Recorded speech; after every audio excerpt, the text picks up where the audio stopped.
Hello everyone and welcome back to Old Man Stories. I'm aware that many of you use these videos to fall asleep, so before you doze off, I thought it would be a fun idea if each of you could leave a comment letting me know which part of the world you're listening from. Also, give a like and subscribe to the channel if you're enjoying the episodes, okay? Let's get comfortable, relax, and begin. I've been putting off writing this for months because I wasn't sure if anyone would believe me. Hell, I'm not even sure I believe what happened, and I was there. But I need to get this out somewhere, even if it's just to convince myself I'm not losing my mind. This happened back in June, about 2.5 months ago. I live in Ashfield, in the same house I've owned for over 20 years now. It's nothing special. Just a regular suburban home with a decent-sized yard backing up to a retirement community. It's always been quiet here, almost too quiet sometimes. That night started like any other. It was around 11:30, maybe closer to midnight, and I was getting ready for bed. My 2 dogs, Pepper and Max, usually go out one last time before we turn in. Max had already done his business earlier, but Pepper was pacing around like she needed to go out. I remember sighing because I was tired and just wanted to sleep, but I grabbed her leash anyway. I didn't even bother putting on proper shoes, just slipped on these old flip-flops I keep by the door. I didn't bring my phone either. Why would I? I was just taking my dog out for 5 minutes tops. The night was unusually still. No breeze, no distant traffic sounds, not even crickets chirping. It was late August, but the air felt heavy and warm.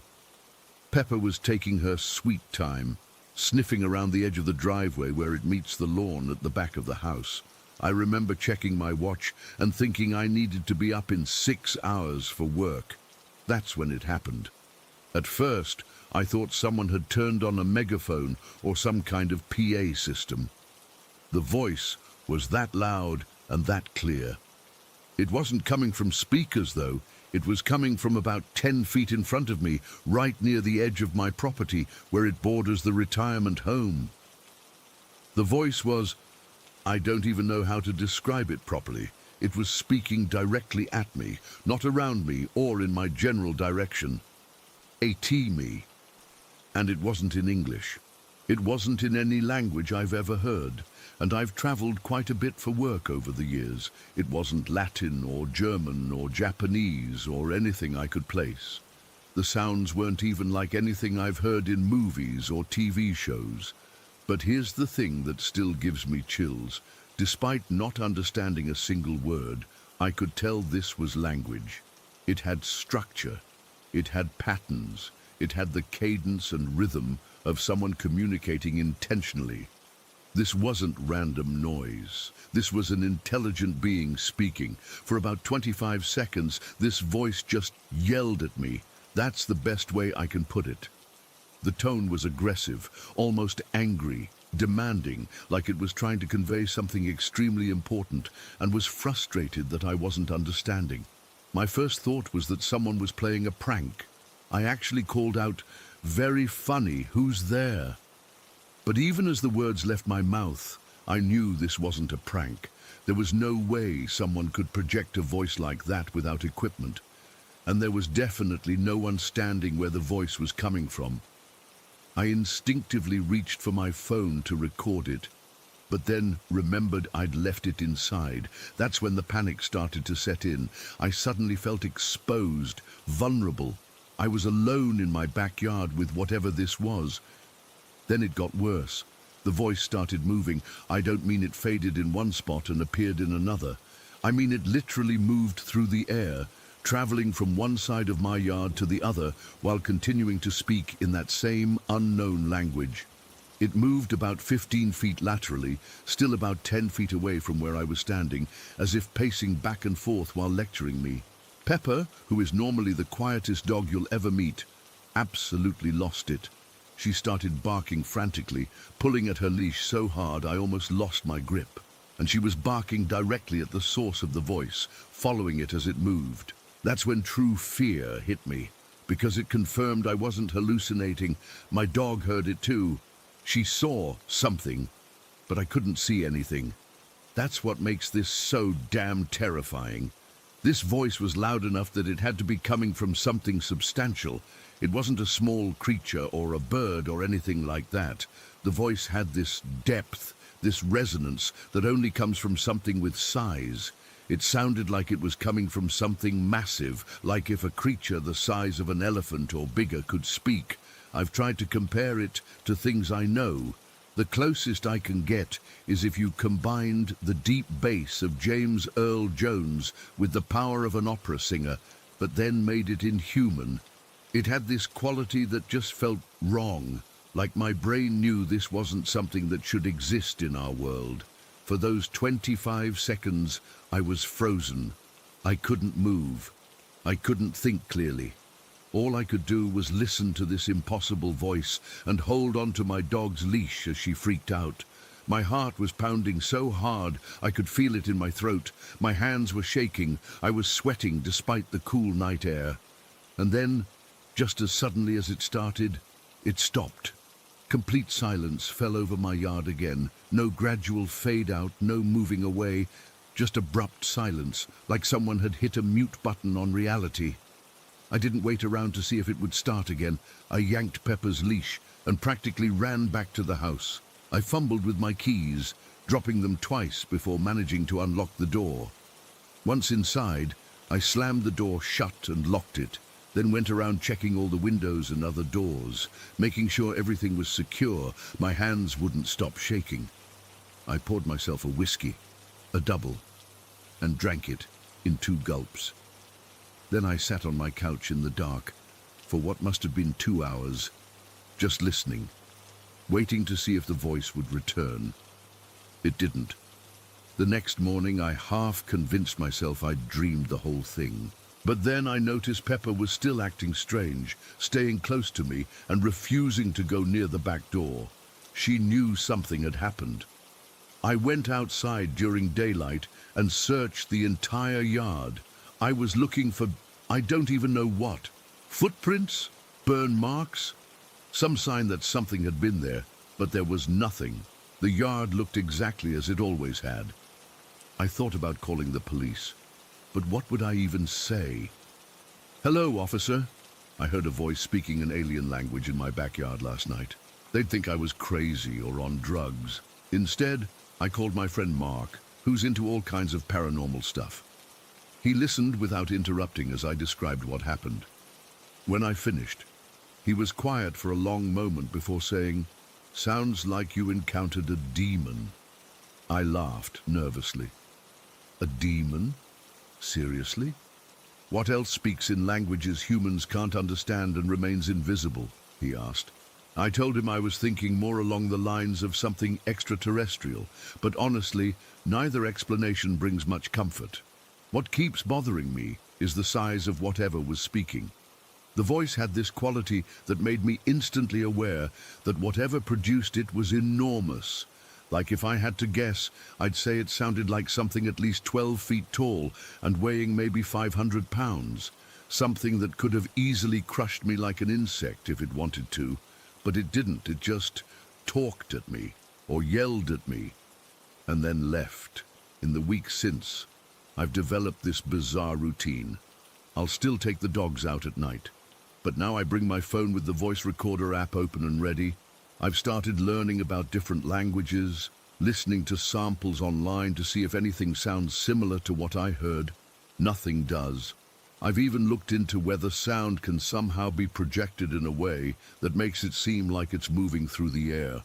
Apparently that technology exists, but it's not something your average prankster would have access to.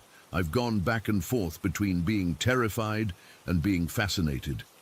As scary as the experience was, and it was probably the most frightened I've ever been, there's a part of me that thinks it was actually really cool. How many people can say they've experienced something truly unexplainable? Something that defies everything we understand about reality. But then night comes, and I hear the normal sounds of my house settling, and my mind starts playing tricks on me. Was that the voice again? Is it coming back? Is it watching me right now? I've started sleeping with the TV on. The background noise helps drown out any sounds that might trigger my paranoia. I've considered moving, but that feels like an overreaction. Besides, who's to say whatever it was couldn't find me somewhere else? It's been over 2 months now, and nothing else has happened. No more voices, no strange sightings, nothing out of the ordinary. But I still catch myself listening more intently when I'm outside at night. I still find myself staring into empty spaces, wondering if something's there that I just can't see. The retirement home behind my house is still as quiet as ever. I even went over there one day, making up some excuse about a lost pet, just to see if anyone there had heard anything strange. No one had. Whatever I experienced that night was meant for me alone. Well, me and Pepper. Sometimes I wonder if it was trying to tell me something important. A warning maybe, or what if it was asking for help? I'll probably never know. And maybe that's for the best, because whatever could produce a voice like that, whatever could exist right in front of me without being seen, is something beyond my comprehension. And things beyond our comprehension are usually the things we should fear the most.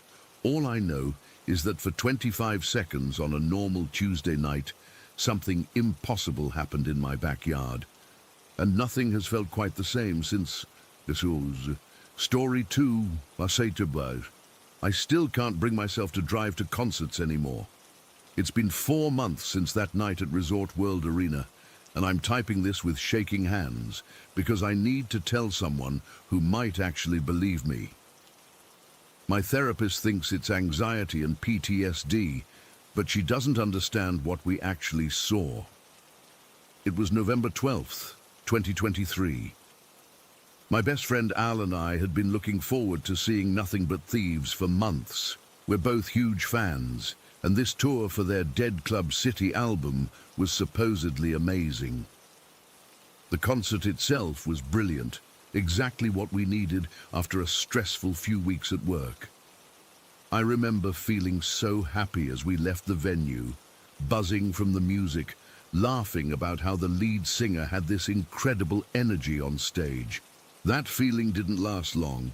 We got to my car around 11:30 at night. The car park was absolute chaos. You know how it is after big events, everyone trying to leave at once. We weren't worried about it though. We had snacks, the car heater was working, and we were still riding that post-concert high.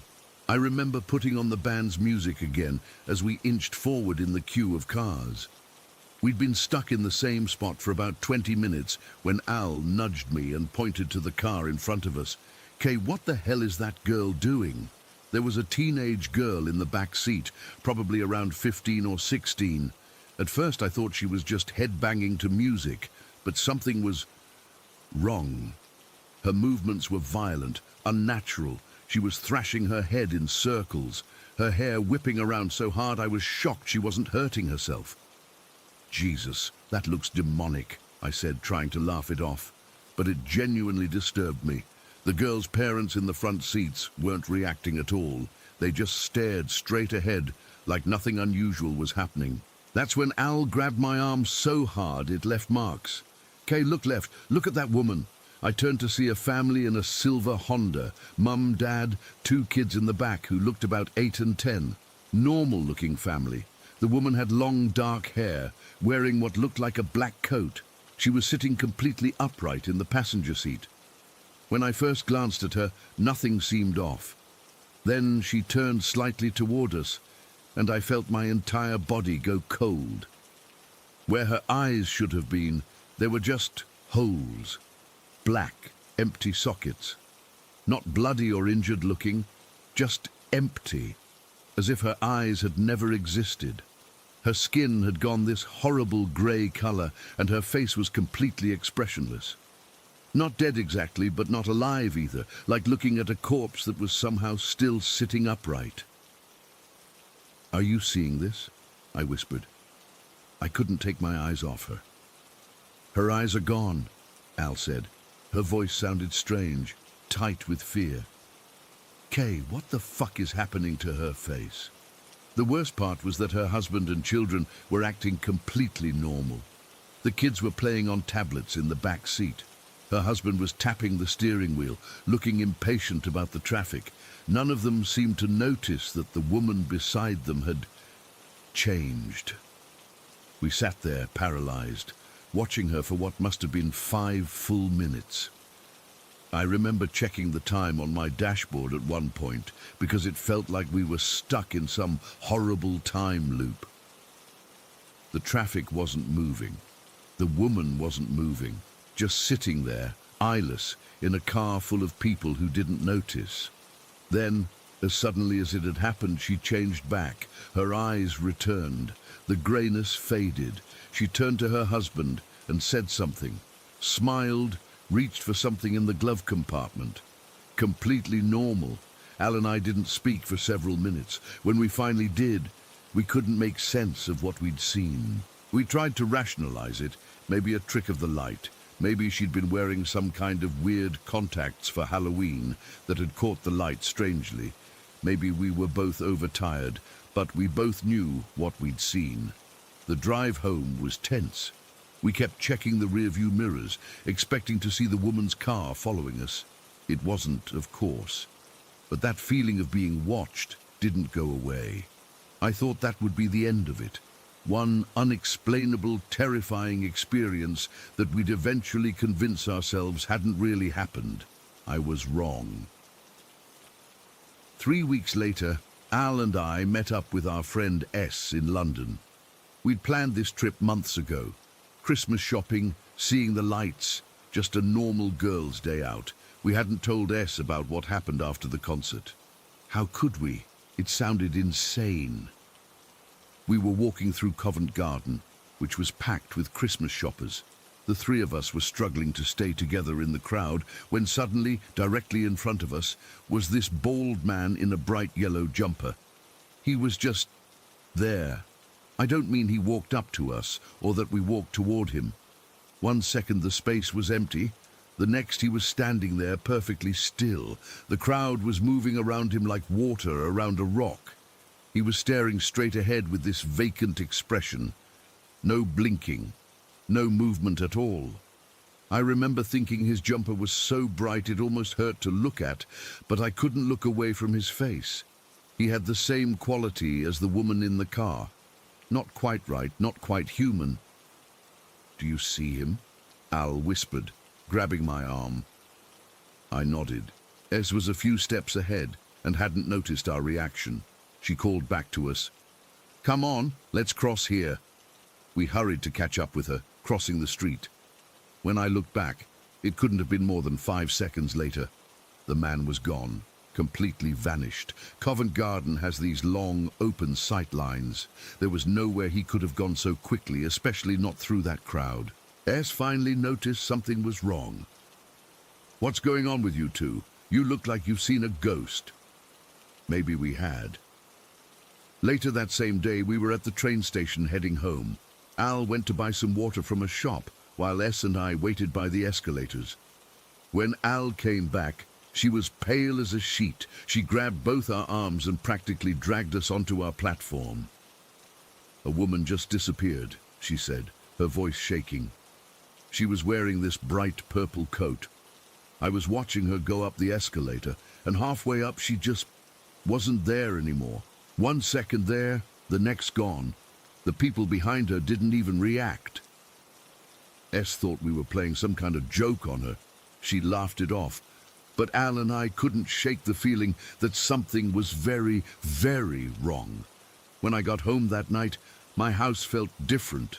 I've lived there for 6 years, but suddenly it felt unfamiliar, like someone had shifted everything slightly to the left. I couldn't shake the feeling of being watched. I checked every room, looked under beds, in closets. Nothing was there, but the feeling persisted. My son woke up screaming that night. He's 7, and he's never had night terrors before. He said there was a woman with no eyes, standing at the foot of his bed. I nearly threw up when he said that. How could he know? I hadn't told him anything about what I'd seen. Al started experiencing strange things in her house too. Lights turning on by themselves, the refrigerator door left open when she was sure she'd closed it, the microwave running at 3 in the morning when everyone was asleep.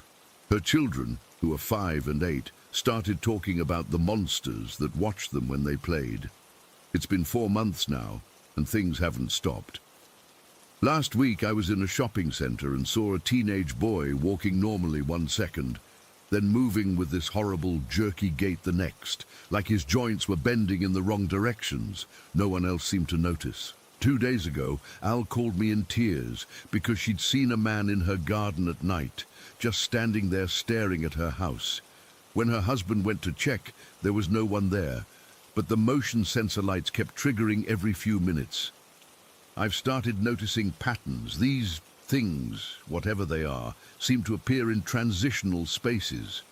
Car parks, train stations, escalators. Places where people are coming and going. Places where you wouldn't necessarily notice someone strange because everyone's just passing through. I don't think these incidents are random anymore. I think seeing that woman in the car park somehow tuned us to something that was always there but invisible to us before. Some layer of reality that exists alongside ours. These entities, they can look human most of the time, but sometimes they slip, or maybe sometimes we see through whatever disguise they're wearing. Al and I have developed this habit of texting each other when we see something strange. We've started calling them glitches because we don't know what else to call them. Sometimes it's just a feeling that something's wrong. Sometimes it's as obvious as a person disappearing or changing right in front of us. The worst part is not knowing why this is happening or what these things want. Are they watching us, following us? Are they even aware that we can see them? I've started avoiding crowded places. I take different routes to work. I've put up security cameras around my house. I sleep with the lights on. I don't know how to end this post because this isn't over.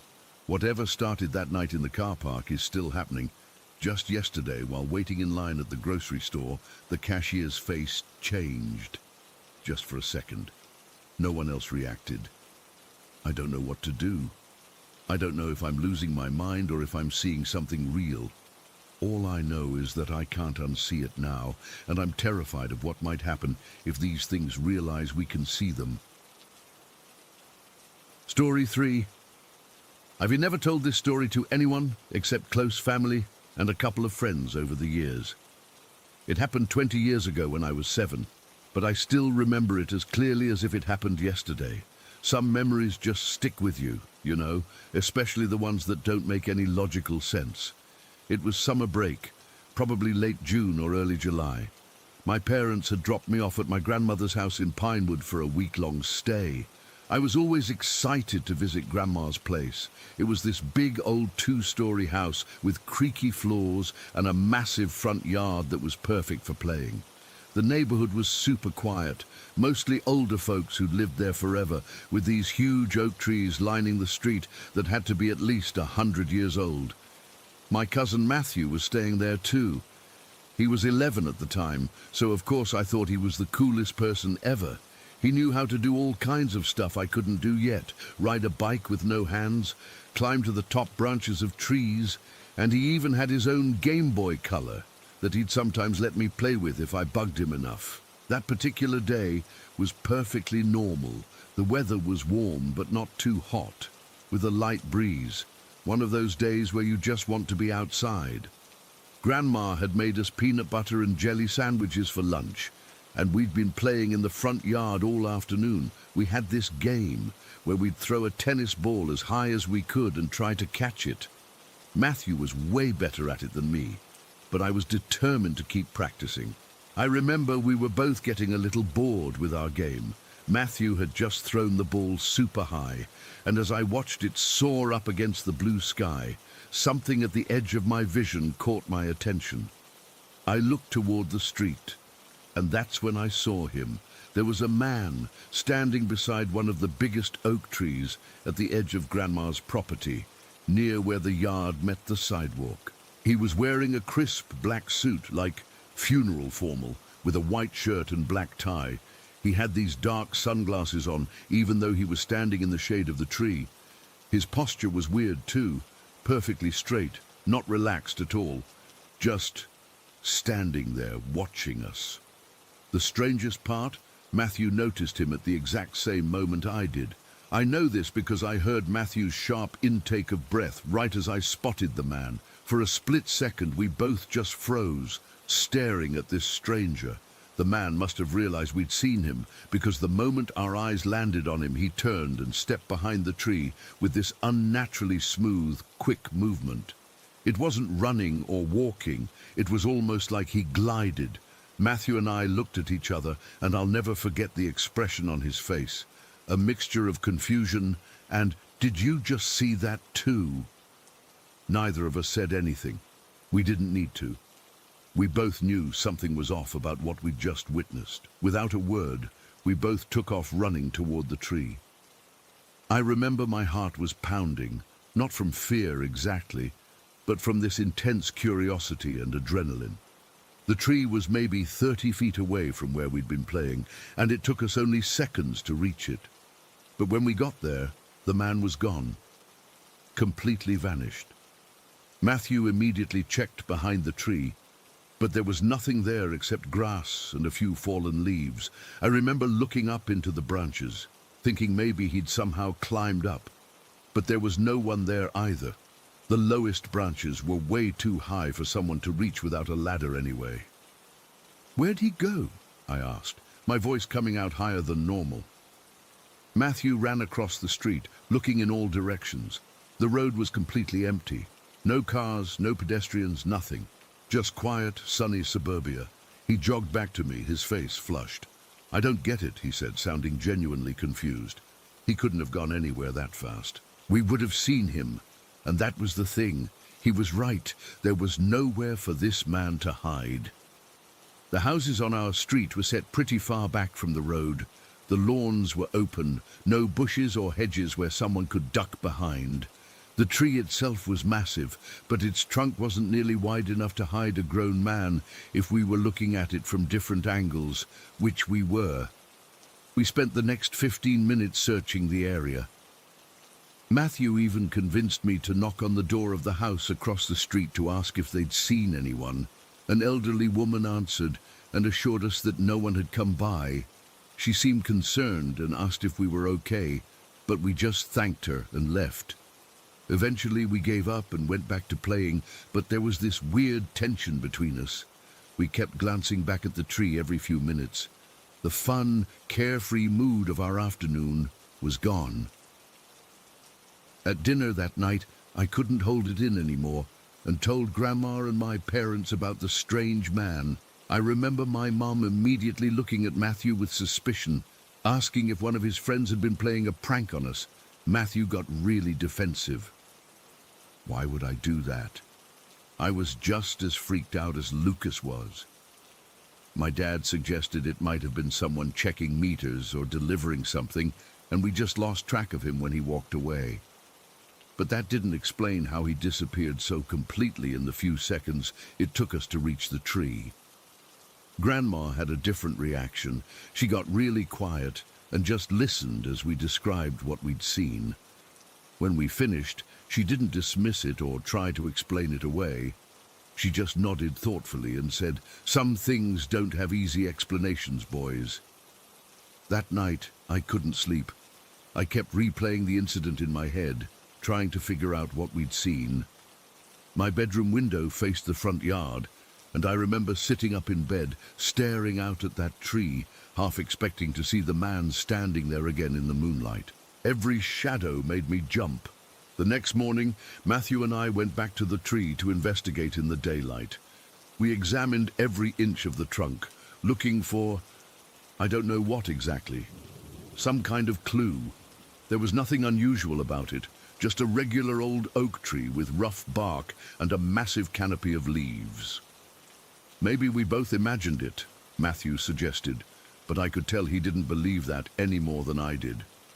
We both saw the same thing at the same time, I reminded him. How does that happen if we're imagining it? He didn't have an answer for that. For the rest of my stay at Grandma's, we avoided playing near that tree. We stuck to the backyard or played inside. Every time we went out front, I'd feel this prickle on the back of my neck like someone was watching. I'd catch Matthew glancing at the tree too, though he tried to act like he wasn't bothered. When it was time to go home, I was actually relieved.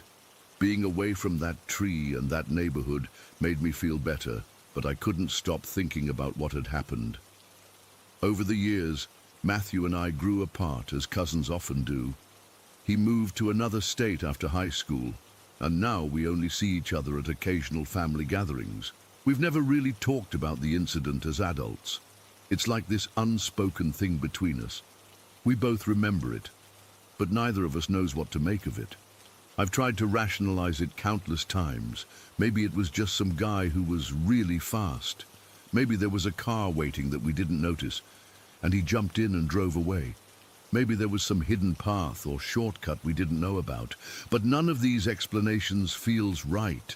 The man moved too strangely, disappeared too completely. And why was he dressed so formally, standing alone by a tree in a quiet residential neighborhood, watching two kids play?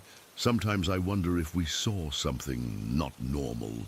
I'm not saying it was a ghost or an alien or whatever, but maybe something our brains couldn't quite process correctly. Maybe that's why his movements seemed so unnatural. Our minds were trying to make sense of something that didn't fit into our understanding of reality. I'm 37 now, with kids of my own. I've never seen anything like that man again, and part of me hopes I never will.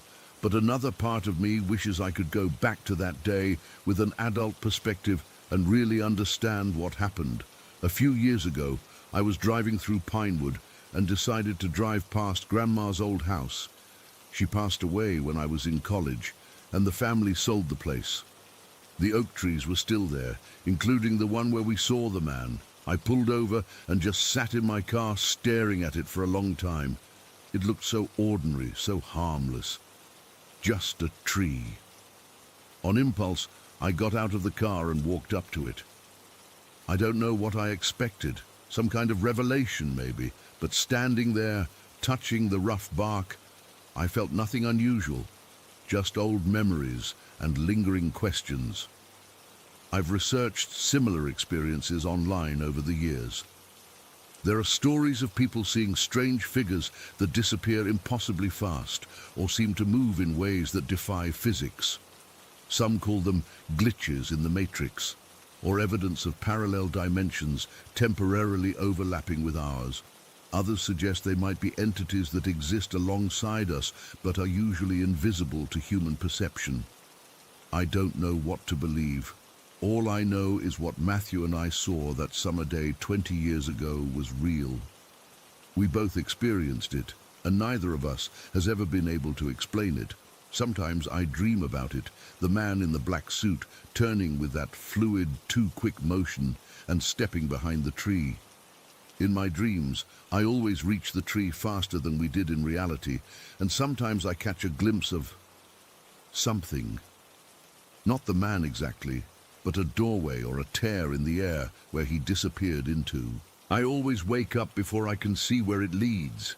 I still get goosebumps thinking about it. What was he? Where did he go? And most unsettling of all, was he really watching us specifically? Or did we just happen to notice something that wasn't meant to be seen?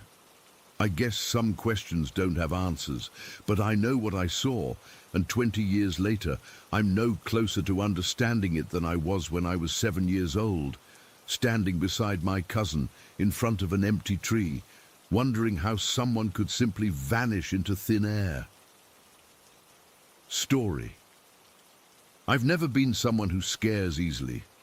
Growing up in a pretty normal suburban neighborhood in Ohio, you don't expect anything out of the ordinary to happen. But I guess I've always been different in that way, seeing things others don't. Yesterday was when everything escalated, though. It was the day my dad finally admitted he was wrong about me making things up.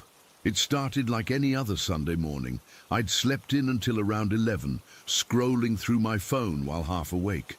My parents were at the grocery store, so I had the house to myself. That's when I first noticed something was off. The air felt heavy, like right before a thunderstorm, but inside the house. I figured maybe the weather was changing. But when I checked outside, it was sunny without a cloud in sight. I went downstairs to make some breakfast, and that's when I saw it for the first time that day. A tall, dark shadow standing by our TV. It wasn't like a normal shadow cast by furniture or anything. It was just standing there. It was so tall its head nearly touched our 8-foot ceiling. I've seen it before, but usually only out of the corner of my eye, and it always disappears when I look directly at it. This time was different. It lingered for maybe 3 seconds before fading away. Even though I was staring right at it, my heart was racing, but I tried to brush it off. I've dealt with this stuff since I was little. I made my cereal and sat down to watch some random Netflix show, trying to distract myself. Our cats, Mittens and Luna, were acting weird though. They kept staring at empty corners of the room, their tails puffed up. Anyone with cats knows that's never a good sign. Around 1 in the afternoon, I was in my room when I heard this bell ringing. Not like a doorbell, but like one of those small silver bells. The sound was coming from my closet. That closet has always been a hot spot. It's where I frequently see this ghost girl. I've gotten used to her over the years, but the bell was new. I slowly walked over and opened the closet door. Nothing looked disturbed. I keep this small silver bell my grandmother gave me in a drawer in there, but the drawer was closed. I checked to make sure none of our cats had somehow gotten in, but they were both downstairs. The bell rang again while I was standing there, and I swear it was coming from inside the closed drawer. My hands were shaking when I opened it, but the bell was just sitting there, not moving. As I was closing the drawer, I saw something out of the corner of my eye.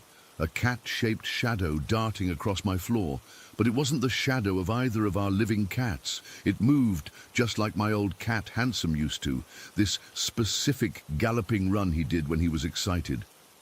Handsome was a dark brown tabby who died when I was 14. Right after that, I saw another cat shadow, smaller and more graceful, exactly like my cat Onyx, who was hit by a car when I was 12. I know how this sounds, but I've been seeing spirits since I was 5. The first time happened during a bout of sleep paralysis. I woke up in the middle of the night, unable to move, and saw 2 girls standing at the foot of my bed. They looked around 12 or 13, both wearing old-fashioned white nightgowns. Behind them was an older lady, also in a white nightgown, and a tall man in dark clothes standing in the corner. I was terrified but couldn't even scream. Over the years, I've named the girls Abigail and Abby. The older lady shows up sometimes too, usually just standing in doorways or at the end of hallways. The man from that first night never came back, which I'm grateful for because he gave off the worst vibes. But recently, I've been seeing a little boy too. He looks about 7 or 8, and I've started calling him Charlie. He's usually playing with something I can't quite see, or hiding behind furniture. Yesterday, though, things got way more intense. Around 3 in the afternoon, I was in the shower when I felt something poke me through the shower curtain.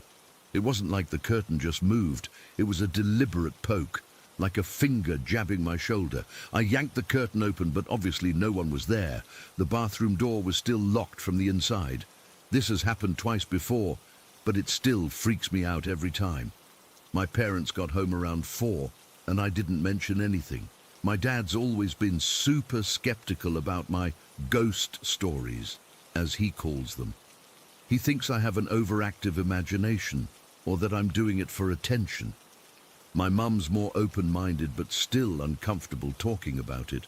We had dinner around 6, and everything was normal until we were cleaning up. My dad was rinsing dishes at the sink when he suddenly dropped a plate. It shattered everywhere, and he was just standing there, staring into the hallway with this shocked look on his face. "Did you see that?" he asked, his voice shaking a little. "See what?" my mom asked. "Someone just walked past the hallway. A woman in a white dress or something." My stomach dropped. He was describing the older lady I've been seeing for years. I said, "Was she older with grey hair pulled back?" The color drained from his face. "How did you know that?" "That's who I've been telling you about for years, Dad." My mom looked scared now, too. "Maybe it was just a shadow from a car driving by," she suggested, but none of us believed that. After dinner, I went to my room to do some homework, but I couldn't focus. Around 8:30, I felt a hand on my back while I was sitting at my desk. It was a light touch, like someone gently putting their hand between my shoulder blades. I spun around, but my room was empty. This was the third time I've been physically touched by whatever these things are. I went downstairs to be around my parents. I didn't tell them what just happened, but I didn't want to be alone. We were watching TV when my dad suddenly pointed at the kitchen. "There, right there," he said, jumping up from the couch. "There's a kid standing in our kitchen." I saw him too. It was Charlie, partially hiding behind the refrigerator, peeking out at us. My mom didn't see anything. Charlie disappeared after a few seconds, but my dad was completely freaked out. "That's Charlie," I said quietly. "He's the newest one." My dad sat down heavily on the couch. "How long has this been going on?" "Since I was 5, Dad. I've been telling you." He ran his hands through his hair, looking completely lost. "I thought you were making it up." For the first time, we actually talked about everything I've been seeing.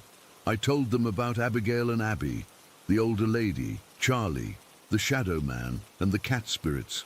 I even told them about the camping trip last summer. We were at this campground about 2 hours from home. I was walking back from the bathrooms around dusk when I saw a man standing between 2 trees just off the path. He was too far away to make out clearly, but his eyes, I swear they were glowing red. Not like reflecting light, but actually glowing. I ran back to our campsite and didn't tell anyone. The next night, I was roasting marshmallows with my cousins when something charged out of the bushes right toward me. It looked like a man, but he was moving wrong, too fast and jerky. Everyone scattered, screaming, but when my uncle shined his flashlight where we'd seen it, nothing was there. The last night, I was helping pack up the car when I saw something crawling on all fours from underneath a parked car about 50 feet away. It was human-shaped, but moving like an animal. I just froze. And it stopped too, staring at me before retreating back under the car. When I told my cousin to look, it was gone. As I was telling these stories, the lights in our living room flickered. All 3 of us went quiet.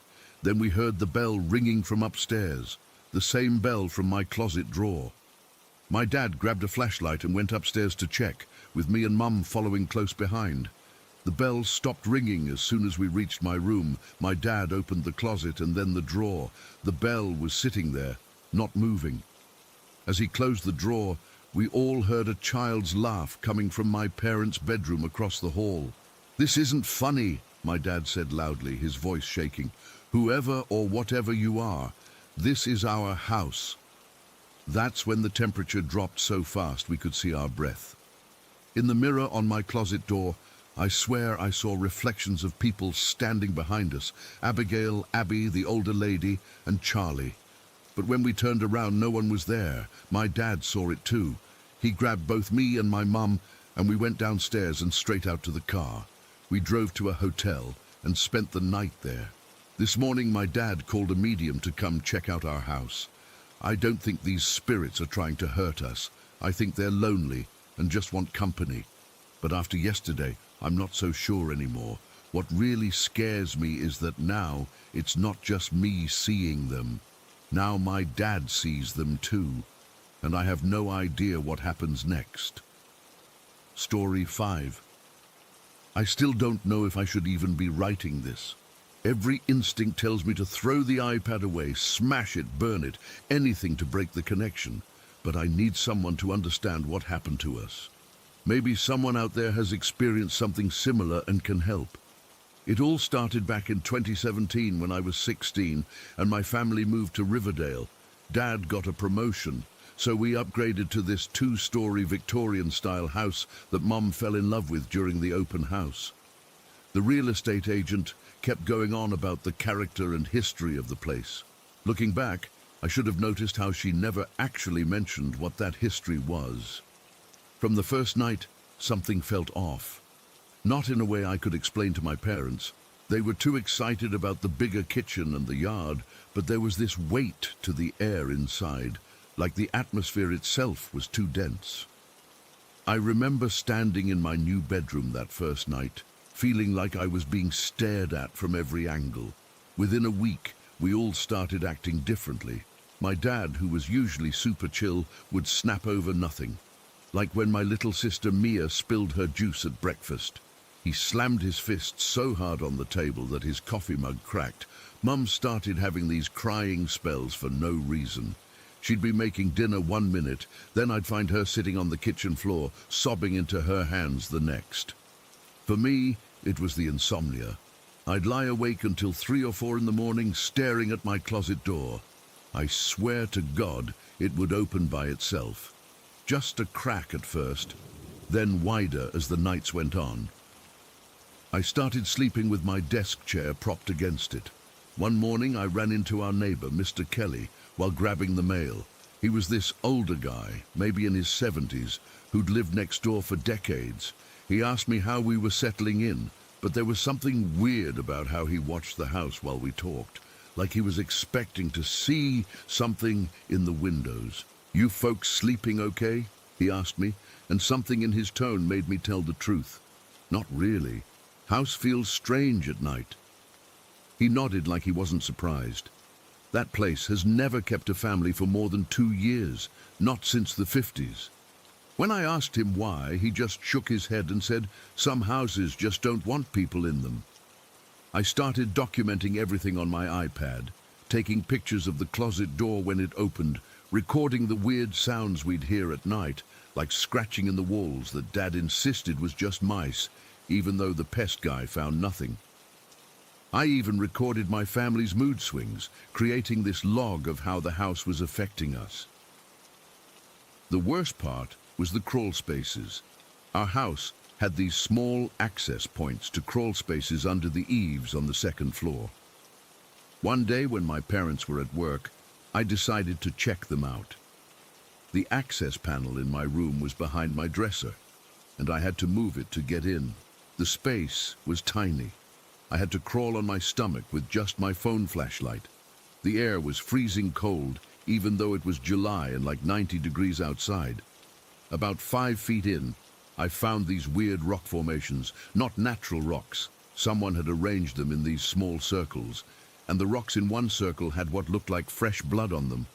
Not a lot, just these small, dark red spots that hadn't fully dried. I took pictures of everything, completely freaked out. I told Mr. Kelly about it the next day, and he agreed to come check it out when my parents weren't home. He had a harder time squeezing into the crawl space due to his age, so I went in and brought out some of the rocks to show him. When he saw the blood, his face went white.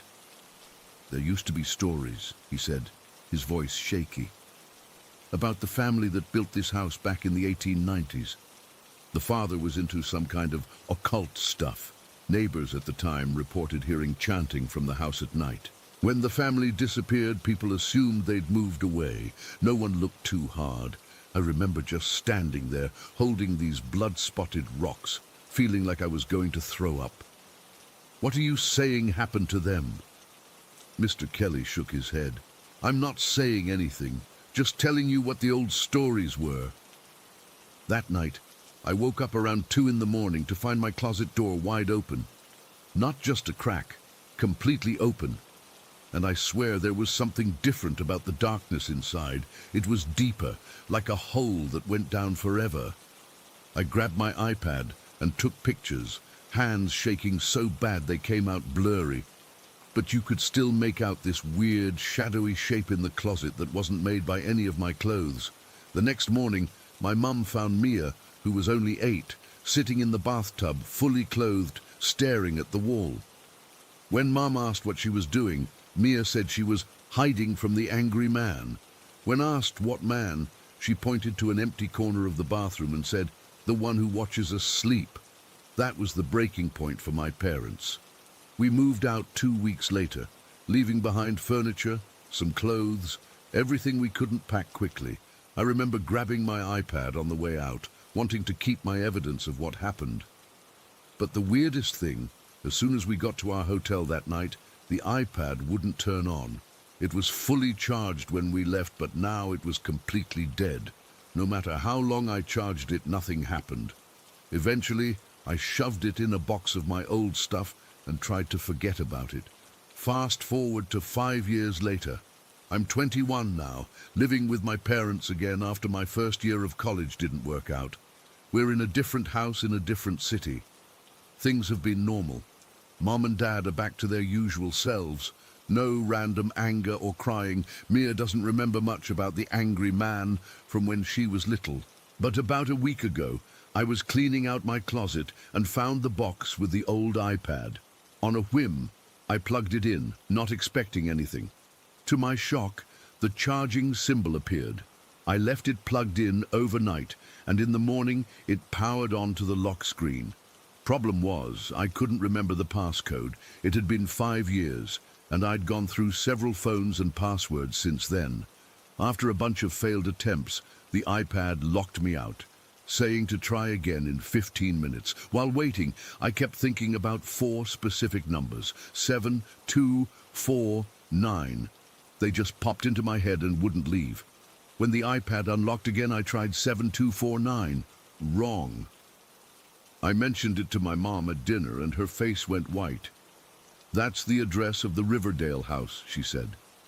7249 Oakwood Drive. But you reversed the last 2 digits. It was 7294. My hands started shaking. I hadn't lived at that address since I was 16. How would those numbers be in my head? As soon as dinner was over, I tried 7-2-9-4 on the iPad. It unlocked immediately. The photos were all there. The closet door opening by itself. The weird shadows that didn't match any objects in the room. The rock formations in the crawl space with the blood spots. I'd taken videos too. One of the kitchen faucet turning on by itself. Another of strange knocking sounds coming from inside the walls. But there were also photos I didn't remember taking. One was a selfie of me sleeping, except I know for a fact I didn't take it. Someone or something had used my iPad while I was asleep. Another was a close-up of Mia's face, her eyes open but vacant, like she was in a trance. The timestamp showed 3:33 a.m. The last photo was the worst. It was taken inside my parents' bedroom at night. You could see them sleeping in bed, but there was this tall, dark figure standing at the foot of their bed, just watching them. It wasn't clear enough to make out details, but it was definitely humanoid in shape. The timestamp on that one was also 3:33 a.m., but on a different night. That night, after discovering the photos, I couldn't sleep. Around 2 in the morning, I started feeling the same heavy sensation I'd felt in the Riverdale house, like the air was too thick to breathe properly. My room felt colder than the rest of the house, and I had this overwhelming sense of being watched. I looked over at my curtains and noticed these weird light patterns on them, like someone was shining a flashlight through from outside, except my room is on the 2nd floor. The patterns moved in these unnatural ways, not like car headlights or anything explainable. The feeling of dread just kept building until I couldn't stand it anymore. I grabbed my phone to call for my dad, but it was dead. Fully charged when I went to bed, now completely drained. Just like what happened to the iPad when we left Riverdale.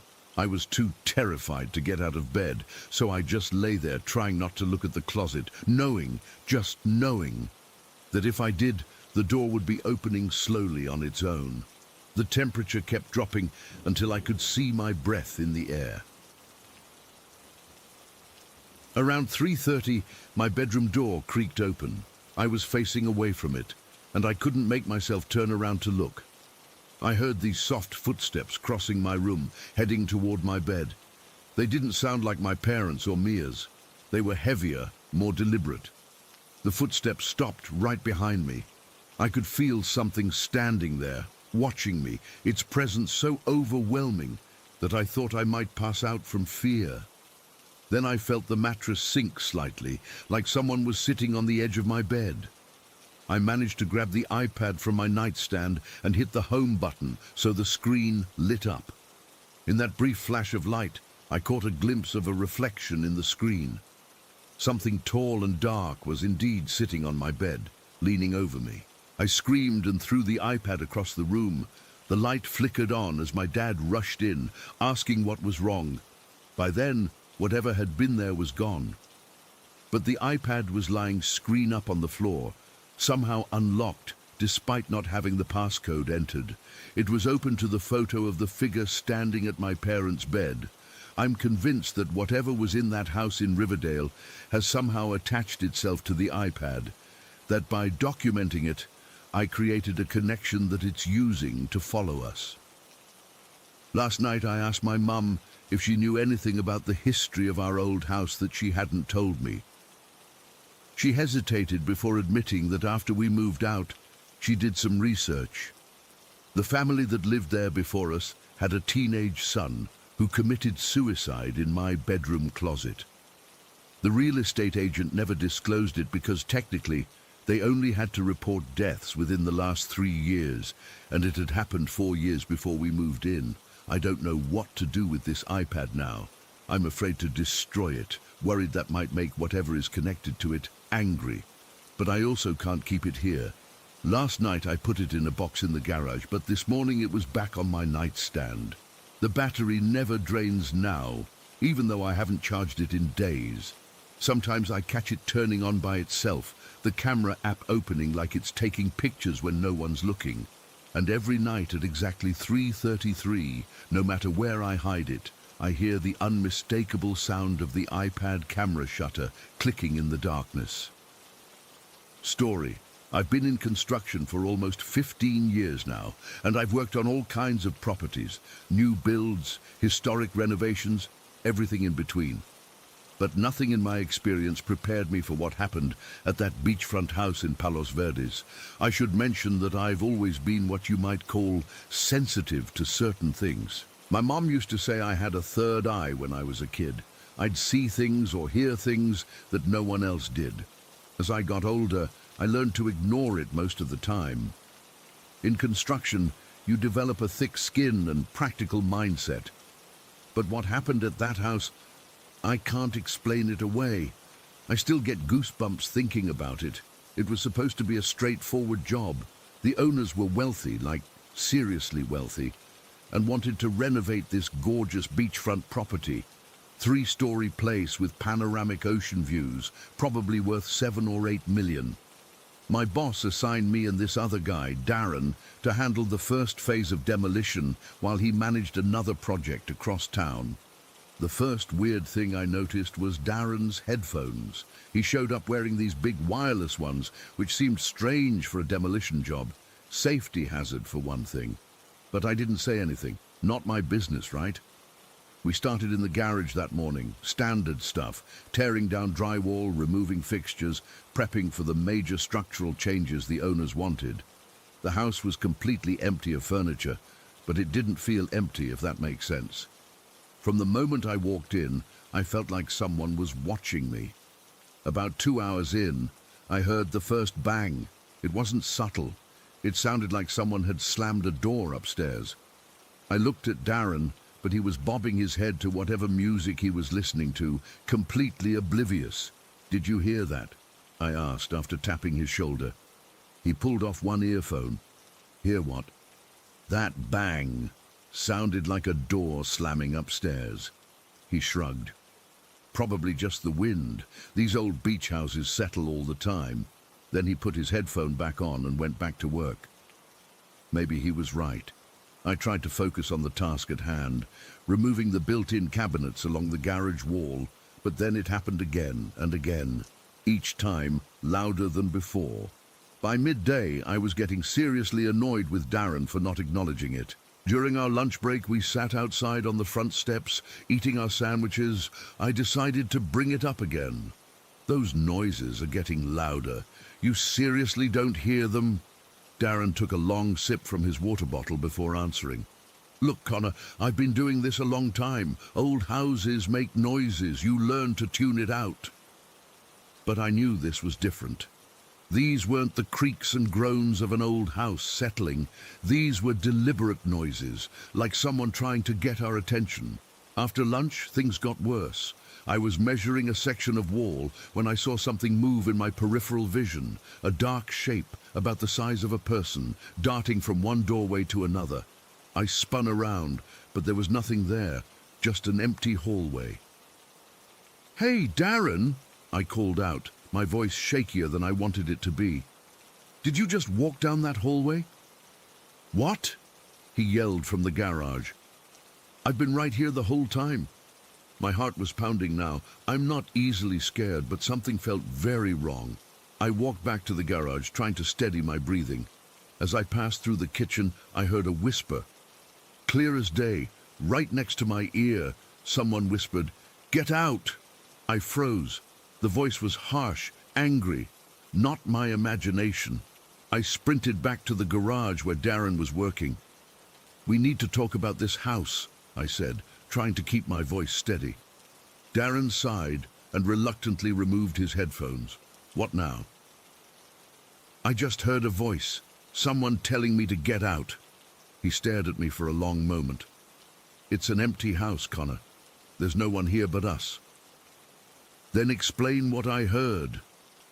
I was getting frustrated now, and the banging noises and that shape I saw in the hallway. Darren went back to his work. "Some people are more susceptible to suggestion, that's all. Old houses have vibes." I wanted to argue more, but what was the point? He wasn't listening, so I went back to work, trying to ignore the feeling of dread building in my stomach. As the afternoon wore on, the activity intensified. The banging became so loud that the walls seemed to vibrate. Tools would mysteriously move when I turned my back. A hammer I'd just set down would be across the room when I turned around again. At one point, I swear I felt someone breathing on the back of my neck, but when I spun around, no one was there. I kept glancing at Darren, who seemed completely unfazed, bopping along to his music while he worked. How could he not notice any of this? Was I going crazy? Around 4 in the afternoon, I was removing some drywall when I uncovered something strange behind it, what looked like scratches or claw marks in the wooden beams. They weren't made by animals. They were too deliberate, too deep, almost like someone had been clawing desperately to get out. That's when it happened. The most bone-chilling, hair-raising scream I've ever heard in my life cut through the air. It sounded like a woman being murdered, raw, agonized, terrified. It echoed through the entire house, so loud I had to cover my ears. This time, even Darren heard it.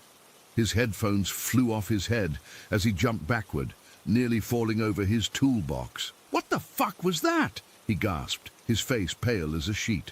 "You heard it too?" I asked, feeling a weird mix of relief and terror. "Of course I heard it! Jesus Christ!" He was looking around frantically, like he expected to see someone standing there. "Now do you believe me about the noises?" I demanded. Darren gave me a look I'll never forget. Part fear, part resignation. "Why do you think I brought headphones to begin with?" That hit me like a punch to the gut. "Wait, you knew this whole time? You knew this place was haunted?"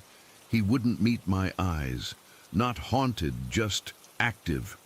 "I worked on the property next door last year. Everyone in the neighborhood knows about this place." "And you didn't think to warn me?" I was furious now. "Would you have taken the job if I told you?" He shot back. "Besides, I figured the headphones would work for me like they usually do.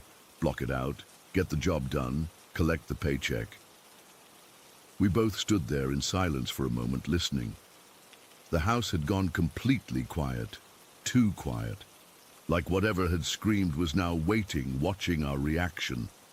"Let's just finish up for today and get out of here," Darren finally said, checking his watch. "It's almost 5 anyway." I nodded, too shaken to argue. We cleaned up quickly, barely speaking. As we packed up our tools, Darren finally broke the silence. "Look, I'm sorry I didn't say anything. I need this job, and these high-end renovations pay well. I figured it was just ambient noise, you know? Nothing dangerous." "That scream didn't sound like ambient noise to me," I replied, still angry but trying to keep it together. "No, it didn't," he admitted. I've never heard anything that intense before. We locked up the house and left, both visibly relieved to be outside in the fading daylight. As we walked to our trucks, I asked the question that had been bothering me all day. Why during the day? Isn't paranormal stuff supposed to happen at night? Darren shrugged. I have a theory about that. I think houses hold on to energy, memories. When we start tearing things apart, we disturb whatever's been dormant, like literally stirring up the past. I thought about the claw marks I'd found behind the drywall. Something bad happened in that house. Probably, Darren agreed, but we still have a job to do. I barely slept that night. I kept hearing that scream in my dreams, seeing those claw marks. By morning, I'd almost convinced myself that we'd both overreacted. Maybe it was just the wind, or some kind of weird acoustic phenomenon from the ocean, anything but what it had sounded like. I arrived at the house at 7:30 the next morning. Darren's truck was already there. I took a deep breath before going inside, mentally preparing myself. Nothing could have prepared me for what I found. All my tools, every single one I'd carefully organized and put away the night before, were scattered across the garage floor. Some were embedded in the walls, like they'd been thrown with incredible force. My $300 laser level was smashed to pieces. "Darren," I called out, my voice echoing in the empty garage. "Did you do this?" He appeared in the doorway, looking as shocked as I felt. "I just got here 5 minutes ago and found it like this. I was about to call you." "Did you check if someone broke in?" I asked, desperately hoping for a rational explanation. "That's the thing," he said slowly. "All the doors and windows are still locked from yesterday. I had to use my key to get in." I felt sick. "That's not possible." "Tell that to whatever did this," he replied, gesturing at the chaos. We stood there, surveying the damage. Most of my tools were salvageable, just thrown around, but some expensive items were completely destroyed. It would cost me hundreds to replace everything.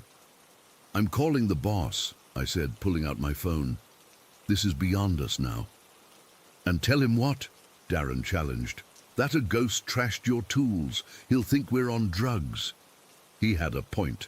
How could I explain this without sounding completely insane? Before I could decide what to do, we heard it. Another bang, this one coming from upstairs. Then another, and another, like someone pounding their fists against the walls in rage. "It's angry," I whispered. "Whatever it is, it's angry that we're here." Darren nodded, finally dropping the skeptical act. "I think it's angry that we're destroying parts of the house." The banging continued, getting louder and more frantic. Then we heard the scratching, like nails dragging across wood, the same sound you might make if you were clawing desperately at a wall or a coffin. And then the scream again, the same blood-curdling, soul-crushing scream from yesterday. But this time it was followed by words, distorted and warped, but clearly words, "Get out of my house." Darren and I looked at each other, both paralyzed with fear. Then, as if someone had flipped a switch, we both ran, dropping whatever we were holding, leaving tools where they lay, just desperate to get outside into the sunlight. We didn't stop until we reached our trucks, both of us breathing hard, unable to speak. Finally, Darren broke the silence. "I can't go back in there," he said flatly. "I don't care if I get fired." I nodded, still trying to catch my breath. Something very wrong happened in that house. "Do we tell the owners?" he asked. "Would they believe us?" I countered. We both knew the answer. Rich clients don't want to hear that their multi-million-dollar beachfront property is haunted. They'd think we were trying to scam them, or that we were unstable. In the end, we called our boss and made up a story about finding extensive water damage that needed to be assessed before we could continue. It bought us a few days to figure out what to do. I still don't know what happened in that house or who or what was screaming. All I know is that some places hold on to the past in ways we don't understand. Some buildings remember what happened within their walls, and sometimes when we start tearing those walls down, we disturb things that should have been left alone. I quit the job the next day. So did Darren. Last I heard, the owners hired another company to finish the renovation.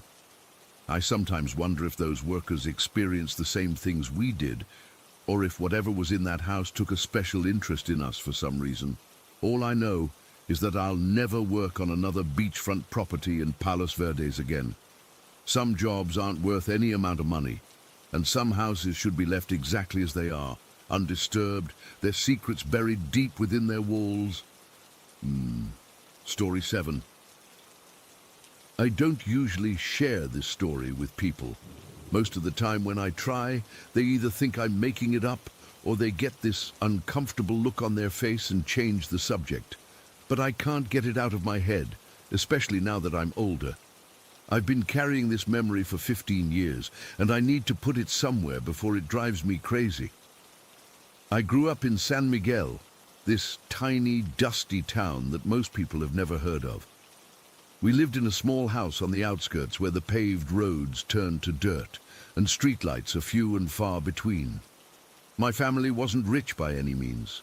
My dad worked construction jobs when he could get them, and my mom cleaned houses for some of the wealthier families in the better part of town. I was only 3 when it happened, but the memory is crystal clear. It's one of my earliest memories, actually, which my mum says is unusual, because most people don't remember much before they're 4 or 5, but I remember this night perfectly. It was summer, and even though it was around 9 at night, it was still warm. Mom had been cleaning up after dinner, and I'd been playing with my plastic dinosaurs in the living room. I got bored and wandered outside without telling anyone. I know that sounds dangerous, but back then, kids in our neighborhood played outside all the time. Everyone knew everyone, and it was considered safe. The night was unusually dark. No moon, no stars, just this heavy blackness pressing down from above. The only light came from our kitchen window and this one old lamppost at the end of our dirt street that flickered like it was about to give up. I remember sitting in the dirt, making little roads for my dinosaur to walk on. The warm earth felt good between my fingers, and I was completely absorbed in my little world. I didn't hear him approach. He was just suddenly there, standing a few feet away watching me. I looked up, and there was this man I'd never seen before. Even at 3, I knew he didn't belong in our neighborhood. Everyone there was Mexican like us, with brown skin and dark hair. This man was completely different. He was tall and had the palest skin I'd ever seen, almost glowing in the darkness. His hair was pure white, not grey like my grandfather's, but white like fresh snow. He wore these old-fashioned glasses with round frames that made his light blue eyes look bigger than normal.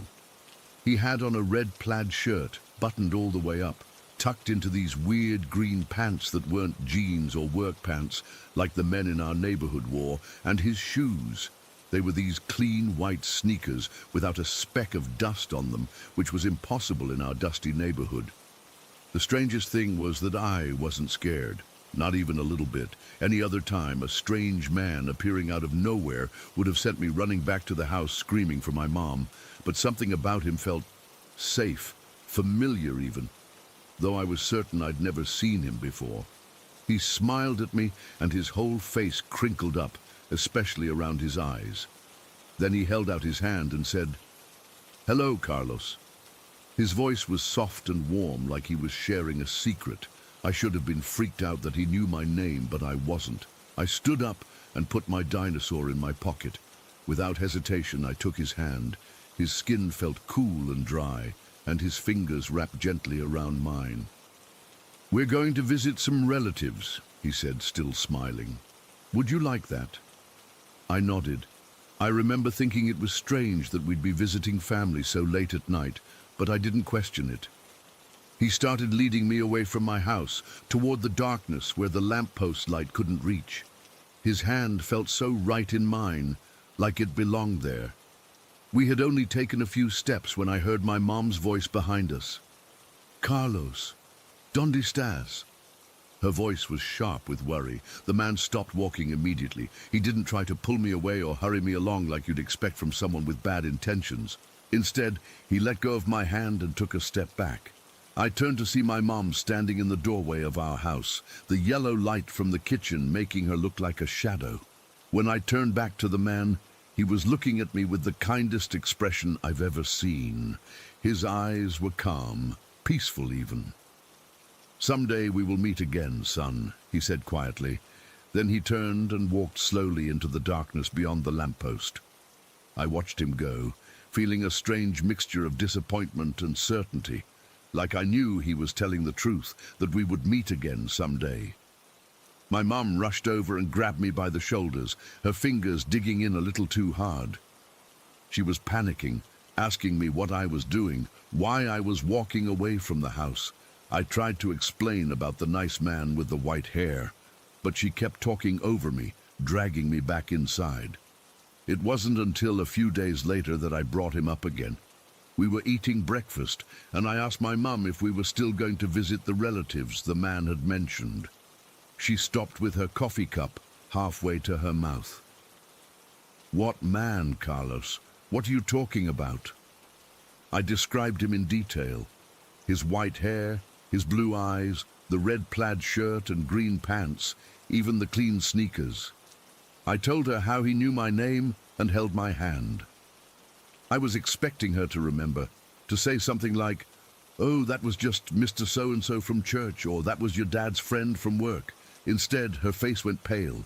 She set her coffee down so hard that some of it sloshed onto the table. "Carlos," she said, her voice shaking a little, "there was no man there that night." I laughed, thinking she was joking. Yes, there was, the man with the white hair. He was taking me to see relatives. She shook her head, and I could see real fear in her eyes. "No, mijo. When I came outside, you were all alone. You were walking toward the street by yourself. There was nobody with you." I didn't believe her. I argued with her, insisting that the man had been there, that she must have seen him, but she was adamant. According to her, I had been completely alone, wandering away from the house by myself in the dark. For years after that, I would occasionally bring up the man with the white hair. Each time, my mum's reaction was the same: fear, denial, and then a quick change of subject. My dad was no help either. He hadn't been home that night. He was working late, but he took my mum's side. He suggested that maybe I'd had a dream that seemed real, or that I had an imaginary friend like many kids do. But I knew what I saw. I knew what I felt. The man's hand in mine wasn't imaginary. His voice wasn't a dream. He was as real as the dirt roads and the flickering lamppost. As I got older, I began to wonder if maybe he had been a kidnapper who got scared off by my mom. But that didn't make sense either. A kidnapper wouldn't have let go of my hand so easily. He wouldn't have stepped back and spoken so calmly, and he definitely wouldn't have walked slowly away instead of running. By the time I was 10 or 11, I started to think about other possibilities. Maybe he was a ghost or an angel or something else not quite human. It sounds crazy, I know, but what other explanation could there be for a man who was visible and tangible to me, but completely invisible to my mother? The older I got, the more I became convinced that I had experienced something supernatural that night. The peaceful feeling I had in his presence wasn't normal. I've never felt anything like it since. This absolute certainty that I was safe, that everything was exactly as it should be, and then there were his parting words. "Someday we will meet again, son." Not goodbye or see you later, but a promise of a future reunion. Sometimes I wonder if he's been watching over me all these years, waiting for the right moment to reappear. I'm 18 now, finishing up high school and working part-time at a garage in town.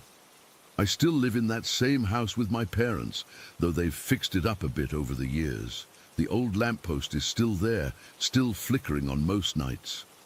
Sometimes when I can't sleep, I go sit outside under that lamppost and stare into the darkness beyond it, wondering if he's out there somewhere, I wonder what he meant by relatives. Were they my relatives, his, or something else entirely? My mom still refuses to talk about that night. A few years ago, I pressed her harder than usual, and she finally snapped. "It was the devil trying to take you away," she hissed, making the sign of the cross. Thank God I came outside when I did. Then she locked herself in her bedroom and prayed for an hour. But I don't believe that. Whoever the man with the white hair was, he wasn't evil. I've never been more certain of anything in my life. The peace I felt in his presence was real, the kindness in his eyes was genuine, and the promise he made that we would meet again, I believe that too. Last week, something strange happened. I was changing a tire at the garage when I looked up and saw a flash of red plaid through the window. My heart practically stopped. I dropped my tools and ran outside, looking up and down the street. But there was no one there. Just an empty sidewalk and a stray dog sniffing at a trash can.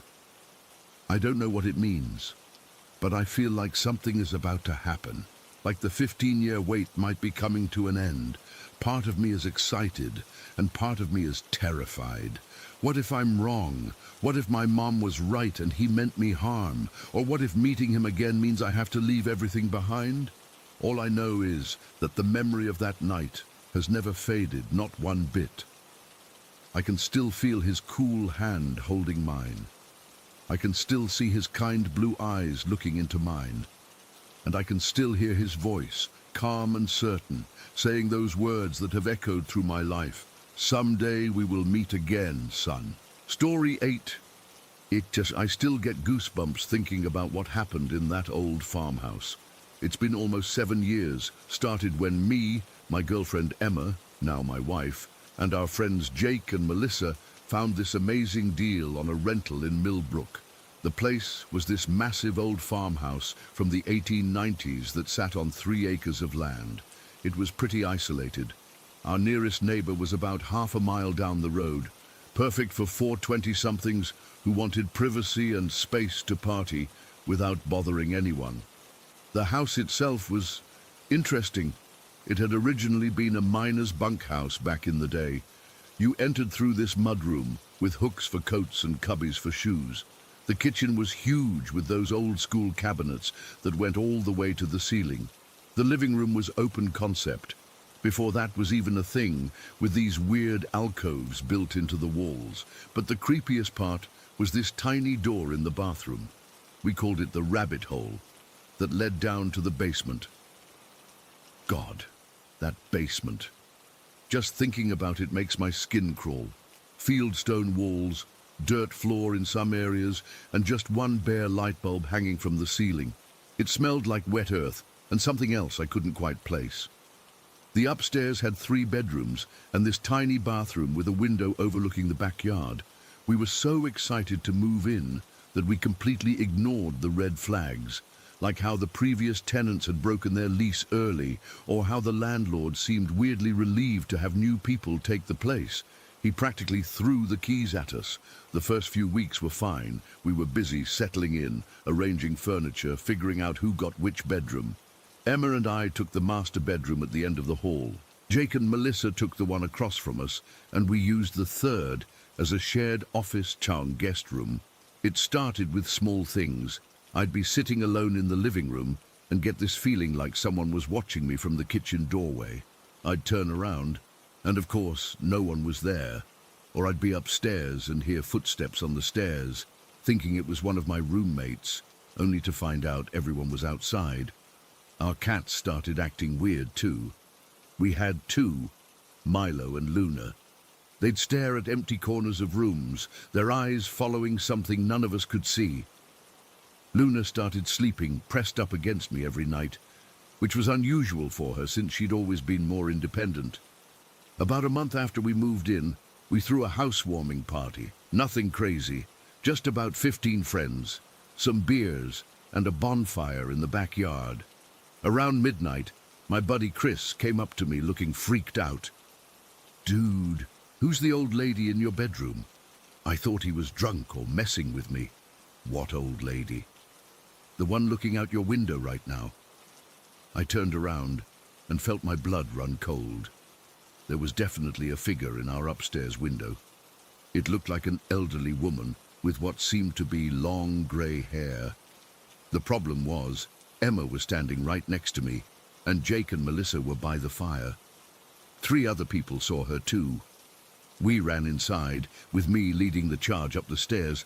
The bedroom door was closed, which was weird because we always left it open for the cats. I pushed it open, half expecting to find some random old woman who'd wandered in from the road. The room was empty. We checked under the bed, in the closet, the bathroom, the other bedrooms. No one was there. No windows were open. No way anyone could have gotten out. But 5 people, including me, had seen someone staring down at us from my bedroom window. That night, Emma and I slept on the couch. Neither of us wanted to admit we were scared, but we were. After that, things got worse. Every morning for a week, I'd come downstairs to find the desk chair from the office positioned in front of the living room window, as if someone had been sitting there watching the road. Every night, I'd put it back. Every morning, it would be moved again. One evening, while we were all watching a movie, we heard what sounded like every dish and glass in the kitchen smashing to the floor. It was so loud and sudden that Emma screamed. We all ran to the kitchen, expecting to find a disaster. But everything was exactly as we'd left it, not a single plate out of place. Then came the scratching from behind the basement door. Slow, deliberate scratches that would start around 10 p.m. and continue until one of us would finally get up the courage to open the door and check. Of course, there was never anything there. The whole house started to feel heavy, like the air itself was pressing down on you. We'd walk in after being out all day and immediately feel exhausted. Arguments started breaking out over nothing. Jake and Melissa were fighting constantly. Emma and I were snapping at each other over stupid things like whose turn it was to take out the trash. Then one day, I came home early from work and found Melissa sitting at the kitchen table, looking pale as a ghost. She jumped when I walked in, quickly shoving something into a drawer. "What's going on?" I asked. She tried to play it cool, but I could tell something was wrong. After some pressing, she broke down and showed me what she'd been hiding. A Ouija board. Not a store-bought one, but a homemade one that looked like it had been crafted decades ago. The letters were hand-painted, and instead of the typical yes and no, it had truth and lies. There was no manufacturer's name, no instructions, nothing. "Where did you get that?" I demanded. She admitted that she'd brought it from her mom's house when we moved in. We'd actually had a house meeting before moving in where we all agreed. No Ouija boards, no summoning rituals, no messing with anything paranormal in the old house. We weren't stupid, but Melissa had gone behind our backs. "Have you been using it?" I asked. Though I already knew the answer, she nodded, tears welling up. "I've only been using it in the basement when everyone's gone. I didn't think it would hurt anything." "Who have you been talking to?" My mouth was dry now, remembering all the weird shit that had been happening. "His name is David," she whispered. "And he's not nice." I wanted to scream at her, but I kept my cool and asked her to tell me everything. She said she'd been communicating with this David for weeks. At first, it was just simple yes or no questions, but then he started spelling out messages. He knew things about her family that no one could possibly know, like the name of her great-grandmother's first husband, who died in a mining accident before she was even born. The night before, Jake had caught her with the board, and instead of being mad, he'd wanted to try it. They'd gone down to the basement together and contacted David again.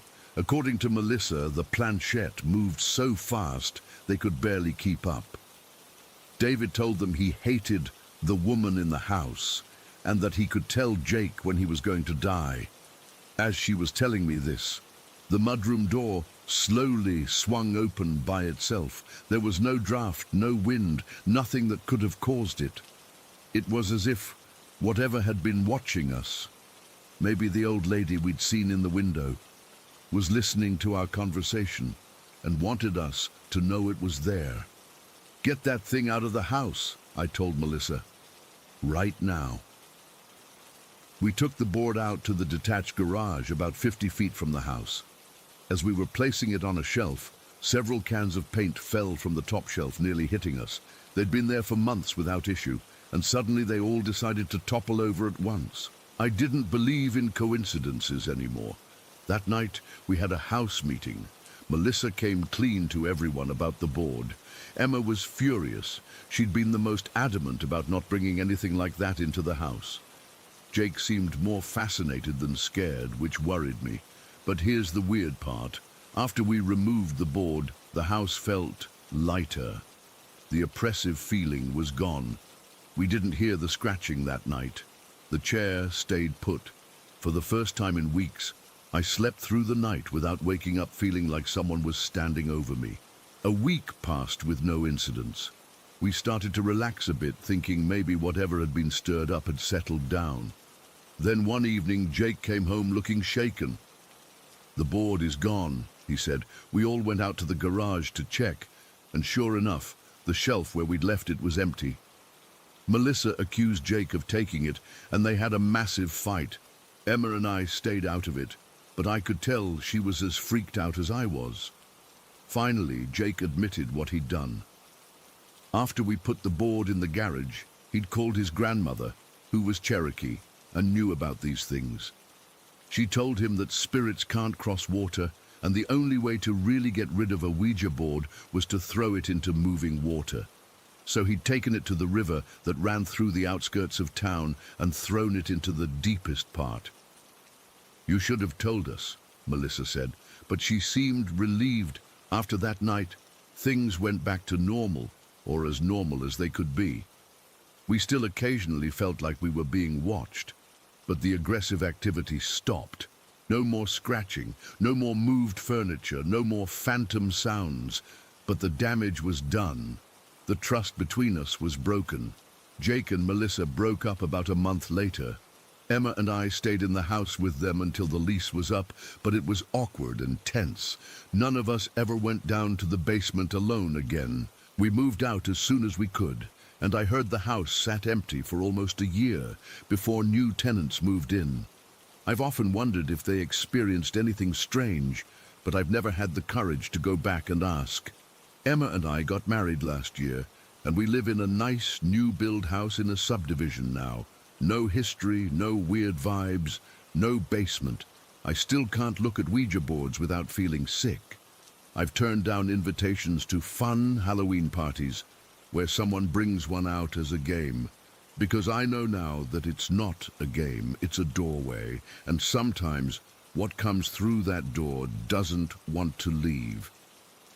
Story 9. I never thought I'd be sharing this. I'm still trying to make sense of everything that's happened in the past 2 weeks, and honestly, I don't know if I'll ever be able to. I'm writing this from my parents' guest bedroom because I can't go back to my apartment. I just can't. 2 weeks ago, I finally moved out of my parents' place in Maplewood. I'm 24 and was beyond excited to have my own space. My parents helped me move in that Saturday. Mom kept crying, and Dad kept giving me safety tips like I was moving across the country instead of just 20 minutes away. The apartment was perfect. 2nd floor, cozy 1-bedroom with big windows and hardwood floors. Nothing fancy, but it was mine. That first night alone was amazing. I ordered pizza, drank wine on my second-hand couch, and stayed up until 3 in the morning just because I could. No one telling me to turn down my music or asking when I'd be home. I felt like a real adult for the first time. The weird stuff started happening on day 3. I remember it clearly because I was getting ready for work and couldn't find my keys. I'd placed them on the kitchen counter the night before. I specifically remember doing this because I'd bought this cute little ceramic dish just for my keys. But they weren't there. I searched everywhere, running late and getting frustrated. I finally found them in the refrigerator, sitting right next to the milk. I laughed it off. Classic Jessica move, I told myself. I've always been a bit forgetful, especially when I'm tired. Must have had them in my hand when I was getting water before bed. 2 days later, I misplaced my phone charger. Found it in the bathroom, plugged into the outlet there. Though I never charge my phone in the bathroom, again, I brushed it off. But then things got harder to explain. I came home from work one evening, and every single cabinet in my kitchen was open. Every single one. I stood there in the doorway, keys still in my hand, staring. I knew I hadn't left them that way. I'm not that absent-minded. I walked through the apartment, checking closets and under the bed, convinced someone had broken in. But nothing was missing, and the door had been locked when I got home. The windows were all secured. I closed all the cabinets and tried to forget about it. That night, I had trouble falling asleep. I kept hearing small sounds, the kind you normally wouldn't notice, but when you're already on edge, they seem amplified. The refrigerator humming, the building settling, a neighbor's muffled TV. Normal apartment sounds, I told myself. I woke up around 3 a.m. and immediately sensed something was wrong. My closet door was open about 6 inches. I always close it before bed, always. I have this thing about open closets at night ever since I was a kid. As I stared at the dark gap, trying to convince myself to get up and close it, I heard it. Breathing, soft, raspy breathing coming from inside my closet. I froze, unable to move, my heart hammering so hard I thought it might burst. The breathing continued. Inhale, exhale, exhale. Slow and deliberate. I reached for my phone on the nightstand, fumbling, not daring to take my eyes off the closet. When I finally got the flashlight on and pointed it toward the sound, there was nothing there. Just my clothes and shoes. The breathing had stopped. I didn't sleep the rest of that night. I sat up in bed with all the lights on until sunrise, telling myself I had dreamed it, or it was just the sound of air coming through the vents. The next night was worse. Much worse. I'd managed to convince myself that I was just being paranoid, that old buildings make strange noises. I double-checked all the locks, closed the closet door firmly, and went to bed around 11. I woke up to sounds coming from under my bed. At first it was just a low creaking, like wood shifting. But then it changed. God, I still get chills thinking about it. It turned into these choked, gurgling sounds, like desperate screams being stifled underwater. They weren't loud, that somehow made it worse. But they were unmistakable, human-like sounds of someone in agony. I couldn't move. I literally could not make my body respond. It was like being awake during sleep paralysis. The sounds continued for what felt like hours, but was probably only minutes. When they finally stopped, I managed to grab my phone and turn on the flashlight. With my heart nearly exploding from my chest, I leaned over and looked under the bed. Nothing, just dust and a sock I'd lost on moving day. I called in sick to work the next day. I was exhausted and terrified. I spent the day researching carbon monoxide poisoning. My detector showed normal levels, gas leaks, and even the history of my building. Nothing unusual came up. The building was only about 15 years old, built on what used to be an empty lot. No tragedies, no mysterious deaths. That night I didn't want to be alone, so I asked my friend Megan to come over. She thought I was overreacting, but agreed to stay. We watched movies, drank wine, and for a few hours, I felt normal again. When we finally went to bed, her on the couch, me in my room, I felt safer knowing someone else was there. I woke up at exactly 2:17 a.m. I remember looking at my phone's glowing numbers before I noticed the figure standing in my doorway. It was just a shadow, really. A darker patch in an already dark room, but it had a shape, vaguely human, but wrong somehow, too tall, too thin, and it was absolutely motionless. I stared at it, and I swear it was staring back at me. I couldn't see eyes, but I could feel them. I tried to scream for Megan, but no sound came out. The figure didn't move. It just stood there, watching. I must have eventually fallen back asleep from sheer exhaustion, because the next thing I knew, it was morning, and Megan was making coffee in the kitchen. I didn't tell her what I'd seen. She already thought I was being dramatic, and I didn't want to seem completely unhinged. She left for work, and I spent another day searching for rational explanations. Maybe it was just a trick of the light.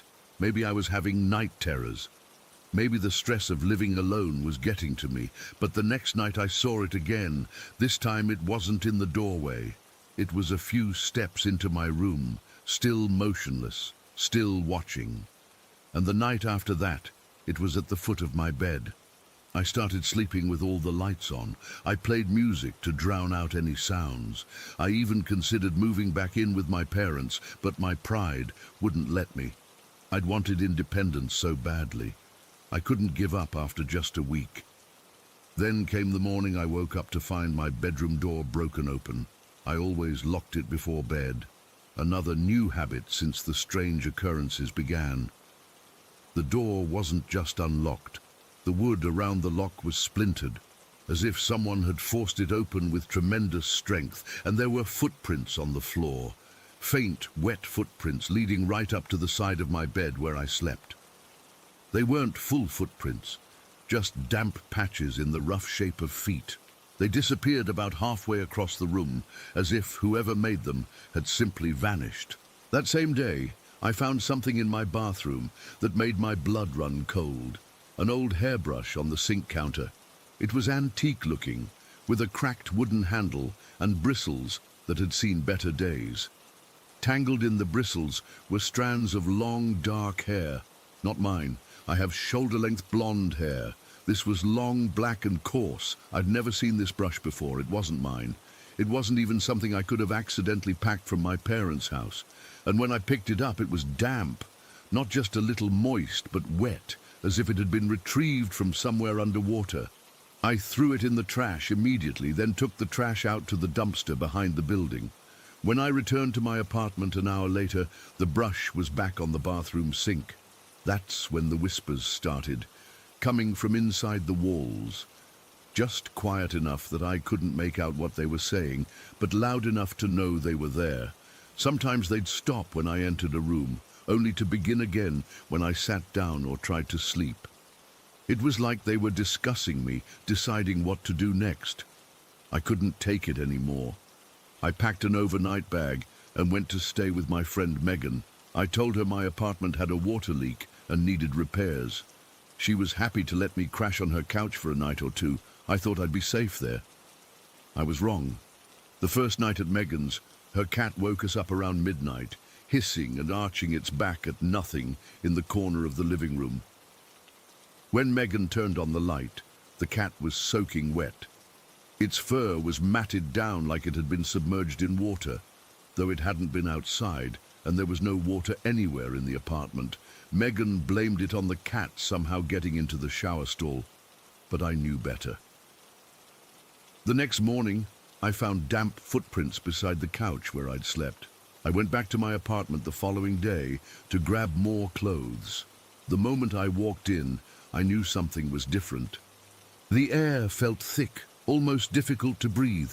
The bathroom mirror was fogged up as if someone had just taken a hot shower, though the apartment had been empty, and written in the condensation were 3 words: "Don't fight it." I ran out, slamming the door behind me. I sat in my car for almost an hour, trying to calm down enough to drive.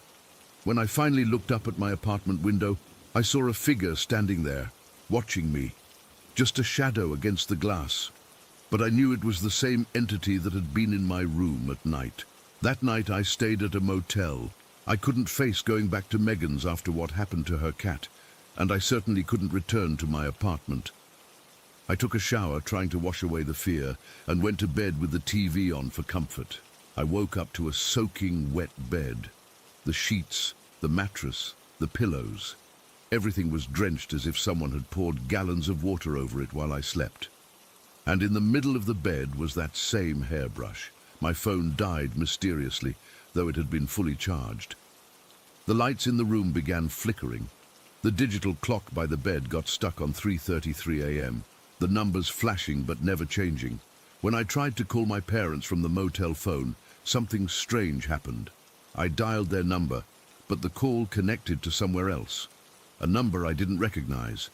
And when a voice answered, it was just whispers, the same whispers I'd heard in my apartment walls. I checked out immediately and went to my car.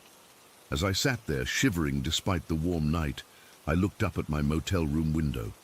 The shadow figure was there, watching me, just as it had been at my apartment. That's when I realized it wasn't just haunting my apartment, it was haunting me, following me, and it wasn't just trying to scare me.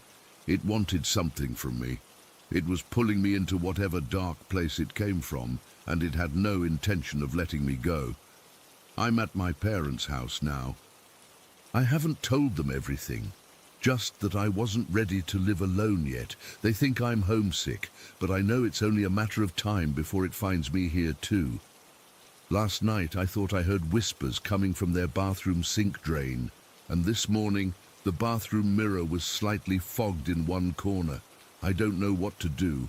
I don't know what it wants. I just know I can't escape it, and I'm terrified of what happens when it gets tired of just watching. Story 10. I still can't sleep with the lights off. It's been 3 months since it happened, but every time I close my eyes in a dark room, I feel it watching me again. I know how this sounds. Believe me, I've always been the skeptical type. Ghost stories were just entertainment. Horror movies were fun because they weren't real. But what happened in my bedroom that night in February changed everything I thought I knew. My wife Lisa and I had moved into our house about 8 months before. Nothing fancy, just a 3-bedroom ranch-style place built in the 1980s in a quiet neighborhood. The previous owners were an elderly couple who'd moved to Florida to be closer to their grandkids. Standard stuff.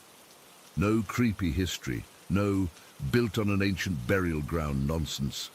Just a normal house with good bones and affordable mortgage payments. The first few months were completely ordinary. We painted, replaced some old carpet, settled in.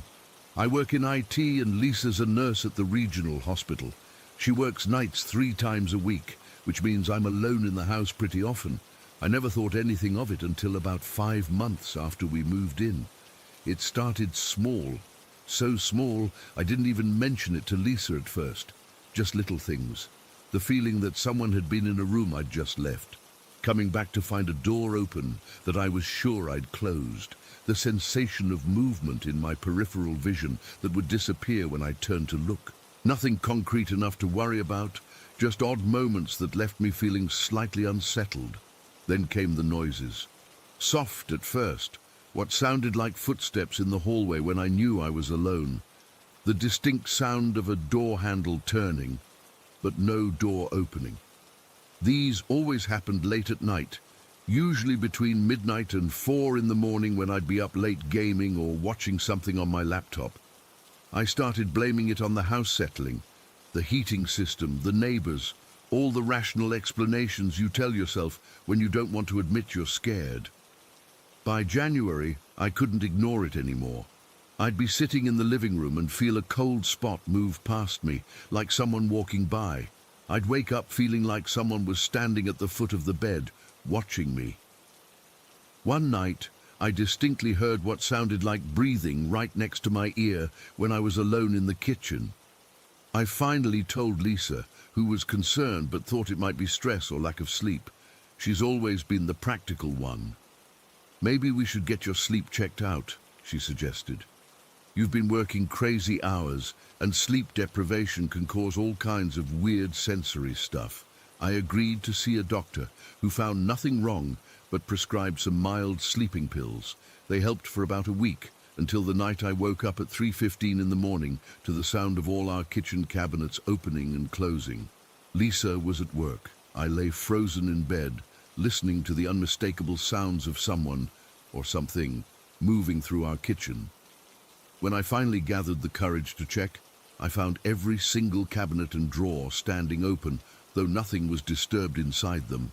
That was when I started seeing the shadows. Not regular shadows cast by objects. These were darker, deeper somehow. They moved independently, usually glimpsed in corners or doorways, always when I was alone. They had a vague human shape, but distorted, too tall or too thin, and they seemed to watch me. I installed security cameras inside the house without telling Lisa. I needed proof, either that something was happening or that I was losing my mind. For 2 weeks, the cameras caught nothing unusual, despite me continuing to experience the same phenomena. Then one night in early February, a camera in the hallway caught what looked like a black mass, moving from our spare bedroom to the main bedroom at 3:12 in the morning. The footage was grainy and dark, but something was definitely there, something that shouldn't have been. When I showed Lisa, she finally started to believe me. Maybe the house has bad wiring or carbon monoxide or something, she suggested, but I could tell she was rattled. We had detectors checked, had an electrician come out, even had the place tested for mold or gas leaks. Everything came back normal. The activity seemed to intensify after that, as if whatever was in our house knew we were aware of it now. Objects would be moved, nothing dramatic, just slightly out of place. The TV would turn on by itself. The shower would be running when neither of us had used it. And always, always that feeling of being watched, of not being alone, even when I knew I was. Then came the night of February 18th, a night I replay in my head constantly, trying to make sense of what happened. Lisa was working overnight. I'd been having trouble sleeping, so I was still awake at 2 in the morning, lying in bed scrolling through videos on my phone. The room was dark, except for the glow of my screen. Our bedroom door was closed, the house quiet, except for the low hum of the heater. I was watching some mindless gaming video when I felt it. That sudden, overwhelming sensation that someone else was in the room with me. Not just the vague feeling of being watched that I'd grown almost accustomed to, but an absolute certainty that another presence had just entered the space. The air felt different, heavier somehow, charged with a kind of electric tension. My body went rigid. I didn't look up from my phone immediately. Some primal part of me was afraid of what I might see.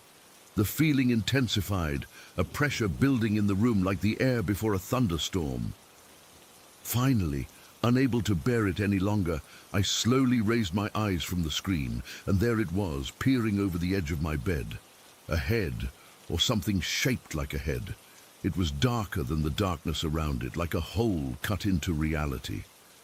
I couldn't make out features exactly, but I knew it was looking at me. I could feel its gaze like a physical weight. It was maybe 3 feet from my face, just visible above the level of the mattress, as if something, was crouched beside the bed. Time seemed to stop. I couldn't move, couldn't breathe, couldn't even blink. My phone slipped from my hand onto the covers. The thing didn't move either. It just watched, and somehow, without seeing eyes or expression, I knew it meant harm. There was a malevolence radiating from it that hit me on a gut level, a wrongness that went beyond fear into some deeper, more primal territory. Just as I finally opened my mouth to scream, I heard the front door open and close. Lisa's voice called out, "Hey, I'm home early!" The shift was slow, so they let some of us go. The dark figure instantly ducked down, vanishing below the edge of the bed. The movement was so quick, so fluid, it reminded me of water draining through a hole. I screamed then, a sound I didn't even recognize as coming from me. I scrambled across the bed, hitting the light switch and yelling for Lisa. She ran into the room to find me standing on the bed, pointing at the floor. "There's something in here," I shouted. Something was looking at me. Lisa, God bless her, didn't question me. She grabbed the baseball bat we keep in the closet, and together we searched the entire room. Under the bed, in the closet, behind the curtains, nothing. We checked the whole house. All doors and windows were locked from the inside, no sign of any intruder. "Maybe it was sleep paralysis," she suggested gently, after we'd determined the house was secure. "You were probably drifting off without realizing it." I wanted to believe her, but I knew I had been fully awake, and I knew what I had seen. We slept with the lights on that night, Lisa holding me as I shook with residual terror. I didn't tell her how certain I was that if she hadn't come home early, the thing would have done something to me. I could feel its intentions as clearly as if it had spoken them aloud. The next day, exhausted and on edge, I convinced myself Lisa might be right. Maybe it had been some kind of waking nightmare. We went about our day normally, though I noticed Lisa checking the locks more often than usual. That night, Lisa was home. We went to bed around 11, lights off, but with the hallway light on and the door cracked open. My insistence. I eventually fell into an uneasy sleep.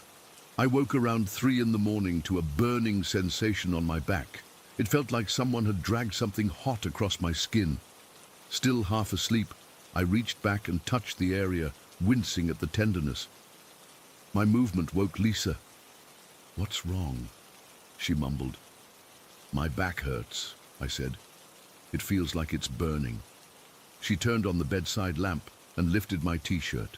Her sharp intake of breath fully woke me. "What? What is it?" I asked, twisting to try to see.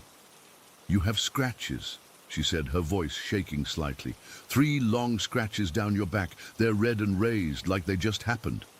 I rushed to the bathroom, turned my back to the mirror, and looked over my shoulder.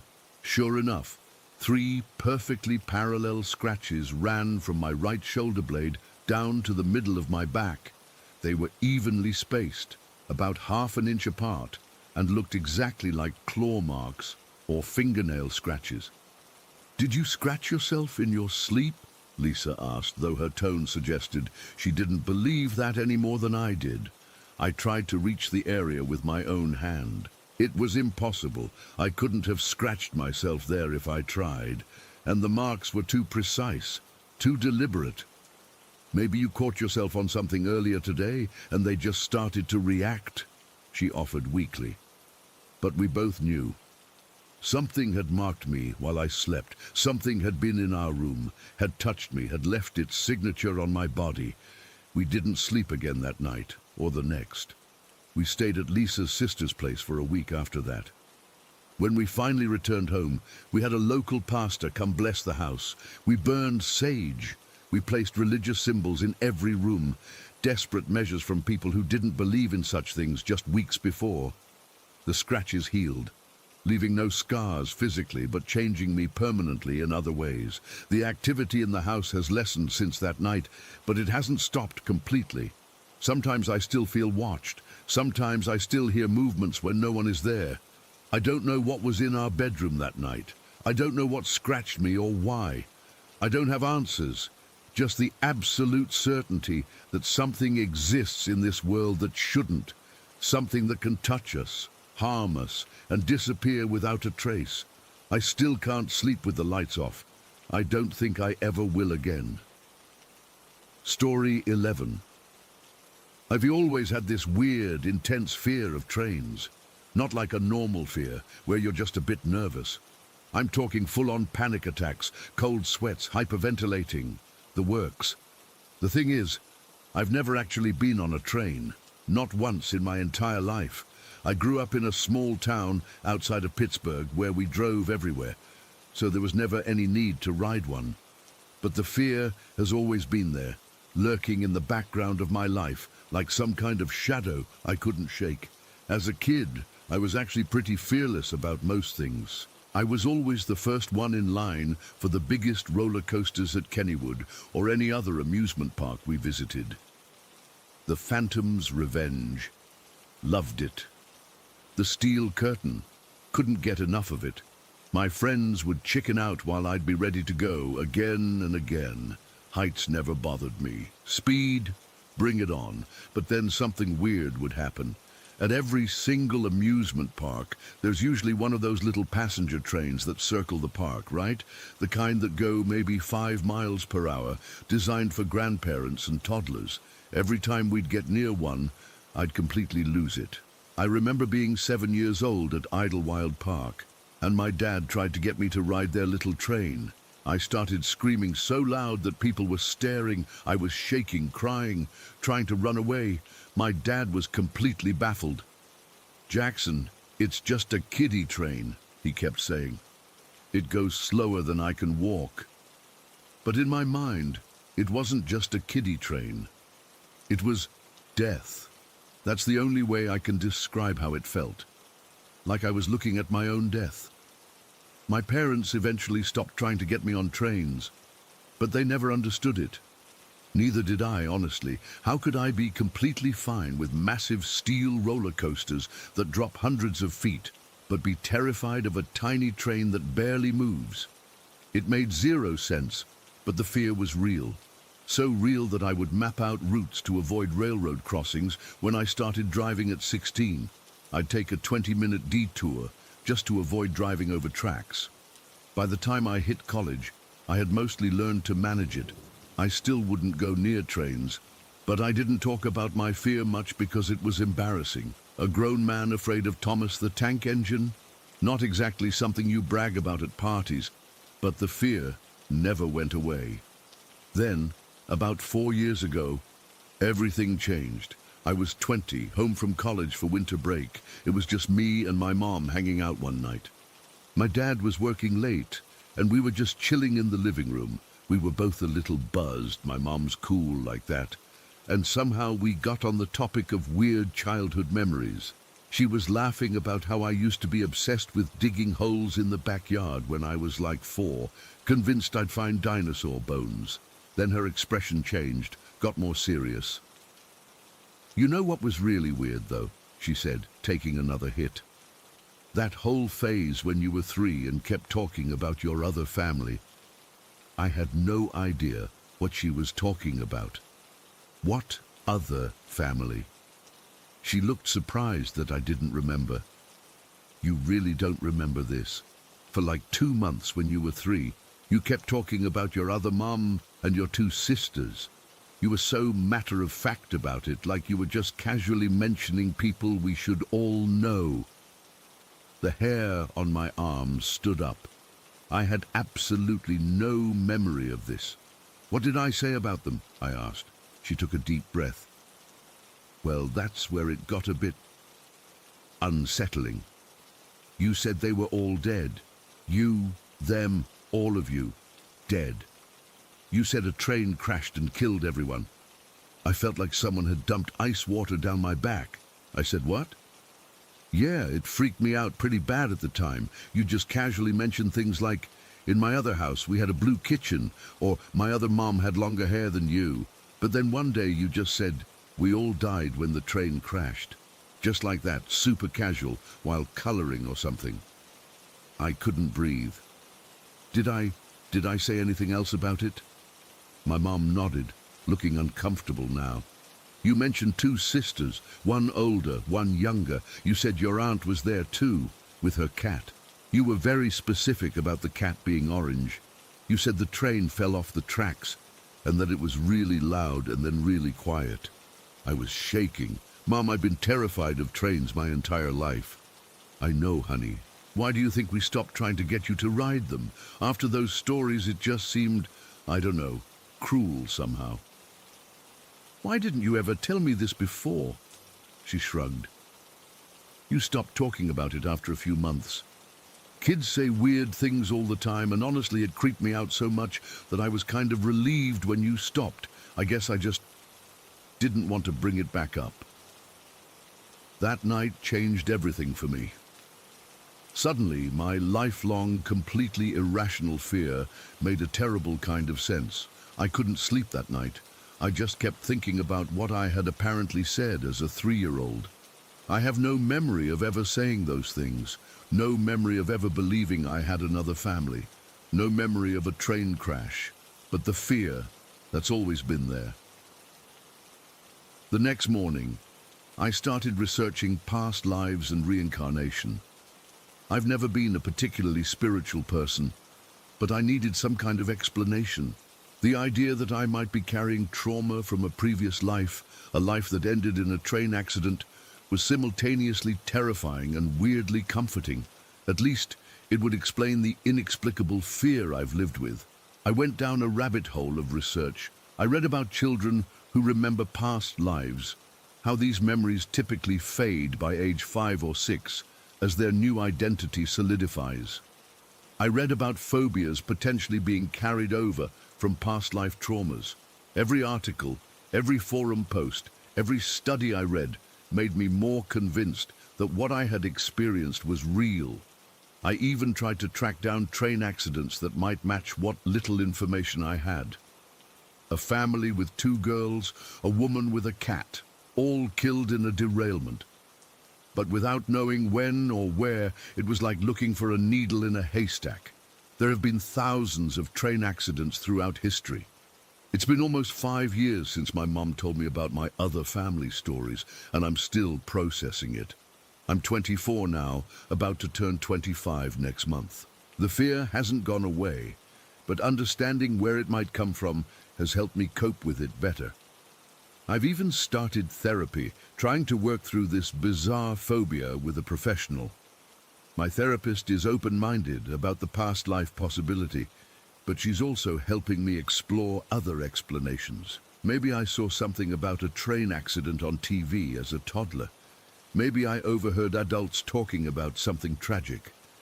But none of those explanations feel right to me. They don't explain the vivid details I apparently shared, details a 3-year-old shouldn't know. Last week, I finally worked up the courage to do something I've never done before. I went to the train station in Pittsburgh. I didn't get on a train, I'm nowhere near ready for that, but I stood on the platform and watched them arrive and depart. My heart was racing the entire time. I was drenched in sweat, but I didn't run away. As I stood there, I tried to remember. I closed my eyes and listened to the sounds, the rumble of the engines, the screech of metal on metal, the hiss of the brakes. Nothing came back to me. No flashes of another life, no memories of sisters or an orange cat or a blue kitchen, just the same inexplicable dread I've always felt. But something weird did happen. As one train was pulling away, I caught a glimpse of a woman in one of the windows, just for a split second. She had long, dark hair and was looking right at me, and for that brief moment I felt recognition. Not like I knew her from this life, but a deeper, stranger kind of familiarity that I can't explain. Then she was gone, and I was left standing there, shaking. I don't know what any of this means. I don't know if I really did die in a train crash in a previous life, or if my 3-year-old imagination just concocted an elaborate story that somehow imprinted itself on my psyche. All I know is that the fear is real, and now there's a reason for it that makes a twisted kind of sense. Sometimes I wonder about those people I talked about. My other mother, my 2 sisters, my aunt, even the orange cat. Were they real? Are they out there somewhere now, reincarnated like me? Do they have inexplicable fears they can't account for? Do they ever feel like they're missing someone they've never met? I may never have answers to these questions. The memories, if that's what they were, are long gone, leaving only the fear behind. But knowing there might be a reason for that fear, as strange as it is, has changed how I see myself. I'm not just a guy with a weird random phobia. I'm someone who might be carrying the echo of another life's tragedy. I'm going back to the train station next week. Maybe I'll even buy a ticket this time, even if I don't use it. Baby steps, and maybe someday I'll find the courage to actually get on a train, to face whatever happened head on. Or maybe I never will. Maybe some fears are too deeply ingrained to overcome, carried with us from one life to the next. All I know is that when my mum told me about my other family stories that night, everything suddenly clicked into place. My lifelong fear finally made sense. It doesn't make it any less scary, but at least now I know I'm not crazy. There's a reason for the fear, even if it's a reason most people would find hard to believe. Story 12. From the very beginning, something felt off about the upstairs. I can't explain it exactly. It's like the air gets heavier when I climb the stairs. My bedroom is up there, and I've gotten used to most of it. But there's this closet at the end of the hall that has the attic hatch inside. Every time I walk past it, my stomach turns. If I look at it too long, I actually feel physically sick. I've tried to explain it to my parents, but they just think I'm being dramatic. The first couple years, it was just little things. I'd put my phone down and then couldn't find it for hours, only to discover it in a completely different room. My favorite necklace disappeared for 2 years. 2 years. And then one morning, it was just sitting on my dresser like it had been there all along. We'd hang pictures on the walls, and they'd fall down no matter how securely we fastened them. This happened so many times in my room that I finally bought a selenite crystal. I read online it might help, and put it on my shelf near the wall where things kept falling. After that, the falling stopped, but other things started happening. About a year ago, I noticed these weird scratches appearing on my ceiling, not like something you'd make with a knife. They were thin, almost like someone had dragged their fingernails across it. The creepy part was, they would appear randomly. I'd wake up, and there would be new marks that weren't there the night before. I tried to tell myself it was just the house settling or something, but deep down I knew better. This past summer, my mum and I were sitting in the living room watching TV when we both saw it. This small shadow, about the size of a cat, darted across the floor from one wall to another. We both jumped and looked at each other like, "Did you see that?" There was no sound, nothing physical we could see. Just this dark shape that moved like it was alive. We checked for anything that could have cast a shadow, birds outside the window, something falling, but there was nothing. Mom tried to laugh it off, but I could tell she was freaked out too. Then last month, we had plumbing issues. The pipes in the bathroom wall needed to be replaced, so the plumber had to cut a hole in the wall. What we didn't know was that behind that wall is this weird space connected to an old cellar underneath part of the house. The cellar has always given me the creeps. It's just dirt floors and stone walls, and even in summer it's freezing cold down there. The entrance is outside, but apparently there's this network of empty spaces behind some of the walls that connects to it. After the plumber left for the day, he was coming back to finish the next morning, I went to use the bathroom. The hole in the wall was about a foot wide, and I could feel cold air coming from it. I don't know what possessed me, but I knelt down to look inside. It was dark, but as my eyes adjusted, I swear to God, I saw something looking back at me. 2 glowing red eyes, pale cheekbones, the outline of a nose. I screamed and ran out of there so fast I nearly fell down the stairs. My parents thought I'd seen a raccoon or something that had gotten into the walls, but I know what I saw wasn't an animal. I refused to use that bathroom until the wall was fixed. I slept in my parents' room that night, claiming I didn't feel well. I couldn't bring myself to tell them what I'd really seen. They already think I'm too jumpy about the house. A few days after the wall was fixed, I was getting ready for work and dropped one of my earrings on the bathroom floor. I got down to look for it, and suddenly it rolled toward me, from the direction of where the hole had been. It didn't just roll a little bit. It came straight to me, like someone had pushed it. I grabbed it and ran out, nearly throwing up from fear. But the worst thing, the thing that makes me feel like I'm truly losing my mind, happened just last week. I was alone in the house, sitting in the living room using my laptop. It was dark outside, and I could see my reflection in the window.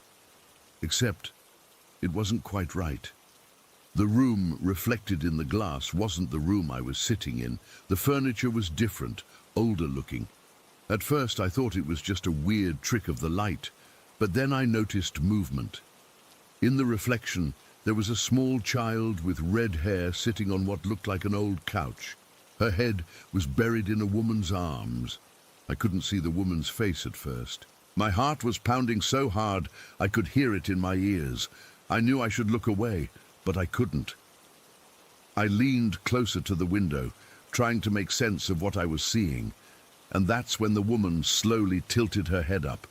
Her face was pale, not just white, but a sickly, dead kind of pale. Her hair was straight and white, hanging around her face like curtains, but her eyes were glowing red, just like what I'd seen in the wall, and she was smiling at me. Not a friendly smile, her mouth stretched too wide, showing teeth that seemed too sharp, too numerous. She was looking directly at me, and I knew with absolute certainty that she could see me watching her. I screamed and fell backward off the couch. When I finally got the courage to look back at the window, my normal reflection was there, Me, terrified, in my normal living room. No strange furniture, no child, no woman with red eyes. I called my best friend and begged her to come over. I couldn't be alone in the house anymore. When she arrived, I told her everything, all the weird stuff that had been happening for years, culminating in what I'd seen in the window. She believed me, which was a relief, but she also suggested I might be experiencing hallucinations from stress or something. I almost wish she were right. That night, with my friend sleeping on the couch, I woke up at exactly 3:15 in the morning. I didn't know why I'd woken up until I realized there was pressure on my bed, the edge of it. I could feel the mattress dipping down. I was laying on my side, facing away from that edge, and I was too terrified to turn over. The weight shifted slightly, like whatever it was had leaned closer to me. I could feel breath on the back of my neck, cold, not warm like a person's breath should be. I squeezed my eyes shut and started silently reciting anything I could think of, the Lord's Prayer, lyrics to songs, just anything to keep from screaming. The cold breath on my neck continued for what felt like hours, but was probably only minutes. Then the weight on my bed suddenly lifted, and I heard what sounded like bare feet walking across my wooden floor, followed by my closet door creaking open and then closing. I didn't move until sunrise. When I finally got up, I checked my closet. Nothing there, of course, but on the inside of the door, there were 3 fresh scratch marks that hadn't been there before. I've done research on the house and property since then. Apparently, back in the 1870s, before this house was built, there was a smaller home on the property that burned down. A woman and her daughter died in the fire. Some local history buff told me the woman had been suspected of practicing dark arts, whatever that means. And some people in town thought the fire might have been set deliberately. I think whatever was in that house is still here, in the empty spaces beneath the floors and behind the walls. I think it's been here the whole time, watching me, moving my things, scratching the ceiling above my bed, and now it's getting stronger, bolder. It's showing itself to me. The scariest part is that I don't know what it wants or how to make it stop. I've been sleeping at friends' houses as much as possible, but I can't avoid coming home forever. My parents think I'm going through some kind of phase or mental health crisis. Maybe I am, but that doesn't explain what my mum saw too, or the physical evidence, the scratches, the things moving on their own. Last night I had to stay home. My parents were there, so I felt a little safer.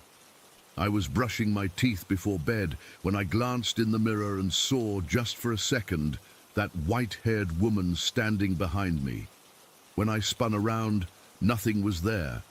But when I looked back at the mirror, written in the fog on the glass, fog that shouldn't have been there because I hadn't been showering, were 2 words: my house. I don't know what to do. I don't know how to fight something I can't see most of the time. Something that can apparently get inside my head and show me things that aren't there. Or maybe they are there, just not in the way we normally see things. All I know is that it's getting worse, and I'm terrified of what might happen next. Story 13. I still get goosebumps talking about this. It's been 12 years since I worked in that building in Savannah, and I've never experienced anything like it before or since.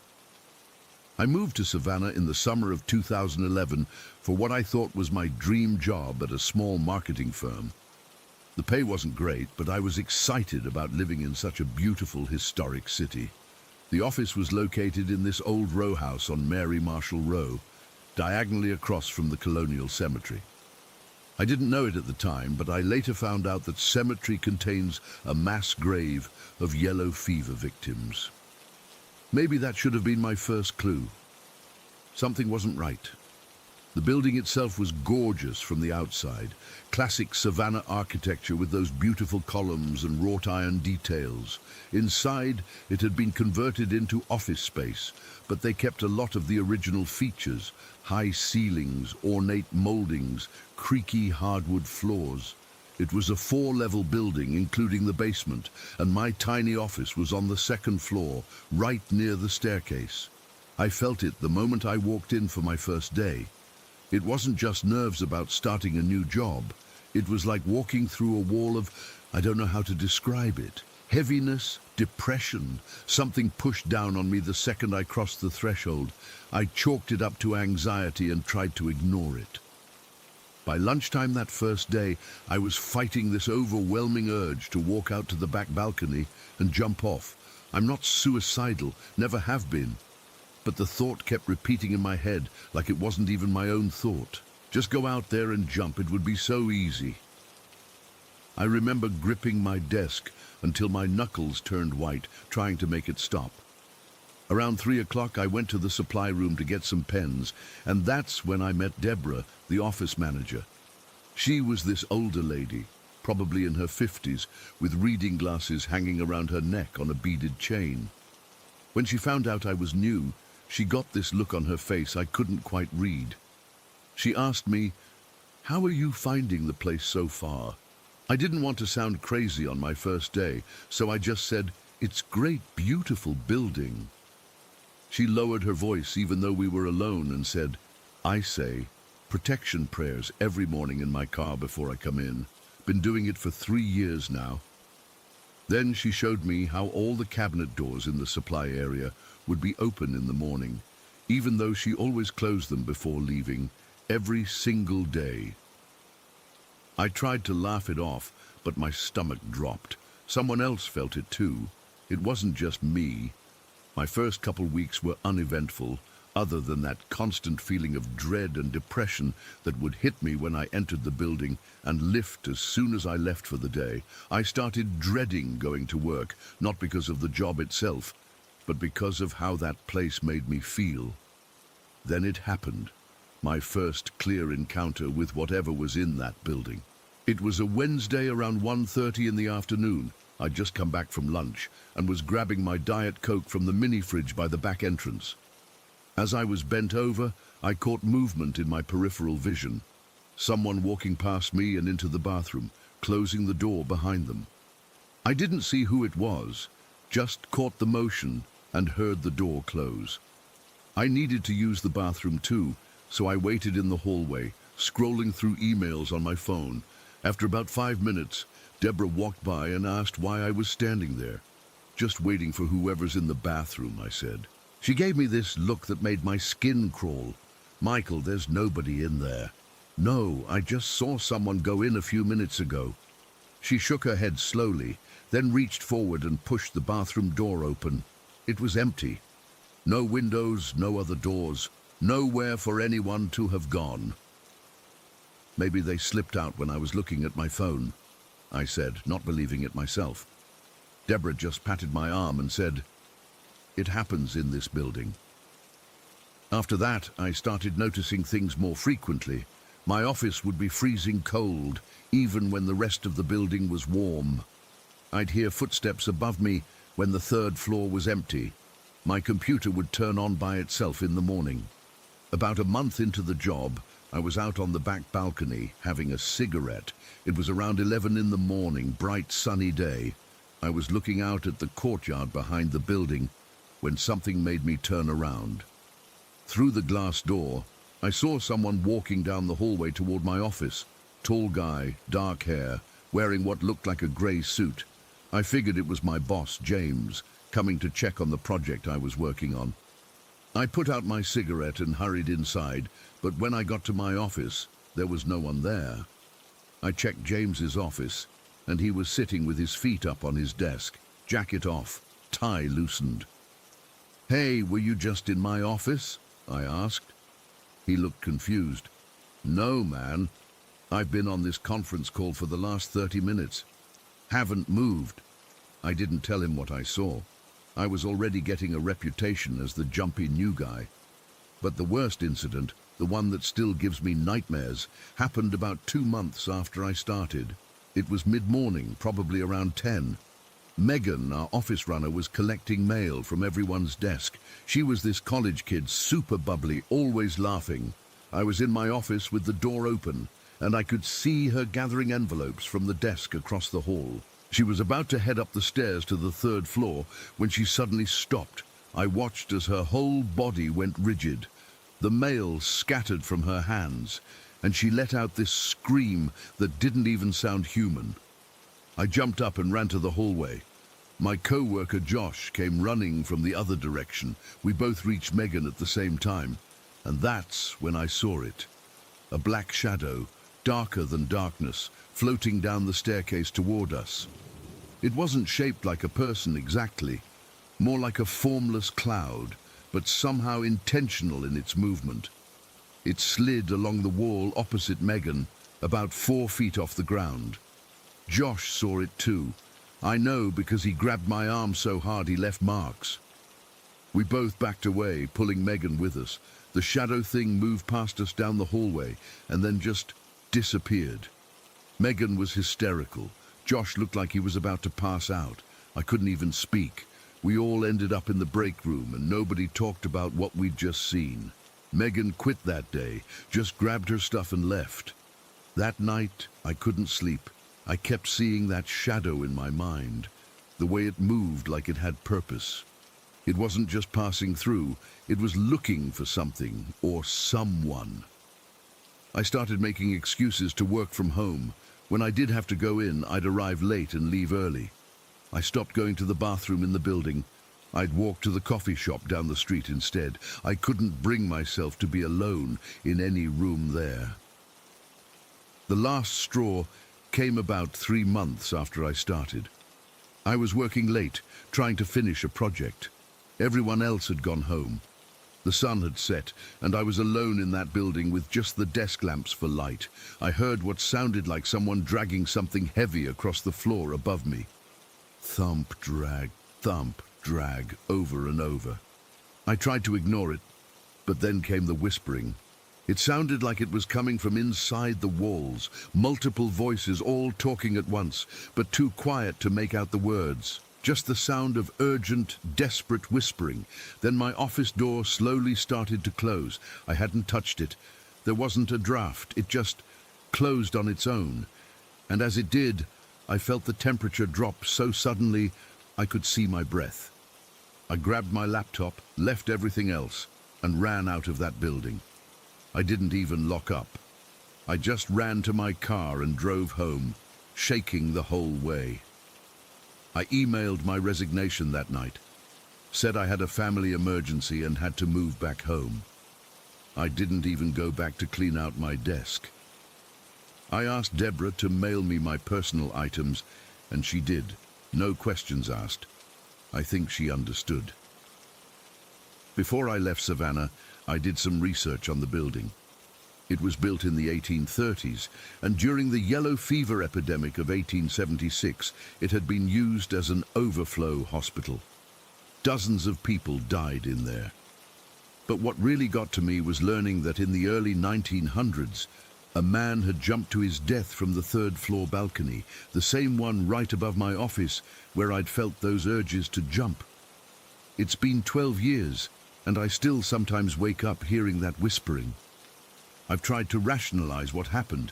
Old buildings make noise. My imagination was working overtime. Maybe there was some kind of gas leak making us all hallucinate. But I know what I saw. I know what I felt. That shadow was real. Whatever was in that house was real, and sometimes I can't shake the feeling that a little piece of it followed me home. Story 14. I've never told anyone this story before. I'm still not sure if I should, but I need to get it off my chest before the nightmares completely consume me. I was a police officer in Santa Cruz, Canary Islands, for 23 years before I retired. Most of my career was routine. Tourists getting too drunk, petty theft, the occasional domestic dispute. But there was one case in December of 1970 that still haunts me to this day. It was December 22nd, around 9 in the evening. I was nearing the end of my shift when the call came in. A local doctor, Walter Reyes, had phoned the station in a panic about 2 strange men who had shown up at his villa asking for his young housemaid. The dispatcher noted that Dr. Reyes seemed genuinely frightened, which was unusual for a man known for his composure. My partner Enrique and I were closest to the address, so we responded. When we arrived at the villa, Dr. Reyes was waiting at the gate. His face was pale and his hands were shaking as he led us inside. He explained that two men, a father and son, had come to his door covered in what looked like mud, asking for his 15-year-old housemaid Sabine. They claimed she was the daughter of the older man, and they needed to take her home immediately for some kind of ceremony. The doctor had refused, especially after overhearing parts of their conversation that disturbed him deeply. The younger one, he kept referring to himself as a prophet, Dr. Reyes explained, and the father was calling him Divine One and Messenger of God. They weren't speaking Spanish, it was German, I think, but I understood enough. When I asked about the substance on their clothes, the older man just smiled and said it was the sacrifice. The doctor had managed to get their names and an address before sending them away. Harold and Frank Alexander.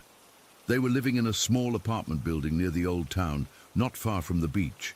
Something about the way Dr. Reyes described their demeanor, especially their calm, vacant smiles, made the hairs on the back of my neck stand up.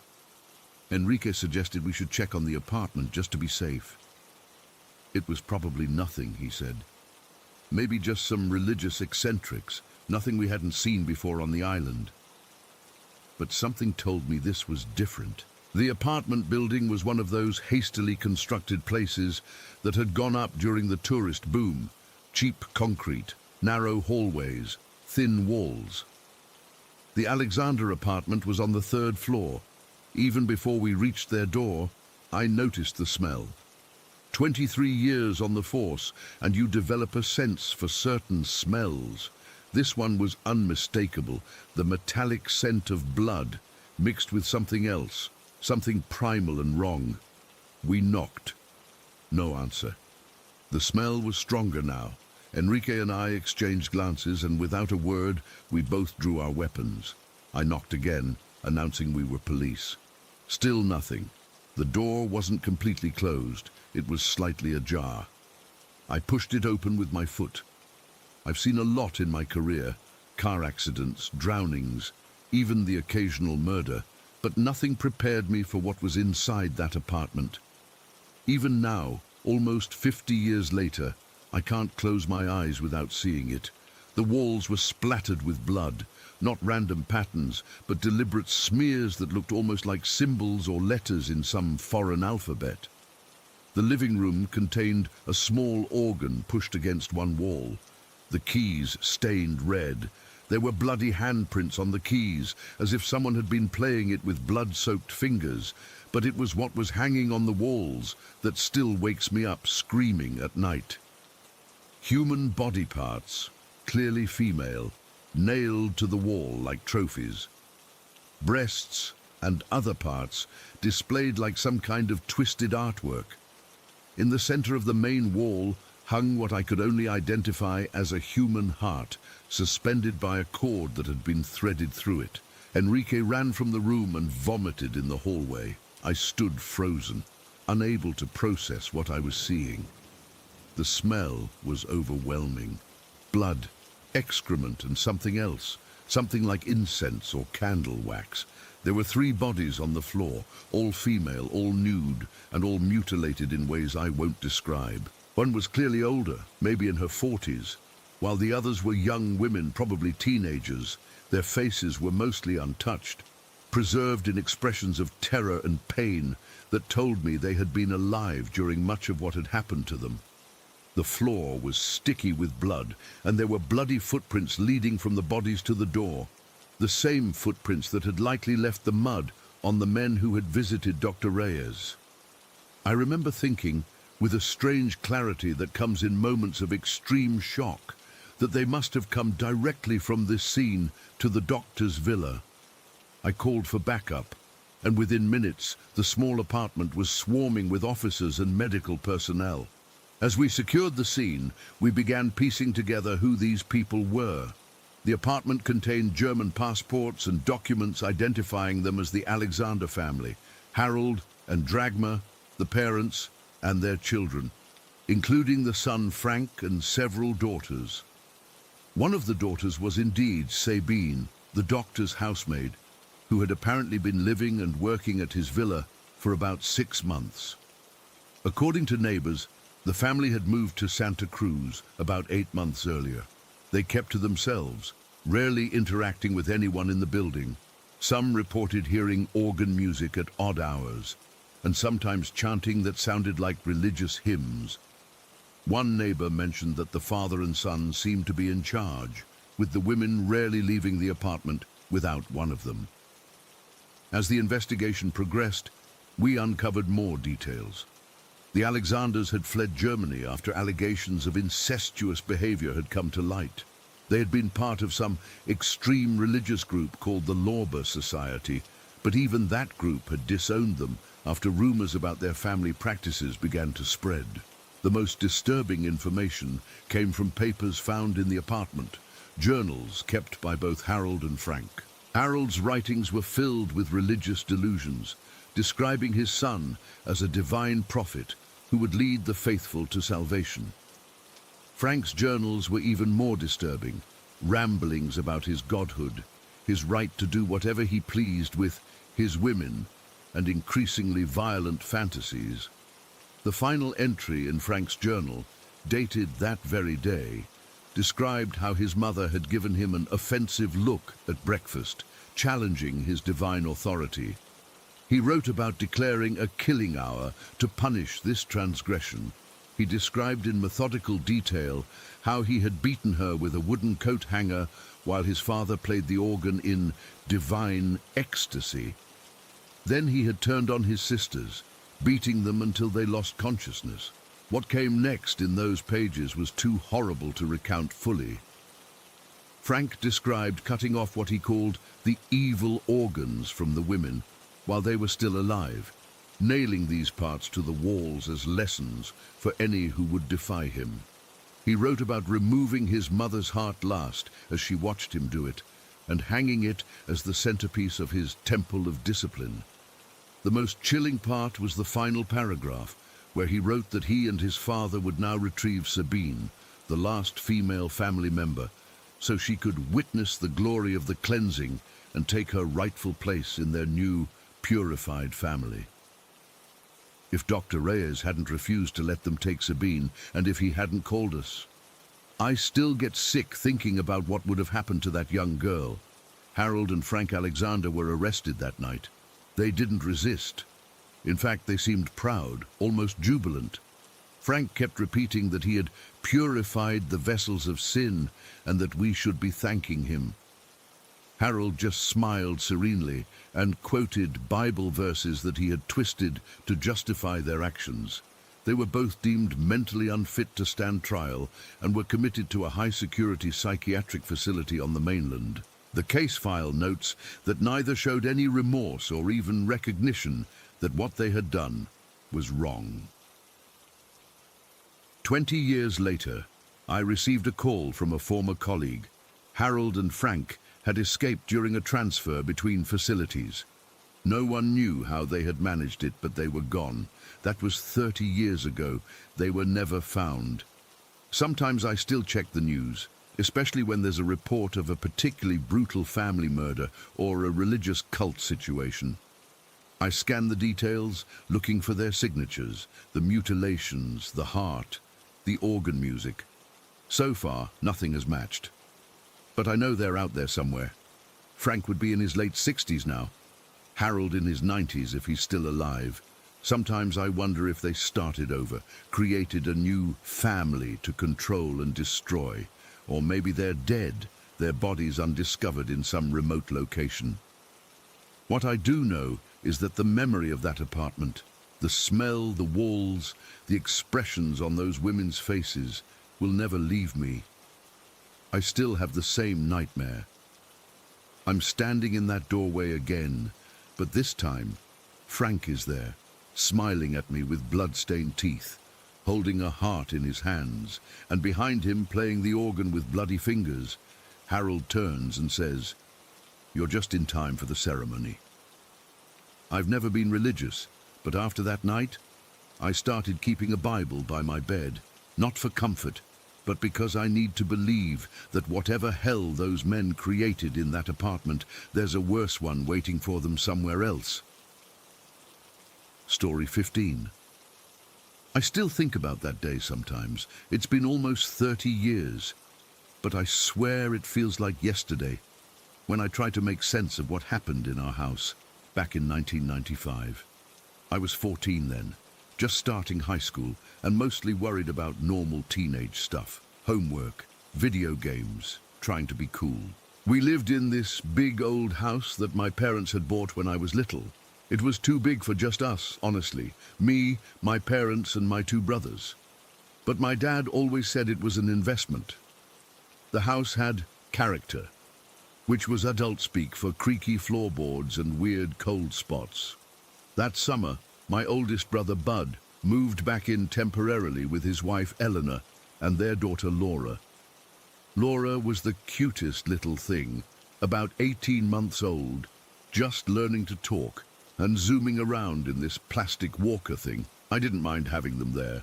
It made the house feel less empty, and I liked being an uncle, even though I was just a kid myself. The day it happened was a Tuesday in June. I remember because I had a math test that morning that I was sure I'd bombed. I got home from school around 3 in the afternoon, dropped my backpack by the door like always, and headed to the kitchen to grab something to eat. Mom was in there cooking something that smelled like garlic and onions, probably starting dinner early. "Hey, Mom," I said, opening the fridge to look for leftovers. "Hi, honey. How was school?" she asked, not looking up from the cutting board where she was chopping vegetables. "Fine. Made it through that math test." I grabbed some juice and shut the fridge. That's when I heard the plastic wheels of Laura's walker squeaking across the living room floor, followed by her little giggle. I walked into the living room, juice in hand, and there was Laura bouncing around in her walker, smiling when she saw me. "Car! Car!" she called out, her way of saying my name, Carlos. "Hey, little monster," I said, reaching down to ruffle her dark curls. She had on these little pink overalls with a white shirt underneath and those tiny Velcro shoes that lit up when she stomped her feet. I remember this so clearly because, well, you'll understand why soon. I flipped on the TV and found some cartoons. I think it was Rugrats or something like that. Laura was transfixed immediately, her little hands gripping the walker's tray. I sat on the couch nearby, doing nothing really, just decompressing from school. After about 20 minutes, Laura started getting fussy. She was rubbing her eyes and whining a little. "You hungry, Laura?" I asked. She babbled something that I took as a yes. I went to the kitchen and grabbed some Cheerios and poured a little more juice into a sippy cup that was drying by the sink. Mum was still cooking, her back to me as she stirred something on the stove. "Just getting some snacks for Laura," I told her. She nodded without turning around. I brought the snacks back to Laura, who immediately grabbed the cup and started drinking.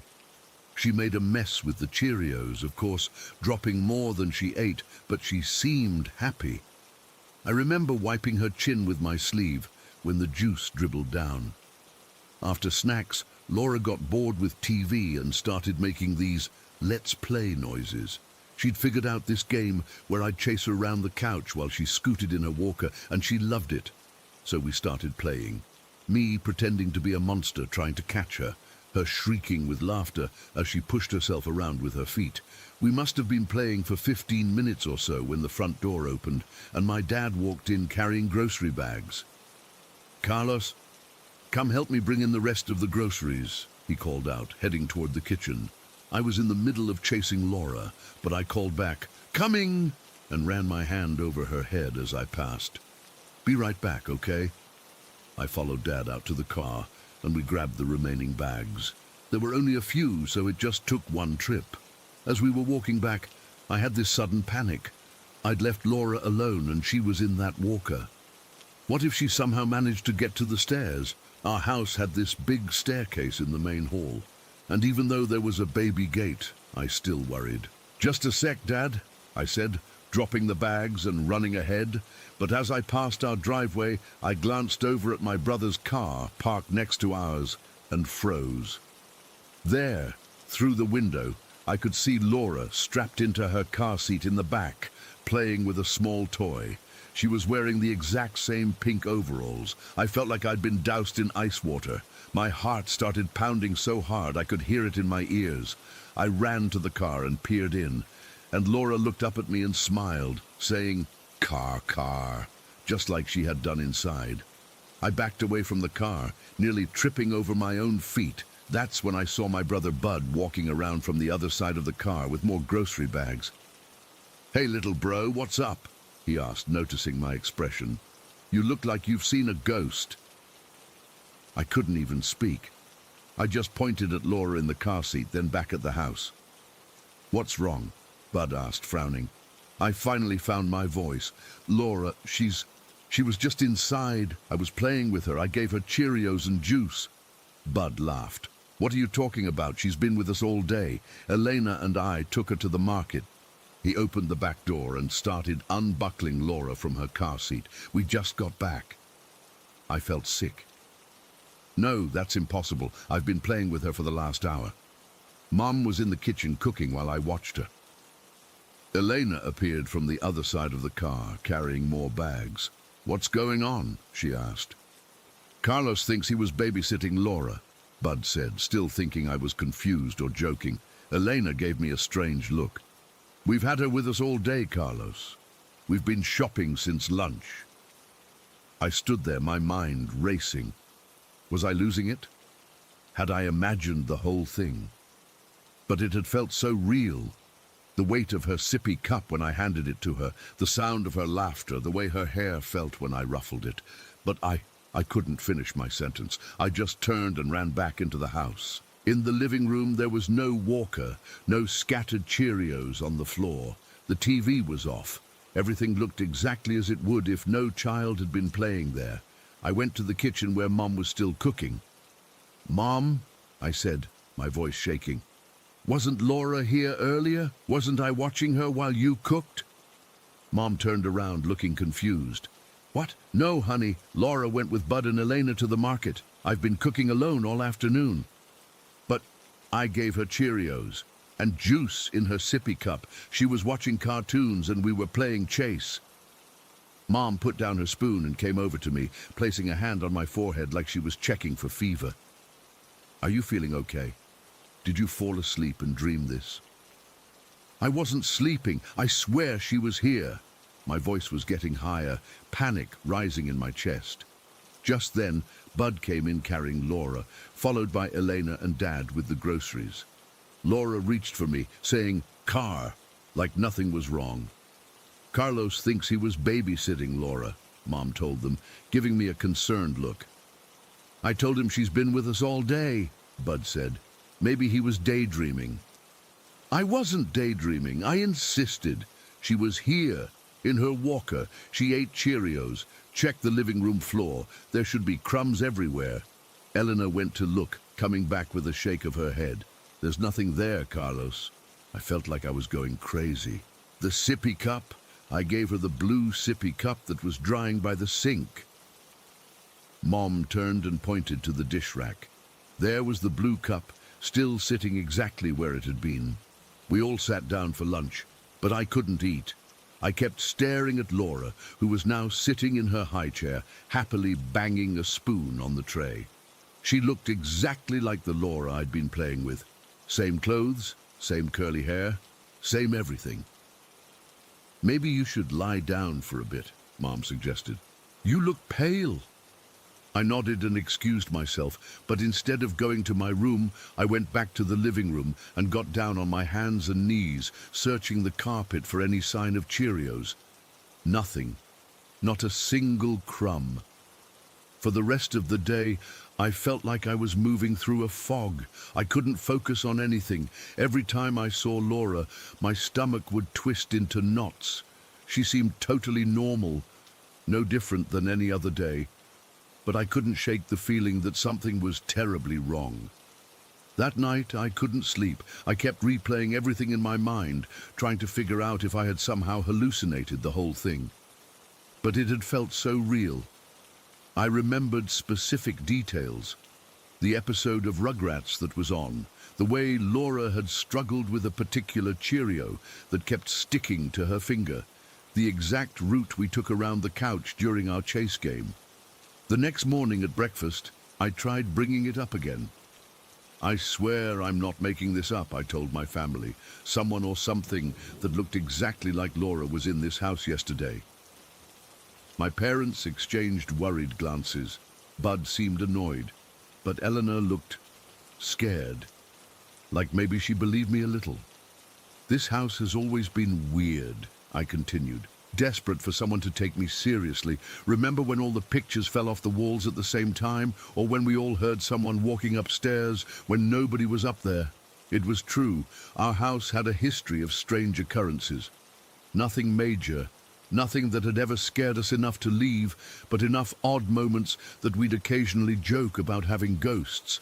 But this was different. This wasn't a creaky floorboard or a door closing on its own. This was something that looked exactly like my niece, solid enough to eat food and make noise. "Maybe it was a ghost," Bud said, clearly trying to end the conversation by humoring me. "Or maybe you need to cut back on video games. But I know what I experienced. It wasn't a dream or a hallucination. For over an hour, I interacted with something that looked, sounded, and felt exactly like Laura. Something that knew her nickname for me.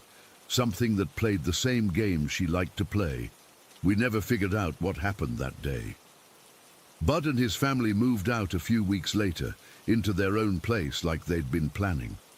I never told my friends about it. I knew how crazy it would sound. For a while, I was afraid to be alone in the house, always wondering if I'd turn a corner and see something that shouldn't be there. My parents sold the house when I was in college. I was relieved, honestly. Even years later, whenever I visited and saw Laura, I'd get this chill, wondering if she was really who she appeared to be. To this day, I still don't have an explanation. I've researched doppelgangers, time slips, parallel dimensions. Nothing quite matches what I experienced. All I know is that for a brief time on a normal Tuesday afternoon, there were two Lauras, and I'm the only one who saw both of them. Story 16. I still don't know how to explain what happened to me that summer day when I was 9. I've spent almost 20 years trying to make sense of it, Googling similar experiences and even visiting physics forums to understand if what I experienced was actually possible. My grandmother called it a time slip, but even that term doesn't fully capture the sheer disorientation and fear I felt. I grew up on our family's land in rural Texas, about 40 miles outside of Austin. It's not much to look at, mostly scrubby mesquite trees, tall grass, and rocky soil. But it's been in our family for over 200 years. My great-great-great-grandfather built the original homestead after moving west from Tennessee in the early 1800s. Most of the original structures are gone now, but the property boundaries have remained largely unchanged. That summer day in 2003 was brutally hot, even by Texas standards.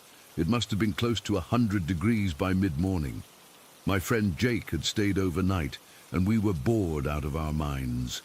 My parents were in town shopping, and my older sister was supposed to be watching us, but she was on the phone with her boyfriend in the house. "Let's follow Rex into the back pasture," Jake suggested. Rex was our yellow lab mix, always chasing rabbits and armadillos through the property. I remember shrugging, thinking it would be better than sitting around playing the same video games we'd beaten 3 times already. Sure, but we gotta take water. I filled 2 plastic bottles from the kitchen tap while Jake tied his shoes. We headed out, following Rex as he darted along the worn game trails that crisscrossed our property. The sun beat down on us relentlessly, and sweat soaked through my t-shirt within minutes. The cicadas were deafening that day, a constant pulsing drone that seemed to make the air itself vibrate. After maybe 20 minutes of walking, we reached the barbed wire fence that marked the boundary between our land and the Wilson property next door. The Wilsons were an elderly couple who rarely visited their land, and we often crossed over without permission to explore. The fence was old, probably put up in the 70s, with rusty barbed wire sagging between weathered cedar posts. "Rex went through," Jake said, pointing to where our dog had slipped underneath a low spot in the fence. I hesitated for a second. "My dad says we're not supposed to go on their property." Jake rolled his eyes. "We do it all the time. Come on, we'll just grab Rex and come right back." I nodded and we both ducked under the fence. I remember the exact moment my feet touched the ground on the other side. There was a weird sensation, like the air pressure had suddenly changed. The way your ears pop when driving up a mountain, except it was all over my body. I blinked hard, feeling momentarily dizzy. When I opened my eyes, something was different. Not dramatically different, not like in the movies where suddenly everything changes. It was subtle, but immediately noticeable. "Jake?" I turned to look for my friend, but he wasn't there. Rex was gone too. The fence I'd just crossed looked newer. Not brand new, but definitely not the decades-old fence I'd just crawled under. The wooden posts weren't grey with age, but still had a yellowish tint of relatively fresh cedar. The barbed wire was tight between the posts, not sagging like I remembered. I stood frozen, trying to process what I was seeing. Then I noticed the trees. There were 3 mesquite trees that should have been massive. They'd been huge my entire life, with thick trunks you couldn't wrap your arms around. My dad always said they were probably over 80 years old, but now they were just saplings, maybe 10 feet tall, with trunks no thicker than my wrist. "What the hell?" I whispered to myself, the words barely audible. I didn't curse much at 9 years old, but this situation seemed to warrant it. About 100 yards away stood the old Wilson windmill. It had been broken for as long as I could remember, a rusted metal skeleton that hadn't pumped water in decades. But now it was turning slowly in the breeze, creaking with each rotation. One of the blades was bent, as if recently damaged, but it was clearly still functional. The air felt different too. The temperature seemed higher, the sunlight more intense somehow, not just hotter but sharper, more defined. Colors appeared oversaturated, like when you mess with the settings on a TV. The green of the grass was almost painfully bright. The blue of the sky seemed deeper than I'd ever seen it. I took a few hesitant steps forward, feeling like I was moving through water.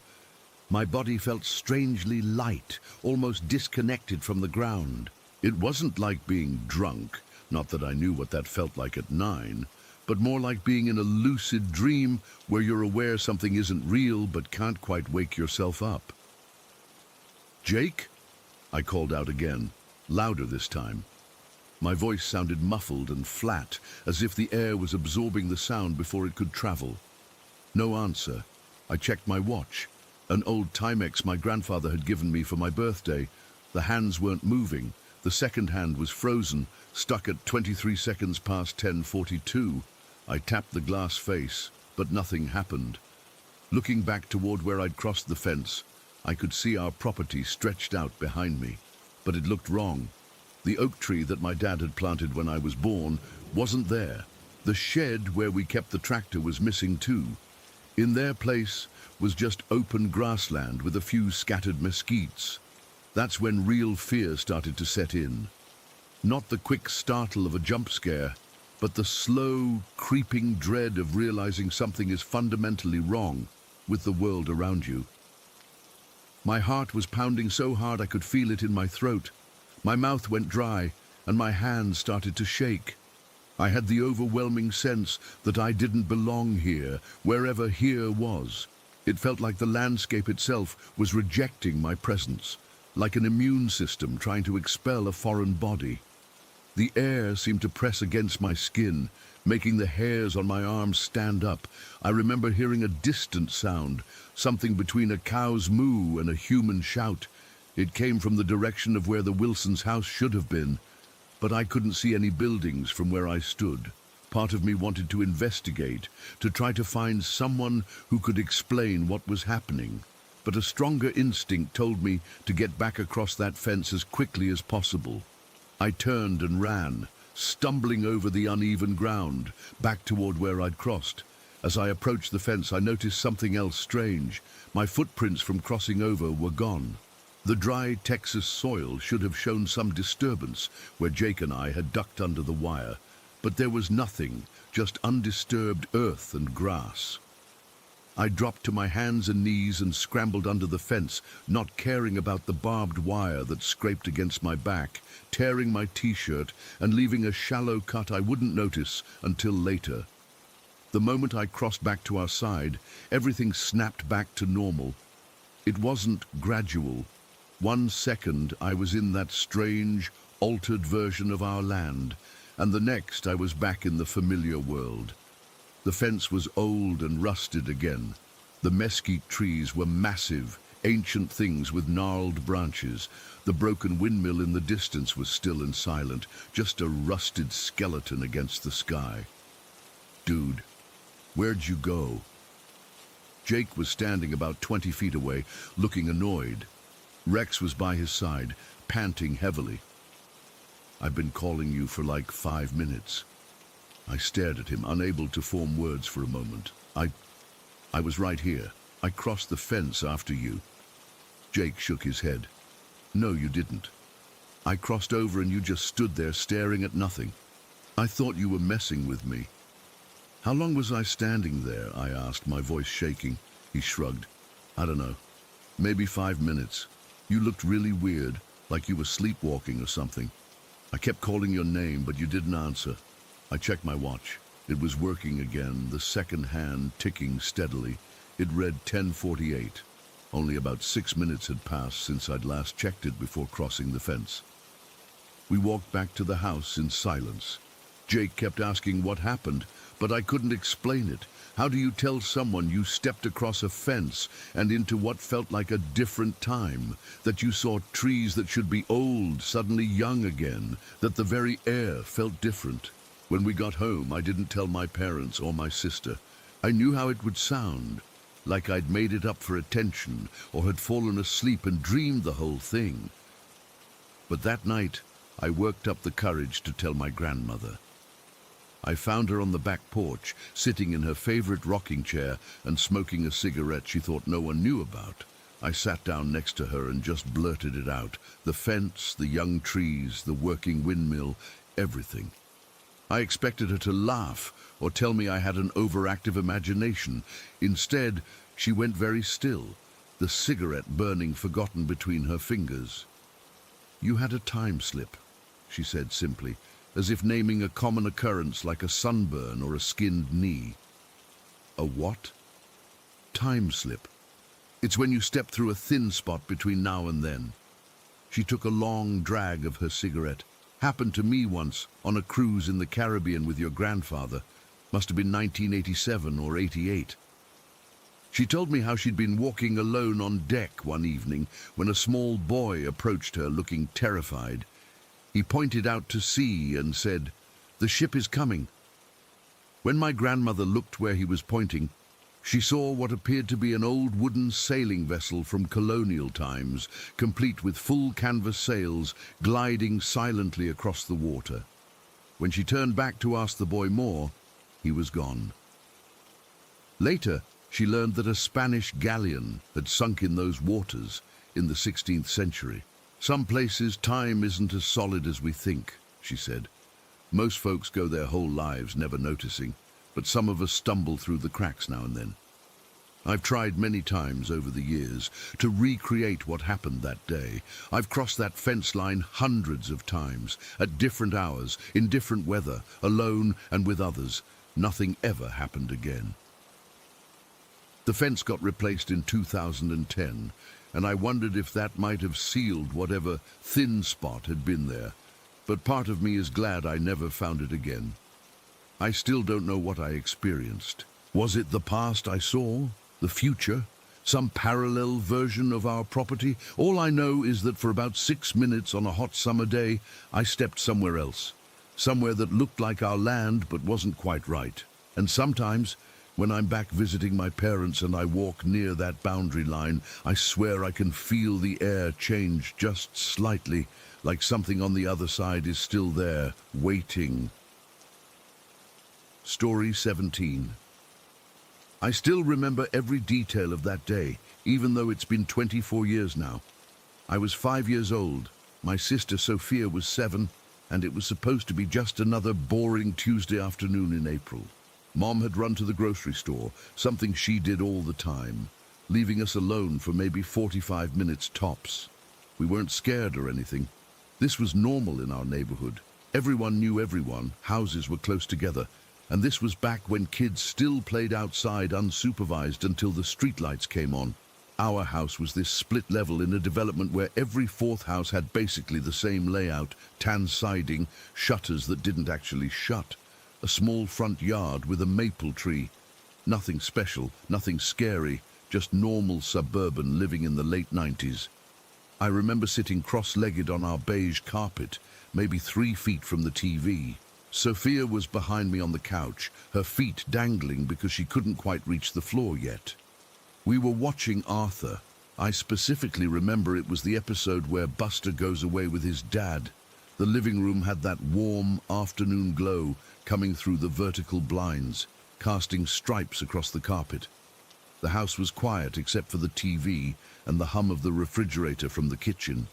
Mom had left maybe 15 minutes earlier, and we knew she'd be back soon with juice boxes and those cheese crackers with peanut butter that we always fought over. That's when we heard it. Vincent.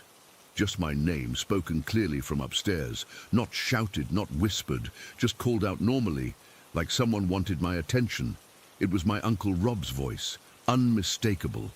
He had this specific way of saying my name where he'd emphasize the first syllable slightly more than the second.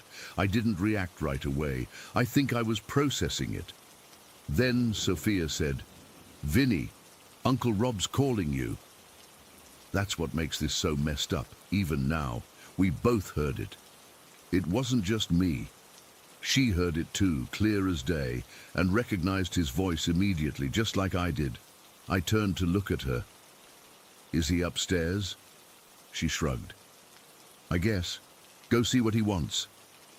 I wasn't scared at all. Why would I be? It was just Uncle Rob. He lived with us off and on between his overseas contracting jobs. He worked in IT for some company that sent him to military bases to set up computer systems. He'd been staying in our spare bedroom for a couple months earlier that year, but he'd left for a job in Germany about 3 weeks before. I remember standing up and stepping over a pile of Legos I'd left on the floor. The stairs in our house were split. You'd go up half a flight to a landing, then turn and go up the other half. I climbed them with one hand on the banister like Mom always told me to. I wasn't afraid. Not yet. At the top of the stairs was a hallway with 4 doors. My parents' room at the end, my room and Sophia's room on the left, and the guest room where Uncle Rob stayed on the right. His door was closed, which was normal. I walked up to his door and knocked. No answer. I figured he just didn't hear me, so I turned the knob and pushed the door open. The room was dark. The blinds were drawn. Nobody was there. I stood in the doorway for what felt like forever, but was probably just a few seconds. The bed was made up with the navy blue comforter we used for guests. Uncle Rob's stuff wasn't there. No laptop on the desk, no clothes hanging in the open closet, no travel toiletry bag in the corner. I remember noticing how still the air was, like the room had been closed up for weeks. It smelled like the lemon furniture polish Mom used, but that faint, faded smell when it's been a while since cleaning day. That's when I felt it. This weird, heavy feeling in my stomach. Something wasn't right. My 5-year-old brain was putting it together. Uncle Rob wasn't here. Uncle Rob was in Germany. Mom had helped us send him a letter just last week. But I had heard him call my name. Sophia had heard him too. I backed out of the room and pulled the door shut. The click of the latch seemed way louder than it should have been. I stood there in the hallway, suddenly not wanting to be upstairs anymore. The house felt different somehow, like when you wake up in the middle of the night and everything familiar looks slightly wrong. I hurried back down the stairs, taking them faster than I should have. When I got back to the living room, Sophia was still on the couch, but she was sitting up straight now, not lounging like before. "He's not there," I said. She frowned. "Yes, he is. We heard him." I shook my head. No, his room is empty. All his stuff is gone. But we heard him, she insisted. He called your name. We stared at each other. I can still picture her face. Her eyebrows scrunched together, her mouth slightly open. She was trying to understand, just like I was. Uncle Rob is in Germany, I said slowly. Remember, Mom helped us mail him that picture you drew. I saw the realization hit her. Her eyes got wide and she pulled her feet up onto the couch, hugging her knees to her chest. Then who called you? She whispered. That question hung in the air between us. The TV was still on, but neither of us was watching it anymore. The house suddenly felt huge and empty and wrong. We didn't talk about what to do. We just instinctively moved closer together. I climbed onto the couch next to her, and we sat there, shoulders touching, eyes fixed on the staircase. What if it called again? What if it came downstairs? What if whatever it was looked like Uncle Rob but wasn't him? I remember how my heart was pounding, how my palms were sweaty, every little house noise, the ice maker dropping ice, the heat clicking on, the wood floors creaking as they expanded in the afternoon sun, made us jump. We sat like that until Mum came home. I remember the relief I felt when I heard her key in the front door. She pushed it open with her hip, grocery bags hanging from both arms. "A little help here, guys," she said, not noticing anything was wrong at first. We didn't move, couldn't move. She set the bags down and finally looked at us properly. "What's wrong? Did something happen?" Sophia spoke first. "We heard Uncle Rob upstairs. He called Vinny's name." Mom froze. She got this look on her face, part confusion, part fear. "What do you mean?" "We heard him," I said. "He called Vincent from upstairs. But when I went up there, he wasn't in his room." Mom's face changed. I didn't understand her expression then, but looking back now, I recognize it as the face of an adult trying not to scare children while being terrified herself. "Uncle Rob is in Germany, remember?" She kept her voice even, casual. "You must have heard the TV, or maybe the neighbors." But she went upstairs immediately. I remember hearing her open every door, even checking the closets.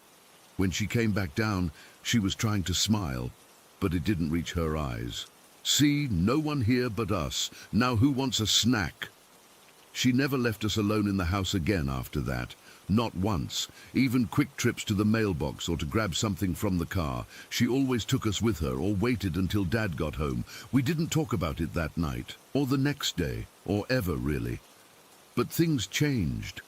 Mom started keeping the doors locked even during the day.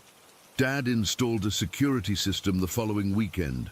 They said it was just to be safe, but I knew it was because of what happened. Sophia and I didn't mention it to each other for years. It was like we both understood that talking about it would make it more real, but we developed this habit of always staying in the same room when we were home. We'd drag our toys or books or homework to wherever the other one was. Neither of us wanted to be alone in the house, even if our parents were home. I'm 29 now. I brought it up to Sophia at Christmas 2 years ago, after we'd both had a few glasses of wine. She got really quiet, then said, "I still think about that day all the time." We compared memories. Every detail matched. The time of day, the TV show, the way the voice sounded exactly like Uncle Rob's, how we both heard it clear as day.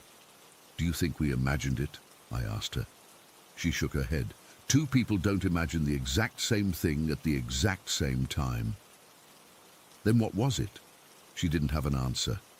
Neither do I. Uncle Rob died in a car accident in Berlin 4 years after that day. I've often wondered if there was some connection, like maybe something was trying to warn us, or him. But that doesn't explain why it used his voice, why it called me specifically, or what might have happened if Mom hadn't come home when she did. The rational part of my brain says it must have been the TV or a neighbor's voice carrying strangely through the vents. Kids have active imaginations. We convinced each other we heard the same thing. But then I remember how specific it was, the exact way Uncle Rob said my name. The volume, Not too loud, not too soft, just right for someone calling from the top of the stairs, and the fact that Sophia identified it as Uncle Rob before I said anything.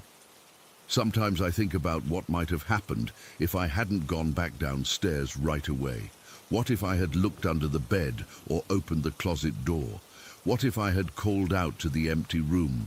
I've never experienced anything like that again. No ghosts, no unexplained voices, nothing paranormal at all. Just that one afternoon when I was 5 years old, when something or someone called my name in a voice that couldn't possibly have been there. I'm a pretty skeptical person. Generally, I don't believe in most supernatural stuff, but I also trust my memories and my sister's memories of that day. Something called me using my uncle's voice. Something wanted me to go upstairs. And sometimes, even now, when I'm alone in my apartment and I hear an unexpected noise, I freeze. I listen, and I never ever answer. Say. Story 18. Sense of what happened that night. I need to get this off my chest because it's been driving me crazy. Maybe someone here has seen something similar or has some kind of explanation. This happened during winter break of my senior year of high school. Me and 5 of my friends were hanging out pretty much every night because we all knew we'd be going our separate ways for college in a few months. We lived in this small town where there wasn't much to do, especially in winter, so we'd often just drive around and find random spots to park and hang out. That night, it was a Friday in December, we decided to go up to this hilltop that overlooks the town's soccer fields. It's this spot where people sometimes go to smoke or just chill because you can see a lot of the town from up there and it's pretty secluded. The soccer fields are at the bottom of the hill, and beyond them is this thick line of trees that stretches for miles. It was around midnight, maybe a little after. The temperature had dropped to about 20 degrees, and there was a light dusting of snow on the ground that reflected the moonlight. We were all crammed into my buddy Mark's dad's SUV. Mark and his girlfriend Amber were in the front seats. Me and my girlfriend Katie were in the middle row, and our friends Chris and Jenna were in the back. We'd been up there for maybe 30 minutes just talking about college plans and playing music. I remember we were listening to some playlist Amber had made. The heater was on full blast because it was freezing outside. That's when things got weird. I was in the middle of telling everyone about this scholarship I'd applied for when I noticed Mark and Amber had suddenly gone quiet. They were both staring intently out the windshield.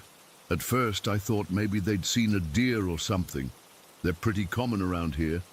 "Yo, what are you guys looking at?" I asked. Mark didn't answer right away. He just kept staring, then leaned forward in his seat. "Do you guys see that?" His voice had this edge to it I'd never heard before. Amber grabbed his arm. "Oh my God, what is that?" I laughed because I thought they were messing with us. Mark and Amber were always trying to prank the rest of us. "See what? There's nothing out there." "By the tree line," Mark said, pointing. "Right at the edge of the soccer fields. There's someone standing there." We all tried to see what they were looking at, but from the middle and back seats, the angle was different. Chris and Jenna started shifting around in the back, trying to get a better view. "I don't see anything," I said. I was still convinced they were pulling some stupid joke. But then Katie gasped next to me. "Wait, I think I see it too." She leaned across me to get a better look out the window. "There's definitely something there." Now, Chris and Jenna were both pressed against the windows on either side of the car. "Oh shit," Chris said quietly. "I see it too." At this point, I was getting annoyed because I still couldn't see anything, and I thought they were all in on some elaborate prank. "What exactly are you guys supposedly seeing?" I asked. "It's like a big blue person," Amber said, her voice shaking a little. I burst out laughing. "A big blue person? What, like a Smurf or Avatar?" Nobody laughed with me. They were all dead serious, still staring out at the tree line. "It's not funny, Jordan," Katie said, gripping my arm. "There's something down there. I rolled my eyes and unbuckled my seatbelt so I could get a better view. I leaned across Katie toward the window, squinting out at the darkness. The soccer fields were dimly lit by the moonlight, and I could clearly see the tree line about 200 yards away from us. At first, I still didn't see anything, just the empty soccer fields and the dark mass of trees beyond them. But then, I saw it. At the very edge of the tree line, where the trees met the open field, there was something, someone, a figure that was clearly not a normal person. It was hard to make out details from that distance, but what struck me immediately was the color. It was blue, not like someone wearing blue clothes, but actually blue. Like its entire body was this glowing blue color. "What the fuck is that?" I whispered. "You see it now?" Mark asked, his voice tense. I nodded, unable to take my eyes off the figure. As I stared, I could make out more details. It was tall, way taller than a normal person, maybe 7 or 8 feet, and the blue wasn't solid. It was like the thing was both transparent and solid at the same time. I could see what looked like energy or something flowing through its body, pulsing slightly. The color is hard to describe exactly. It was definitely blue, but not dark blue, more like a light blue that somehow managed to be bold at the same time. It reminded me of those videos of bioluminescent algae in the ocean, but more structured, more defined. And it was shaped like a person. It had a head, arms, legs, all in the right proportions, just much bigger. But there was something off about it, something not quite human in the way it held itself, for what felt like forever, but was probably only about a minute. We all just sat there in complete silence, watching this thing standing at the edge of the trees. It didn't move much, just stood there, slightly swaying like it was looking out across the soccer fields. Maybe looking at us. My heart was pounding so hard I could feel it in my throat. My mouth had gone completely dry. Part of me wanted to start the car and get the hell out of there, but I couldn't look away. None of us could. Then, without warning, the blue figure turned and walked back into the trees. Not quickly, not running, just a calm, deliberate movement. Within seconds, it had disappeared into the darkness of the forest. For a moment, nobody said anything. We were all just frozen, trying to process what we'd seen. "Did everyone just see that?" Chris finally asked from the back seat, his voice barely above a whisper. We all nodded or mumbled yes. "What the actual fuck was that?" Mark said, finally turning around to look at the rest of us. His face was pale. "You all saw a tall blue figure, right?" Katie asked. "Like glowing blue." Everyone nodded again. "It was like transparent, but not," Jenna said. "Like you could kind of see through it, but it was definitely solid. And it had to be at least 7 or 8 feet tall," Amber added. "The way it moved," Chris said. "It moved like a person, but not exactly." It hit me then that we were all describing the exact same thing. This wasn't mass hysteria or suggestion. We'd all seen the same details independently. The height, the color, the weird transparent but solid quality, the way it moved. "We need to get out of here," Katie said, grabbing my hand. Her palm was sweaty despite the cold. Nobody argued. Mark started the engine, and we got out of there as fast as we could. The whole way back to town, we kept trying to come up with explanations. Maybe it was someone in a costume. But who would be out in the freezing cold at midnight in the middle of nowhere, wearing something like that? And how would they make themselves glow and be that tall? We thought about going to the police, but what would we even say? "Hey, we saw a giant glowing blue person by the soccer fields." They'd think we were drunk or high. We made a pact that night to keep checking online for any similar sightings in our area. For weeks after, we were obsessed with researching supernatural phenomena, local legends, anything that might explain what we saw. But we never found anything that matched our experience. The weirdest part is how it affected us differently. Amber refused to talk about it after a few days, like she was trying to convince herself it never happened. Chris went the opposite direction, got super into paranormal stuff, even joined some investigation groups in college. The rest of us just kind of carried it with us. This weird experience that we couldn't explain. We've all gone our separate ways now, off at different colleges. But whenever we get together, there's always this moment where someone will mention that night, and we all know exactly what they're talking about. We still don't have an explanation. I've told this story to a few close friends since then, but nobody believes me. They either think I'm making it up, or that we all saw a person with a flashlight or something, and our minds played tricks on us. But there were 6 of us, and we all saw the same thing, and it wasn't a person with a flashlight. It wasn't anything I can explain. So I'm putting this out there now, hoping maybe someone else has seen something similar, or maybe someone has an explanation for what a 7-foot-tall, transparent blue humanoid thing could be. Because 3 years later, I still think about that night all the time. I still avoid driving past those soccer fields when I'm home from college. And I still find myself staring at tree lines, wondering if I'll ever see it again, both hoping I will and hoping I won't. Has anyone else ever seen anything like this? Or am I going to spend the rest of my life wondering what the hell we saw that winter night? Story 19. I still can't explain what happened to me when I was a kid. I've kept this to myself for years, only telling a few close friends, but I need to get it off my chest. Maybe someone out there has experienced something similar. I grew up in Willowbrook, a quiet suburban town where nothing ever seemed to happen. We lived in this big 2-story house with my parents, my older brother Jake, my younger sister Emma, and my dad's parents who moved in after my grandpa had his stroke. The house itself was pretty normal looking from the outside. White siding, dark shutters, a porch that wrapped around one side, but there was always something off about it. My first encounter happened when I was about 5. I remember it was a Saturday morning because cartoons were on, but I wasn't really watching them. I was playing with my Hot Wheels on the carpet at the far end of the living room, making little ramps out of books and stuff. My parents were upstairs getting ready for something, and my grandparents were in the kitchen.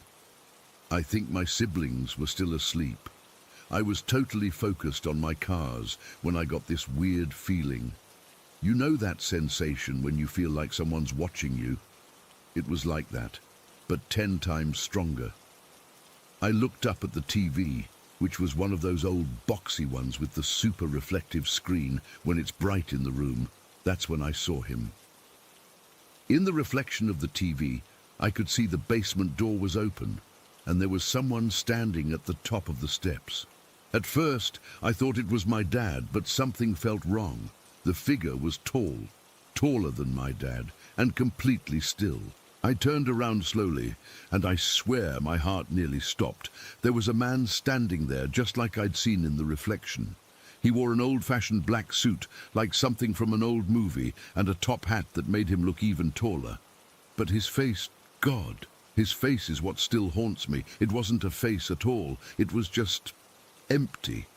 Not blank like a mannequin, but fuzzy and transparent, like TV static or when you rub your eyes too hard and see spots. I could sort of see through it to the wall behind him. I couldn't move. I just sat there, frozen with my car still in my hand, staring at this thing. It didn't move either. It just stood there, facing me. I don't know how long we stayed like that. Probably only seconds, but it felt like forever. Then I blinked, and when I looked back at the TV, the reflection was gone. I whipped my head back around, and there was nothing by the basement door. The door was even closed, which made no sense, because I hadn't heard it shut. I dropped my toys and ran upstairs as fast as I could, darting right past where he had been standing. I found my mom in her bathroom doing her makeup and tried to tell her what happened, but she just thought I'd had a bad dream or was making up stories again. I wasn't. For weeks after that, I refused to play in the living room alone. I wouldn't go near the basement door. My parents thought I was being dramatic, but I knew what I'd seen. The second time I saw him was maybe 6 months later. My sister and I were playing in the front entryway, this little landing area by the front door.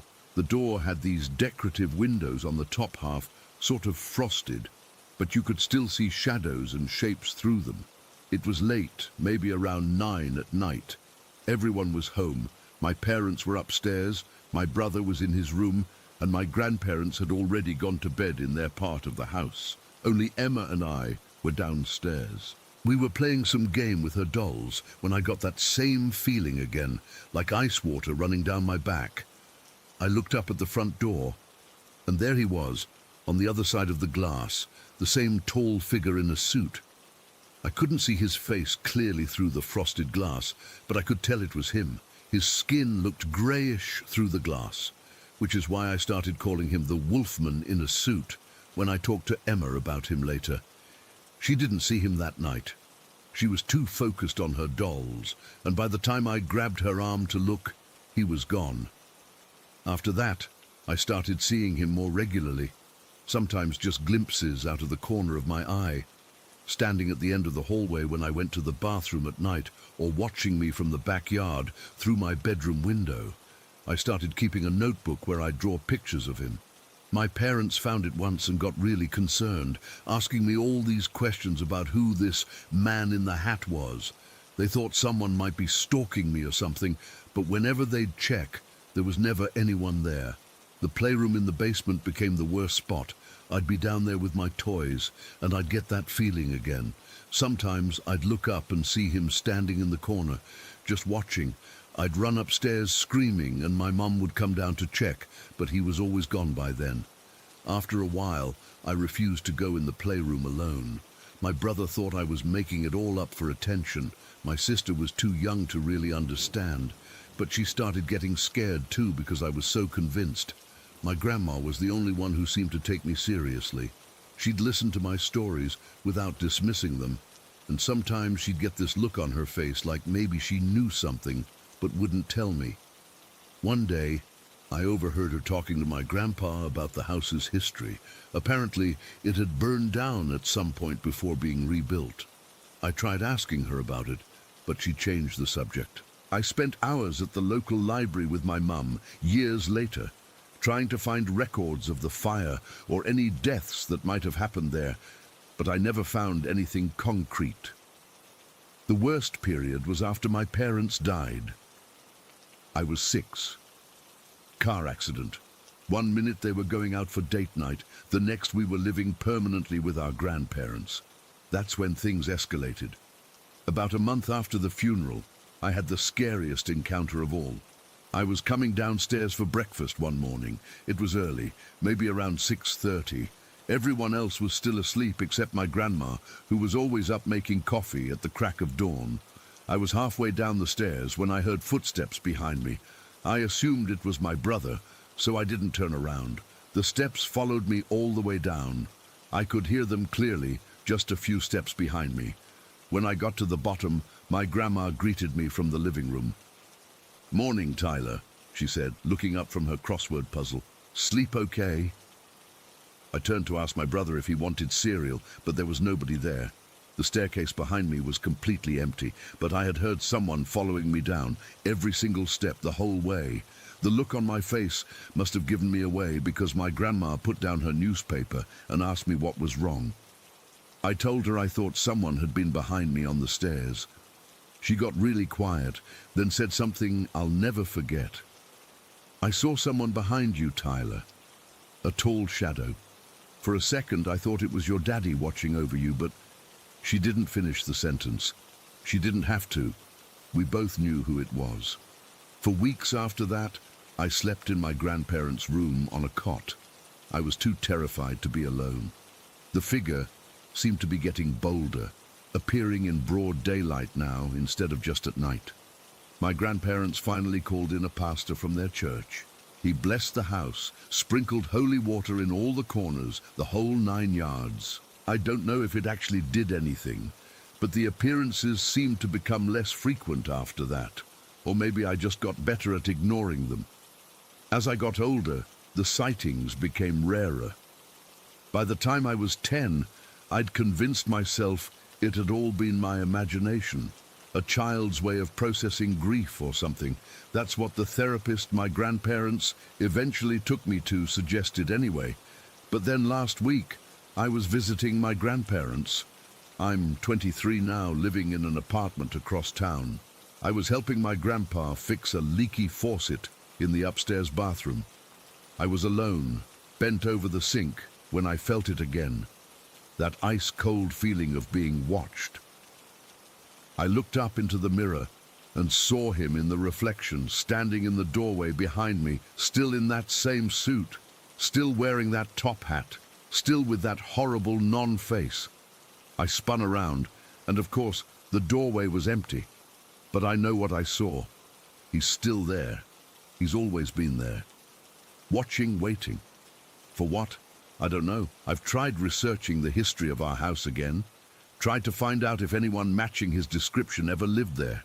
I've looked into local histories about men in top hats, Victorian-era deaths, anything that might explain who or what this thing is. Nothing. My grandparents are talking about selling the house soon and moving into a retirement community. Part of me hopes that whatever this entity is, it stays with the house and doesn't follow them. Another part of me is terrified that it might follow me instead. I still don't know what to make of all this. Was it a ghost? Some kind of interdimensional being, a manifestation of my childhood trauma? I honestly have no idea. All I know is that I saw him. I felt his presence. And sometimes, when I'm alone in my apartment at night, I still get that feeling like he's standing in the corner, watching me with that faceless void. I've never told this full story to anyone before. I'm still not sure if writing it down was a good idea. Maybe talking about him gives him power. Maybe he'll show up tonight because I'm thinking about him again. But I had to tell someone. I had to get this out. Because the worst part isn't the fear anymore. It's the not knowing. Not knowing who he is, what he wants, or if he'll ever stop watching me. Story 20. I still get goosebumps when I drive past that old duplex in Millfield. It's been almost 8 years since we lived there, but I can't help slowing down every time I pass by, drawn to it like a magnet, despite the fear that still lingers in my gut. Some part of me needs to see it, to remind myself it was real, even though I wish I could forget. After my divorce from Mike, I was desperate. 5 kids, barely any money, and the landlord of our previous place had given us 30 days to vacate. I had nowhere to go. The waiting list for public housing was usually years long, but somehow a miracle happened. They called me with an available unit. A 4-bedroom duplex on Maple Street. One of those old historic homes from the early 1900s that had been converted into housing. When they showed it to me, I nearly cried with relief. Spacious rooms, a big backyard for the kids, and enough bedrooms that I wouldn't have to cram all 5 children into one room. The rent was affordable, which seemed too good to be true, and it was. I should have paid attention to the warning signs from day one. The property manager handed me the keys with an odd expression, mentioned something about previous tenants not staying long, but I was so grateful to have a roof over our heads that I brushed it off. We moved in on a Saturday in June. It was a warm day, sunshine streaming through the windows as we carried in our meager possessions. The kids were excited, running from room to room, claiming their spaces. I chose the bedroom at the end of the upstairs hallway, figuring the kids should have the rooms closer to the stairs. That first night I noticed how cold my room was compared to the rest of the house. I cranked up the thermostat, but my room stayed freezing while the rest of the house got uncomfortably hot. I figured it was just poor insulation or an issue with the vents. The hallway leading to my bedroom was another issue. No matter what time of day, it remained dark and cold. I'd installed a new light fixture, but the bulb never seemed bright enough to properly illuminate the space. It created this tunnel-like effect, like I was walking into some place I shouldn't go every time I headed to my room. Within the first week, I'd replaced the light bulbs in my bedroom and closet 3 times. Each time, they'd work fine when I first installed them, but within hours, they'd either burn out completely or start that unsettling flicker. The maintenance guy came out, checked the wiring, and said everything looked normal. He seemed eager to leave, kept glancing around my room like he was expecting something to jump out at him. "Has anyone ever complained about this room before?" I asked him. He wouldn't meet my eyes. "I don't know much about the history. Just moved to town myself." He packed up his tools quickly after that and practically ran down the stairs. By the third week, I was used to the cold. I kept extra blankets on my bed and wore thick socks to sleep. The kids never complained about their rooms.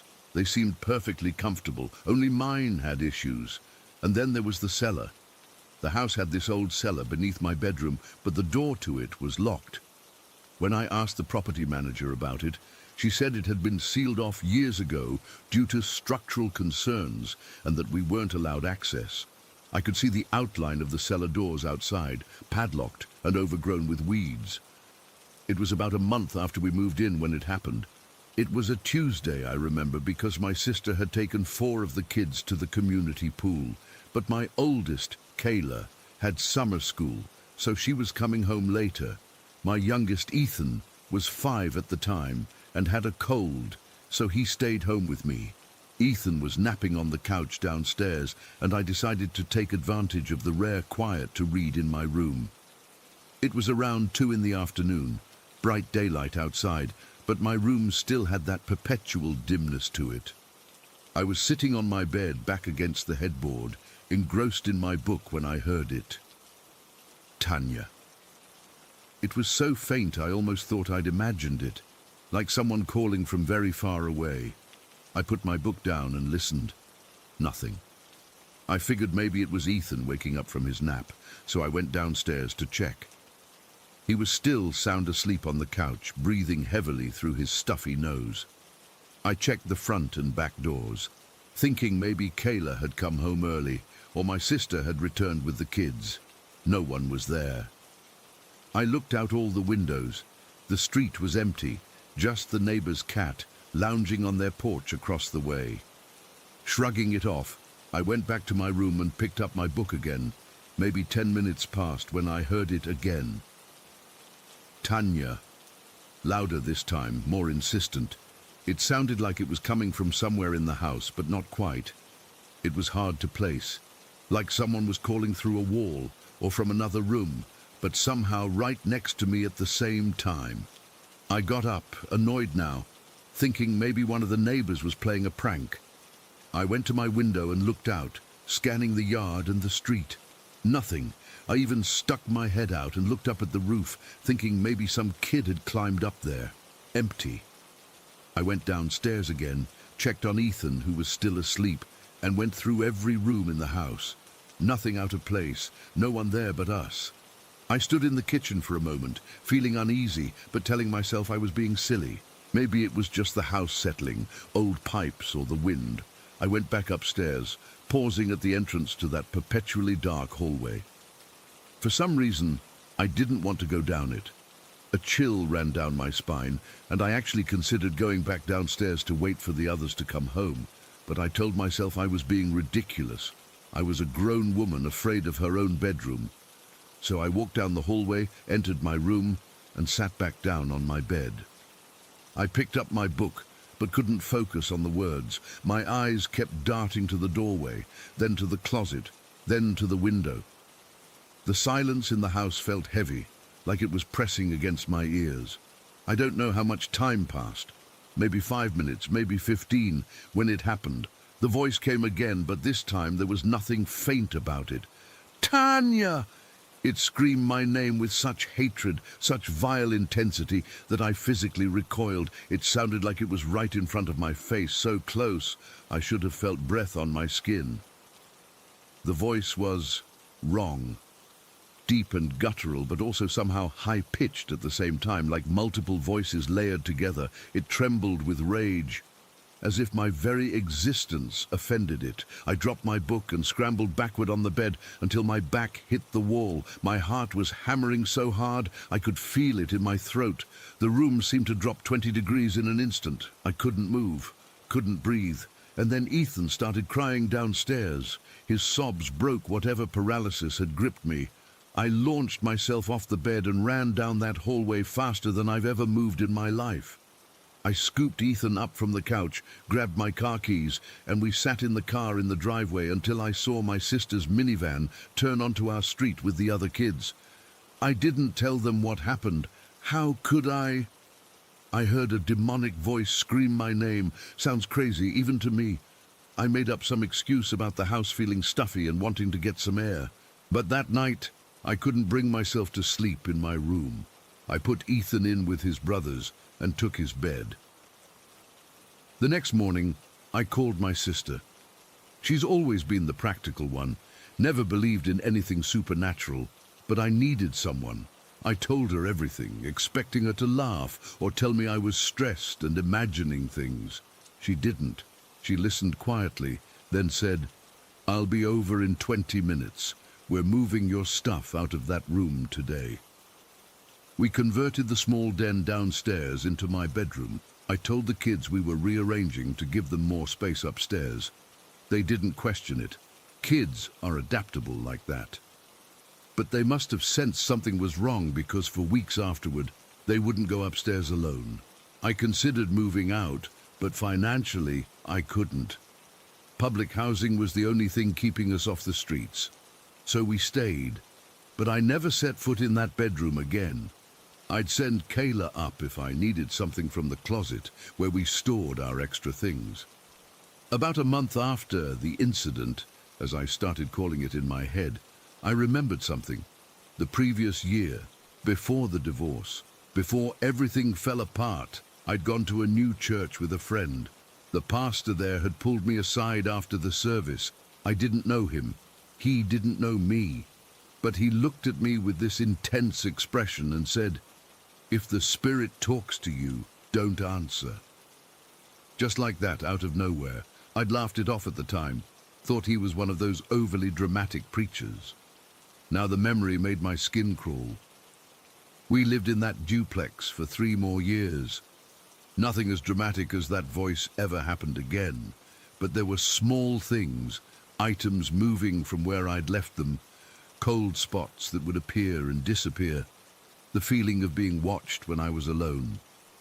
We adjusted, as humans do to even the most terrifying circumstances. The kids never mentioned anything strange, and I started to wonder if it was all in my head. Then last year, Ethan, now 13, and I were driving past the old place. Out of nowhere, he asked, "Mom, remember that little man who used to come out from under the floor heater in the boys' room?" I nearly drove off the road. What little man? The one with no clothes except that cloth thing around his waist. He used to climb out at night, look at me and laugh.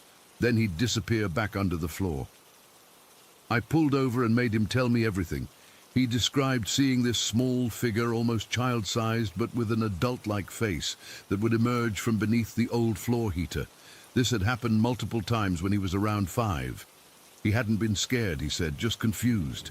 He thought it was a dream until he saw the same figure in a book about indigenous mythology at school. I've researched everything I can about that house since then. The property records only go back to 1930, when it was converted into a duplex. Before that, nothing. The local historical society has no specific information about it. But here's what keeps me up at night. Whatever was in that house knew my name. It called to me specifically. It wanted me to answer, to acknowledge it, to open some kind of communication. What would have happened if I had responded? What was it trying to do? I drive by occasionally, can't help myself. New tenants move in and out frequently. No one stays more than a year or 2. I wonder if they hear their names being called, if they feel the cold in that upstairs bedroom, if they see things crawling from beneath the floor heaters. I wonder if it's still waiting for an answer. Story 21. I still can't believe what happened to me last night. I'm typing this with shaky hands because I need to get it out. And maybe someone here has experienced something similar. I've never been the type to believe in paranormal stuff, but after what I saw, I don't know what to think anymore. I'm 19 and live with my parents in a pretty normal suburban house in Melbourne. Nothing special about it. We've been here for about 8 years. My room isn't huge, but it's comfortable. My bed sits in the middle against the back wall, directly facing my closet. I never thought much about this arrangement until now. Last night was unusually warm for this time of year. Summer's approaching, but it's still spring, so the sudden heat was unexpected. I went to bed around 11, scrolling through my phone until I fell asleep. I woke up drenched in sweat around 2 in the morning. At first, I thought I was just too hot because of the weather, so I got up to turn on my fan. My room was pitch black, except for the dim light from my digital clock. I stumbled across the room, feeling strangely nervous. You know that feeling when you're alone but don't feel alone? That's exactly what I felt. I turned on my fan and then asked my Google Home to play some chill music to help me fall back asleep. I remember hesitating before walking back to my bed. Something felt off. The hair on my arms was standing up, and I had this overwhelming sensation that someone was watching me. I told myself I was being stupid and paranoid. It was just the darkness playing tricks on me. I got back into bed, pulled the sheet over me despite the heat, and eventually drifted off. The next time I woke up was at 3:50 something in the morning. I was still sweating, even though the fan was going at full blast. That's when I noticed the music had stopped playing. I glanced over at my Google Home and saw it was displaying the "trying to reconnect to Wi-Fi" message. Our internet is usually pretty reliable, so this was unusual. I was way too tired to get up again. My body felt heavy, like I couldn't move even if I wanted to. So I just lay there, staring at the ceiling, waiting for sleep to come back. That's when I felt it again, that horrible feeling of being watched. My eyes shifted toward my closet, and that's when I saw it. There was someone or something staring at me from inside my closet. The doors were slightly ajar, just enough for me to see a face peering through the gap. At first I thought my eyes were playing tricks on me. Maybe it was just shadows from the streetlight outside my window. But no. It was a face, a human-like face, with a completely flat expression. I couldn't move, I couldn't scream. I just lay there, frozen, trying to convince myself that I was dreaming. I squinted, hoping the image would disappear or change into something innocent like hanging clothes. But the more I focused, the clearer it became.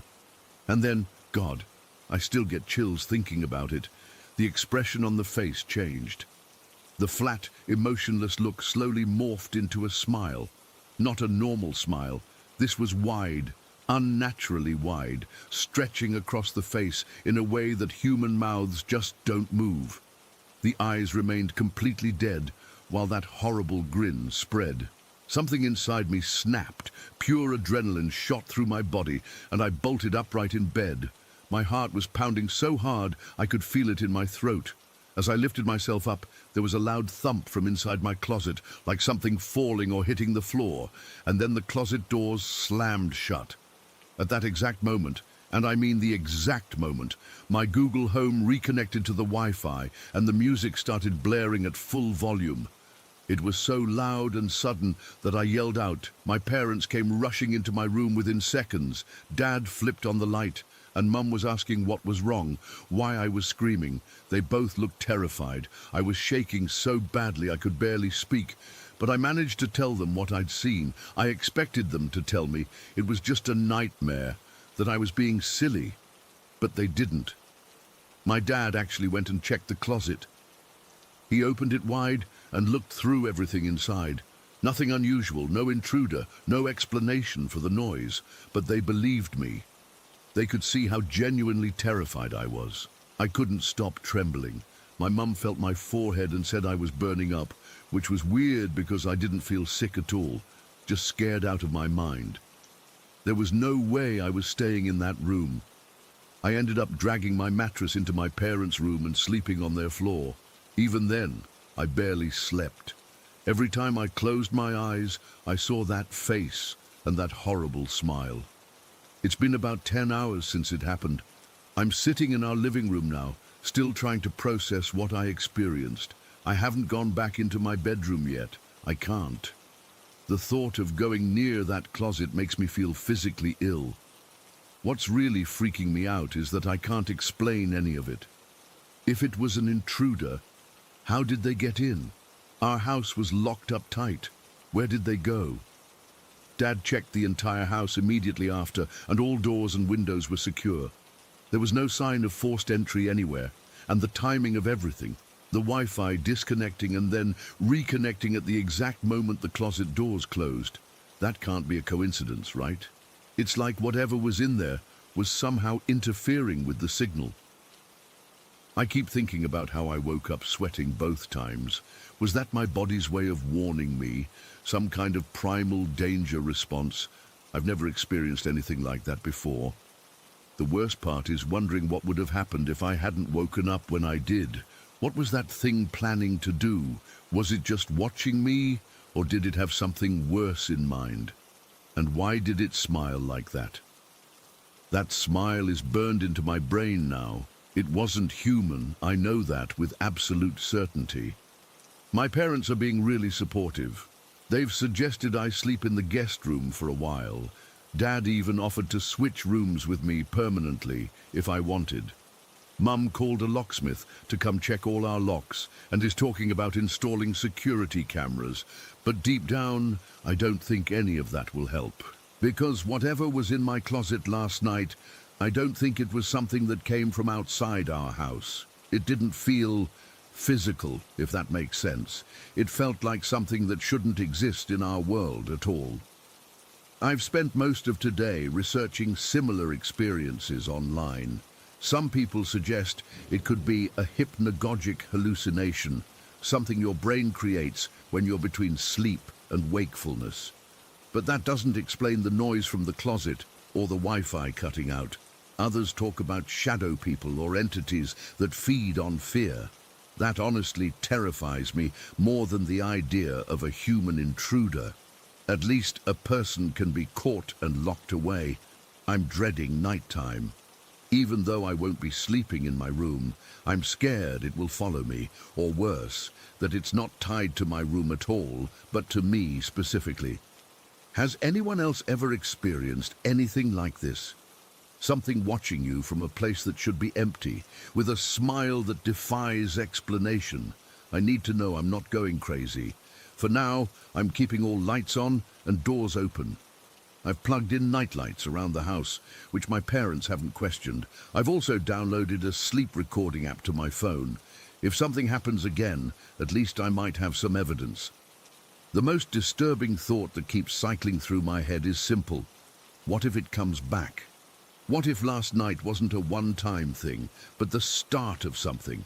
What if it's still here, right now, waiting for darkness to fall again? I can't shake the feeling that this isn't over. That smile. It wasn't just threatening, it was anticipatory, like it was looking forward to something, like it knew something I didn't. I've never been so afraid to be alone in my own home. Story 22. I've never been the type to believe in ghosts. Growing up, my parents were pretty practical people. Dad worked at the insurance office downtown. Mom was a part-time nurse at Stillwater General.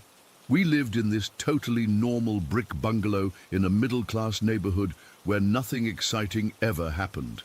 Every house on our street looked basically the same. Well-kept lawns, similar layouts, families just trying to get by. I was just a regular kid living a regular life. Until that summer day when I was 14. I remember it was hot.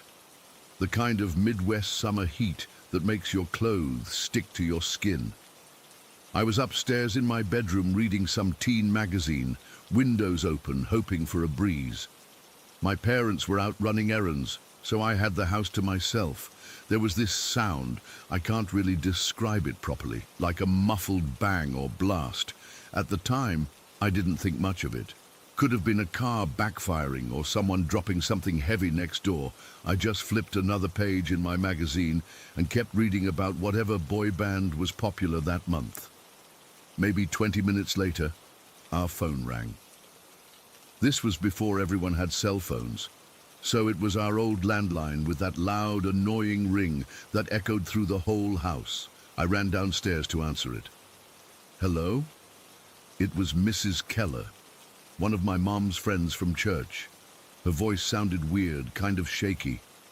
Melissa, are your parents home? When I told her they weren't, she hesitated like she didn't know what to say. Then, honey, I think you should stay inside.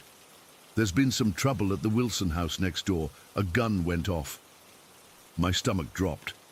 The Wilsons lived in the brick bungalow directly to our right. Mr. Wilson owned that bar downtown, the Rusty Nail, and his mother lived with him and his wife, Fern. I barely had time to process what Mrs. Keller said before I heard sirens. Not just one, but several getting louder as they approached our neighborhood. I thanked her quickly and hung up. I shouldn't have gone outside, but curiosity got the better of me. Standing on our front porch, I saw the most disturbing scene of my young life. 2 police cars, an ambulance and a fire truck were parked haphazardly in front of the Wilson house. Neighbors were gathering on the sidewalk, whispering to each other. But what I'll never forget was Mrs. Wilson Sr., the mother-in-law, on the front lawn, screaming, not crying, but full-on screaming. 2 paramedics were trying to calm her down, but she kept thrashing against them, her face contorted in a way that didn't even look human. I stood frozen, watching as they eventually got her to sit on the edge of the ambulance. One of the paramedics wrapped a blanket around her shoulders, while another talked to her softly. She just stared ahead, completely vacant, occasionally shaking her head. A police officer noticed me standing there and walked over. "You should go back inside, honey," he said gently. I nodded but couldn't move. "What happened?" I asked, my voice barely a whisper. The officer looked at me sadly. "Nothing for you to worry about. Please go inside." But neighbors talk. By evening, everyone knew. Fern Wilson had taken her own life with her husband's shotgun at the top of the stairs in their home. She'd found out about his latest affair, apparently not the first time he'd cheated on her. She was only 32.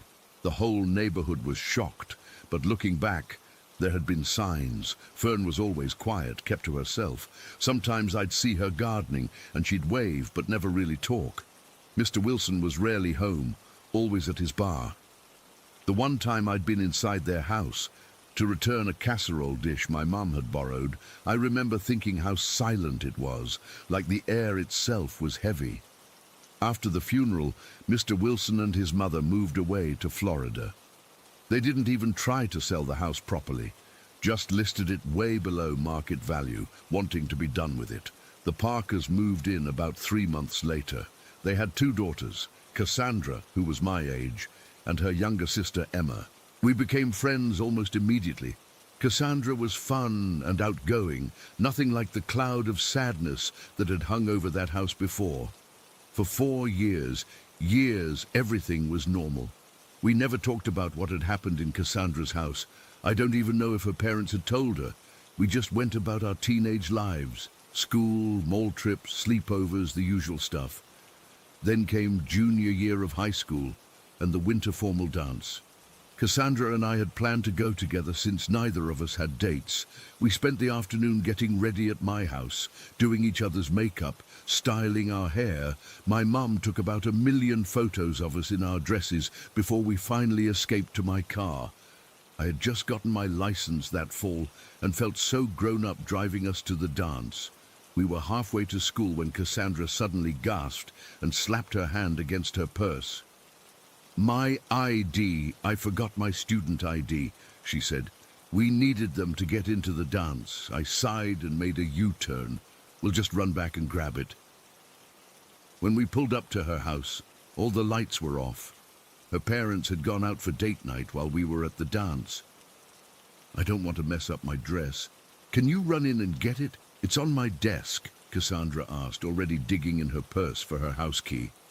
"Fine," I said, taking the key from her. "But you owe me." I got out of the car and walked up to her front door. The house looked different in the dark, more imposing somehow. I unlocked the door and stepped inside, fumbling for the light switch. When I flipped it, nothing happened. "Great," I muttered. The power must have gone out. There had been warnings of rolling blackouts that week due to the strain on the grid from everyone's heaters running constantly in the cold snap. I used my phone's flashlight to navigate through the familiar living room toward the stairs. The house felt unusually cold, much colder than outside, which was already freezing January weather. I figured the heater must have shut off with the power. As I climbed the stairs, my flashlight casting strange, elongated shadows on the wall, a chill ran down my spine that had nothing to do with the temperature. I felt watched, like the darkness behind me was somehow alive, following me up each step. I quickened my pace, trying to shake off the feeling. Cassandra's room was the first door on the right. I pushed it open and swept my flashlight around until I spotted her student ID on the desk, right where she said it would be. I grabbed it and turned to leave, but something made me stop.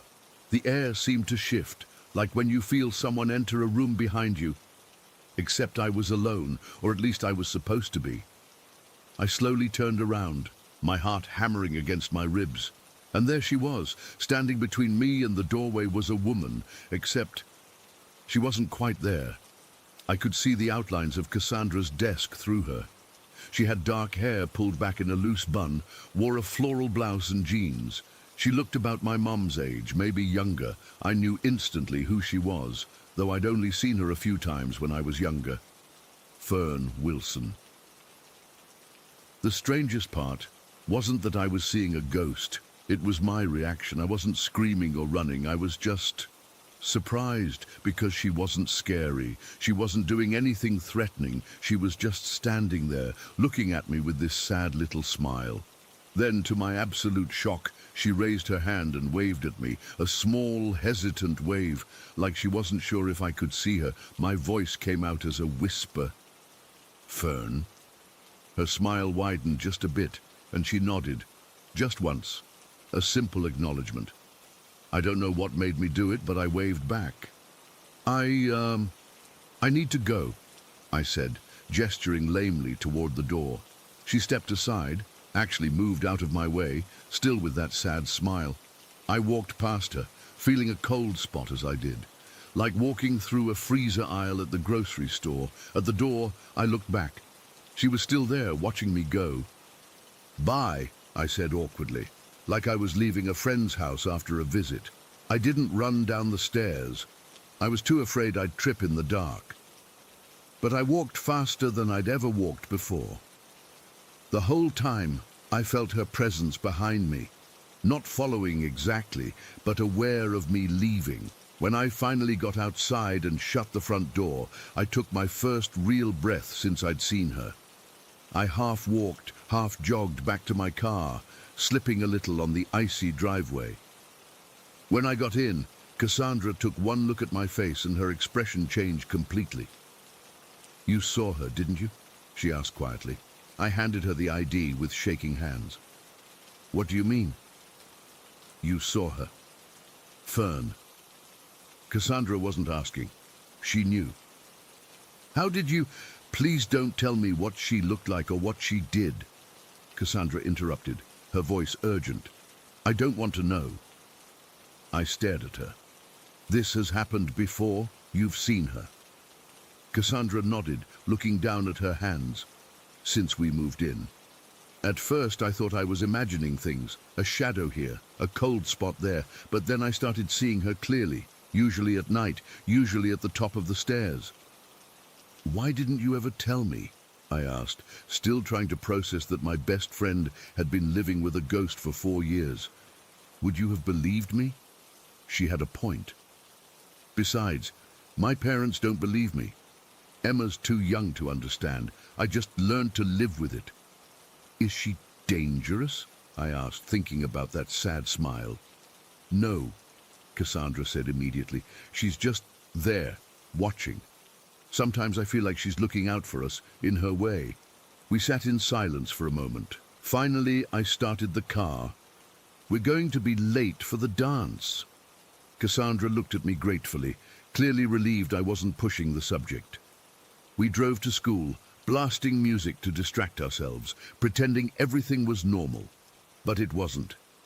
For weeks afterward, I couldn't stop thinking about Fern, about how she killed herself in that house, and now seemed trapped there, about how sad she looked, but also how peaceful in a strange way. I wondered if she was lonely, if she regretted what she did, if she watched Cassandra's family living their lives in what had been her home. I never told anyone else what I saw. Who would believe me? But sometimes, when I look at Cassandra's house, I think I can see movement in the upstairs window. Just a shadow, there and gone. I don't know why Fern showed herself to me that night. Maybe she was just curious about the girl who used to live next door. Maybe she was bored and wanted someone new to see her. Or maybe she just wanted someone outside that house to know she was still there. Whatever the reason, I can't help but feel sorry for her, stuck in the place where she made her final, desperate choice. I hope she finds peace someday. Until then, she's just there, at the top of the stairs, watching life go on without her tatas. Story 23. I never believed in ghosts or anything supernatural until I started working as a hospice nurse. Death is just part of the job when you're caring for terminally ill patients, but what happened during one of my overnight shifts at Riverside Palliative Care Center still gives me chills when I think about it. This happened about 3 years ago. I was working my usual overnight shift, 11 p.m. to 7 a.m. Our facility is small, just 12 beds, and that night we had 8 patients. 4 of them were stable, 3 were declining, and 1, Mr. Peterson in room 207, was actively dying. Mr. Peterson had been with us for almost 2 weeks. Lung cancer that had metastasized to his brain and bones. By the time patients reach us, they've usually exhausted all treatment options. We're just there to keep them comfortable as they transition. Mr. Peterson's condition had deteriorated rapidly over the previous 48 hours. And that night, his breathing had become shallow and irregular, what we call Cheney-Stokes respiration. It's a telltale sign that death is approaching. I had my nursing aide, Tanya, with me that night. She was fairly new but reliable. We checked on Mr. Peterson every 30 minutes, monitoring his oxygen levels and making sure he wasn't in any discomfort. Each time we entered his room, we'd use the door normally, a standard hospital door with a simple lever handle. Nothing special about it. No lock. These doors are specifically designed for healthcare settings, so staff can always access rooms in emergencies. Around 1 in the morning, I noticed Mr. Peterson's breathing pattern was changing. His oxygen saturation was dropping, and the pauses between breaths were getting longer. Following protocol, I tried calling his emergency contact. His daughter, Maria. It went straight to voicemail. I left a message explaining that her father's condition was declining and suggested she might want to come in if possible. Your father is showing signs that he may be transitioning soon. If you'd like to be with him, you might want to consider coming to the facility. Please call us back when you get this message. Those calls are always difficult, but necessary. No one wants their loved one to die alone. The night dragged on. Tanya and I continued our rounds, checking on all the patients. Mr. Peterson's room was at the end of the hall, and every time I walked past, I felt a heaviness in the air. It's hard to explain, but anyone who's been around the dying knows what I mean. There's a palpable shift in the atmosphere. At 3 a.m., I tried calling Maria again, still no answer. I left another message, more urgent this time, explaining that her father's condition was deteriorating rapidly. I remember feeling frustrated, not at her, but at the situation. Dying is such a lonely process sometimes. By 5 a.m., I was sitting in Mr. Peterson's room, updating his chart. The room was dimly lit, just the small desk lamp and the glow from my computer screen. The medical equipment hummed quietly. Mr. Peterson's breathing had become extremely labored, with long pauses between each inhale. I knew it wouldn't be long, and then it happened. I was typing notes when I heard him take a particularly deep breath. It was followed by a prolonged exhale, the kind that seems to never end. Then silence. I looked up from my screen and watched, waiting for another breath that never came. His chest remained still, I set my laptop aside and approached his bed. Checking for a pulse, I found none. His skin was already cooling. I noted the time of death. 5:13 a.m. Tanya helped me perform the post-mortem care, washing him, removing medical equipment, positioning his body neatly with his hands folded over his chest. We placed a clean gown on him and combed his few remaining strands of white hair. It's a small dignity we try to provide. Throughout all of this, we opened and closed the door to his room multiple times, bringing in fresh linens and taking out medical waste. The door functioned perfectly normal each time. Around 6 a.m., I finally got through to Maria. She sounded groggy, having just woken up. When I told her about her father's passing, she gasped, then started crying. She apologized repeatedly for not being there, explaining that she'd taken a sleeping pill and had her phone on silent. She said she and her brother would come right away to say goodbye. They arrived at 6:30. Maria looked exhausted and distraught. Her brother Mark, equally somber but more composed. I escorted them to room 207, explained that they could take as much time as they needed, and told them I'd be at the nurses' station if they needed anything. They thanked me, and I closed the door behind me to give them privacy with their father. The next 30 minutes were quiet. The night shift was winding down, and day staff had started to arrive. I was finishing up my notes and preparing for handover when I heard it, a loud banging sound coming from Mr. Peterson's room. At first I thought something had fallen, but then I heard voices, panicked voices. "Help! We can't get out! The door won't open!" I rushed down the hallway to room 207. "Maria, Mark, what's going on?" I called through the door. "Noah, the door is stuck. We can't open it." Maria sounded frightened. I grabbed the handle and pushed down, but it wouldn't budge, not even a little. It felt like it was welded shut. I pulled up thinking maybe the mechanism was inverted somehow, but nothing happened. "Stand back from the door," I instructed them. "I'm going to try and force it open." I threw my shoulder against the door while turning the handle. Nothing. I tried again, harder this time. Still, nothing. The door didn't even rattle in its frame. It was as if it had become part of the wall.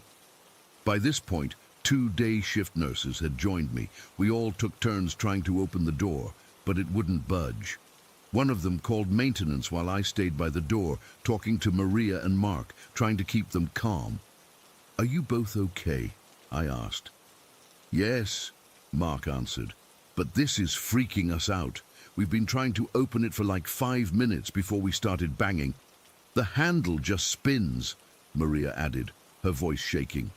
"It's like it's not connected to anything anymore." What she described made no sense. These doors have a simple lever mechanism. They don't just spin. They either work or they don't, and they're specifically designed not to lock for safety reasons. I pressed my ear against the door. "Is anything else unusual happening in there?" I asked, not sure what I was expecting them to say. There was a pause. "It's cold," Mark finally replied. "Really cold. Like someone left a window open in winter. We don't have windows that open in patient rooms, and it was August. Even at night, the temperature outside was in the 70s. The maintenance guy, Dave, arrived a few minutes later with his toolbox. He tried the handle himself, frowning when it wouldn't move. "How long have they been in there?" he asked. "About 35 minutes now," I replied, checking my watch. It was 7:12 a.m. Dave examined the door, looking increasingly perplexed. "This doesn't make any sense," he muttered. "These doors don't have locks. There's nothing mechanical that could fail like this." He tried a few more techniques to open it, but eventually concluded, "We're going to have to take the door off its hinges." While Dave went to get the necessary tools, I stayed by the door, talking to Maria and Mark. They seemed calmer now that they knew we were working on a solution, but something Maria said made the hairs on my neck stand up. "It's weird," she said quietly. "We were just talking about how we wished we'd had more time with Dad, how we should have visited more often, and then the door wouldn't open." Dave returned with another maintenance worker, and they began removing the hinges. It took them about 10 minutes to get the door off. When they finally lifted it away, Maria and Mark stepped out, looking shaken but relieved. But what I saw in the room behind them made my blood run cold. Mr. Peterson's body lay exactly as we had left it, hands folded, peaceful, except for one detail. His head was slightly turned toward the door, as if he had been watching it. I distinctly remembered positioning his head straight, facing upward, as we're trained to do. Dave examined the door mechanism after removing it. "I don't understand," he said, shaking his head. "There's nothing wrong with this door. The handle and latch are in perfect working condition." I completed my shift and handed over to the day nurse, explaining what had happened. She gave me an odd look, but didn't comment further. As I was leaving the facility, I passed room 207. The door had been rehung and was standing slightly ajar. I couldn't help myself. I had to check. I pushed it open and stepped inside. The room was empty now. Mr. Peterson's body had been taken to the funeral home. The room was being cleaned for the next patient. The door swung easily on its hinges, the handle working perfectly. I've thought about that night countless times since then. I've come up with all sorts of rational explanations. Maybe the door frame had warped temporarily due to humidity. Maybe the handle mechanism had debris that cleared itself. Maybe I hadn't positioned Mr. Peterson's head the way I remembered. But deep down, I know what happened. Mr. Peterson wasn't ready to let his children go. They had missed his final moments, and he wanted just a little more time with them. In those 35 minutes when they were trapped, they had a chance to say the goodbyes they hadn't been able to say while he was alive. I've been a hospice nurse for 8 years now. Death doesn't frighten me. But sometimes, in the quiet hours of the night shift, I find myself checking door handles, making sure they work properly. And sometimes, when I pass room 207, I could swear the temperature drops just a little. Story 24. I still can't explain what happened that summer night, when I was 11. It's been almost 15 years, but the memory still makes my skin crawl. I've never posted about this online before, but after seeing others share similar experiences, I think it's time I got this off my chest. Growing up, our house sat about a quarter-mile from Prestel Stream in northern Maine. It was a quiet area, mostly farmland and woods. My parents bought the place because it was peaceful. Ironic, considering what happened there. That night in July, my parents had gone to a dinner party at a neighbor's house about 20 minutes away. It wasn't unusual for me to stay home alone for short periods. I was 11, considered mature for my age, and had our dog Buck, a big German Shepherd mix, who was protective and smart. My parents left around 7 in the evening, telling me they'd be back by 10. I remember feeling totally fine about it. I had the TV, some microwave pizza, and Buck for company. Everything was normal at first. I watched some shows, ate my pizza, and played video games. Around 8:30, Buck started pawing at the back door, which meant he needed to go out. Usually, I just let him into our fenced backyard to do his business, and he'd scratch to come back in when he was done. I remember opening the door and feeling a weird heaviness in the air. It was still light outside since it was summer, but there was this strange haze over everything. The air felt thick, almost sticky. Buck hesitated at the door, which was unusual for him. He always bolted out to mark his territory, but this time he paused, looking up at me like he wasn't sure. "Go on, boy," I said, gently nudging him. He finally went out, and I closed the door behind him. I went back to my game but couldn't focus. Something felt off. The house seemed too quiet, even with the TV on. I kept glancing at the back door, expecting Buck to scratch to be let in. 5 minutes passed, then 10, then 15. That wasn't like Buck at all. He usually did his business in a few minutes and came right back. I went to the back door and opened it, calling his name. He wasn't immediately visible in the yard. My heart started beating faster. I stepped onto the back porch and called again, louder this time. That's when I heard it. At first I thought it was the wind, but there wasn't any breeze that night. It was a sound I'd never heard before. A long, mournful wail that seemed to come from everywhere and nowhere at once. It wasn't quite human, but it wasn't animal either. It was like someone in terrible pain crying out, but there was something else in it too. Something almost hungry. The sound sent shivers down my spine. I froze on the porch, suddenly aware of how alone I was. The wail came again, and this time it sounded closer, coming from the direction of the stream. My mind immediately went to all the horror stories my friends had told around campfires, especially the one about La Llorona. One of my friends, Miguel, had told us about La Llorona earlier that summer. According to him, she was a woman who drowned her own children in a river and then killed herself out of grief. Now her ghost wandered near bodies of water, wailing and looking for children to drag down to replace her own. Miguel had said something that now made my blood run cold. If she sounds far away, she's actually close. If she sounds close, she's far away. And this wail sounded close, really close. I called Buck's name again, my voice cracking. That's when I heard him barking frantically from the far corner of our yard, the part closest to the stream. He wasn't just barking, he was growling and whining in a way I'd never heard before.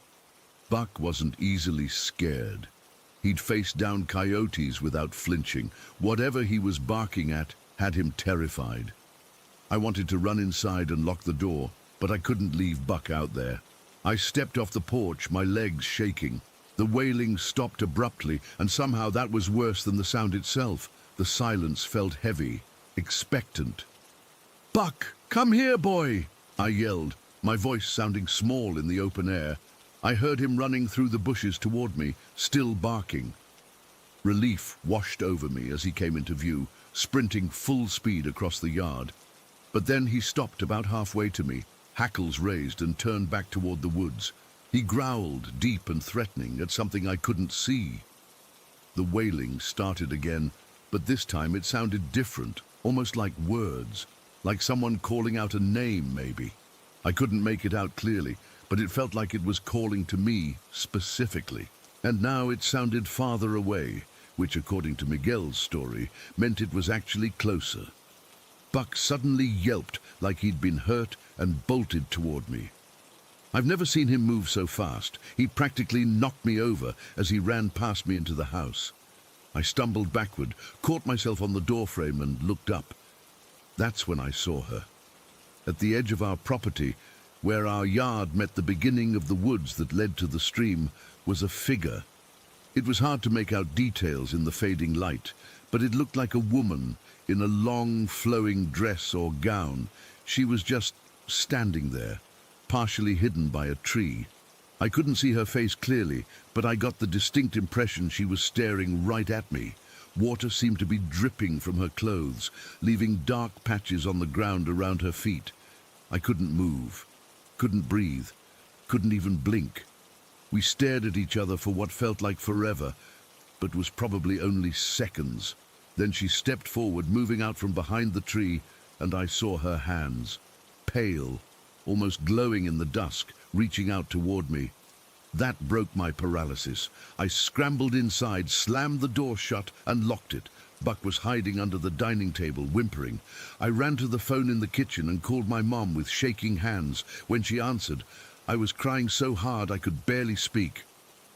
"Mom," I managed to choke out. "There's someone in our yard. Please come home, please." She must have heard the terror in my voice because she didn't ask questions. "We're leaving right now. Stay inside, lock all the doors, and call 911 if you see anyone trying to get in. We'll be there in 15 minutes. After I hung up, I went around the house, making sure every door and window was locked. I pulled all the curtains closed, but couldn't help peeking out the back window toward where I'd seen the woman. She wasn't by the tree anymore. I scanned the yard, heart pounding, and then saw movement closer to the house, about halfway between the woods and our back porch. It was her, gliding across our yard, not walking but moving as if she was floating just above the ground. Her head was tilted down, long dark hair hiding her face, but I could see water or something dripping from her hair and clothes, leaving a dark trail behind her. I dropped the curtain and backed away from the window. Buck was still under the table, growling continuously now. I grabbed a kitchen knife, though I had no idea what I'd do with it, and crouched down next to Buck. I was shaking so badly I could barely hold the knife. Then the wailing started again, right outside the back door. It was loud and clear now, rising and falling like someone crying in absolute agony. But beneath the crying was something else, almost like words again. It sounded like she was saying, "Mis hijos, mis hijos," over and over. Years later, I'd learned that means "my children" in Spanish. The doorknob started to rattle, not like someone was trying to turn it, but like it was vibrating from some unseen force. The temperature in the kitchen plummeted. I could see my breath coming out in white puffs. Buck pushed himself further under the table, his body pressed against my legs, trembling. The rattling stopped. The wailing faded. Then there was a soft scratching at the door, like fingernails dragging slowly down the wood. Scratch, scratch, scratch. Each sound made my heart jump. Then a voice, barely audible, just above a whisper. "Let me in, child. I'm so cold, so wet. Let me in." The voice was gentle, almost sweet, but there was something wrong about it, something hollow and ancient that made my skin crawl. I pressed my hands over my ears and shut my eyes tight, tears streaming down my face. "Go away," I screamed. "Leave me alone." The scratching stopped. For a moment there was complete silence. Then a tremendous bang against the door, like someone had thrown their entire body against it. The door shuddered in its frame but held. Another bang and another. Buck was barking wildly now, and I was screaming, still covering my ears, but unable to block out the sounds. The banging stopped as suddenly as it had started. In the silence that followed, I heard something that made my blood freeze, the sound of water dripping onto our back porch. Drip, drip, drip, like someone soaking wet was standing just outside. "I just want a child," the voice whispered closer now, as if her mouth was right against the door crack. "My children are gone. Will you be my child? Come to the water with me. It's peaceful in the water." I don't remember much after that. I think I might have passed out from fear. The next thing I knew, headlights were sweeping across the living room as my parents' car pulled into the driveway. I heard car doors slamming, my mum calling my name, keys in the front door. When they found me, I was still under the table with Buck, clutching the knife, my face streaked with dried tears. I tried to tell them what happened, but it came out as hysterical babbling. They checked the house, checked outside, found nothing. My dad said it was probably just some teenager playing a prank, or maybe I'd fallen asleep and had a nightmare. But I knew what I saw, what I heard. I didn't learn about the La Llorona legend in detail until almost 2 years later, when I was about to turn 13.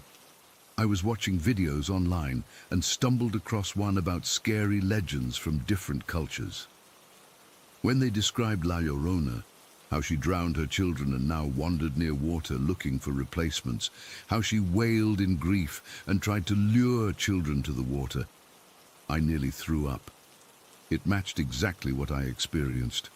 The most terrifying part of the legend, the part that says she sounds far away when she's actually close, and close when she's far away. When she first sounded distant to me, she must have been right there in our yard, and when her voice was at the door.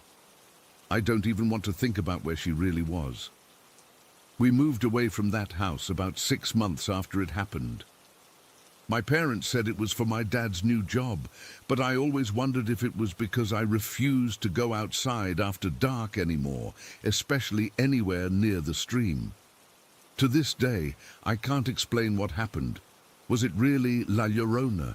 Some other spirit, a hallucination? I don't know, but I do know what I saw and heard was real. Buck knew it too. He was never the same after that night. He used to love playing in the yard, but after that, We practically had to drag him outside. Sometimes I still wake up in the middle of the night, thinking I hear that wailing in the distance. When that happens, I remind myself of the legend. If she sounds far away, she's actually close, and I keep all my doors locked.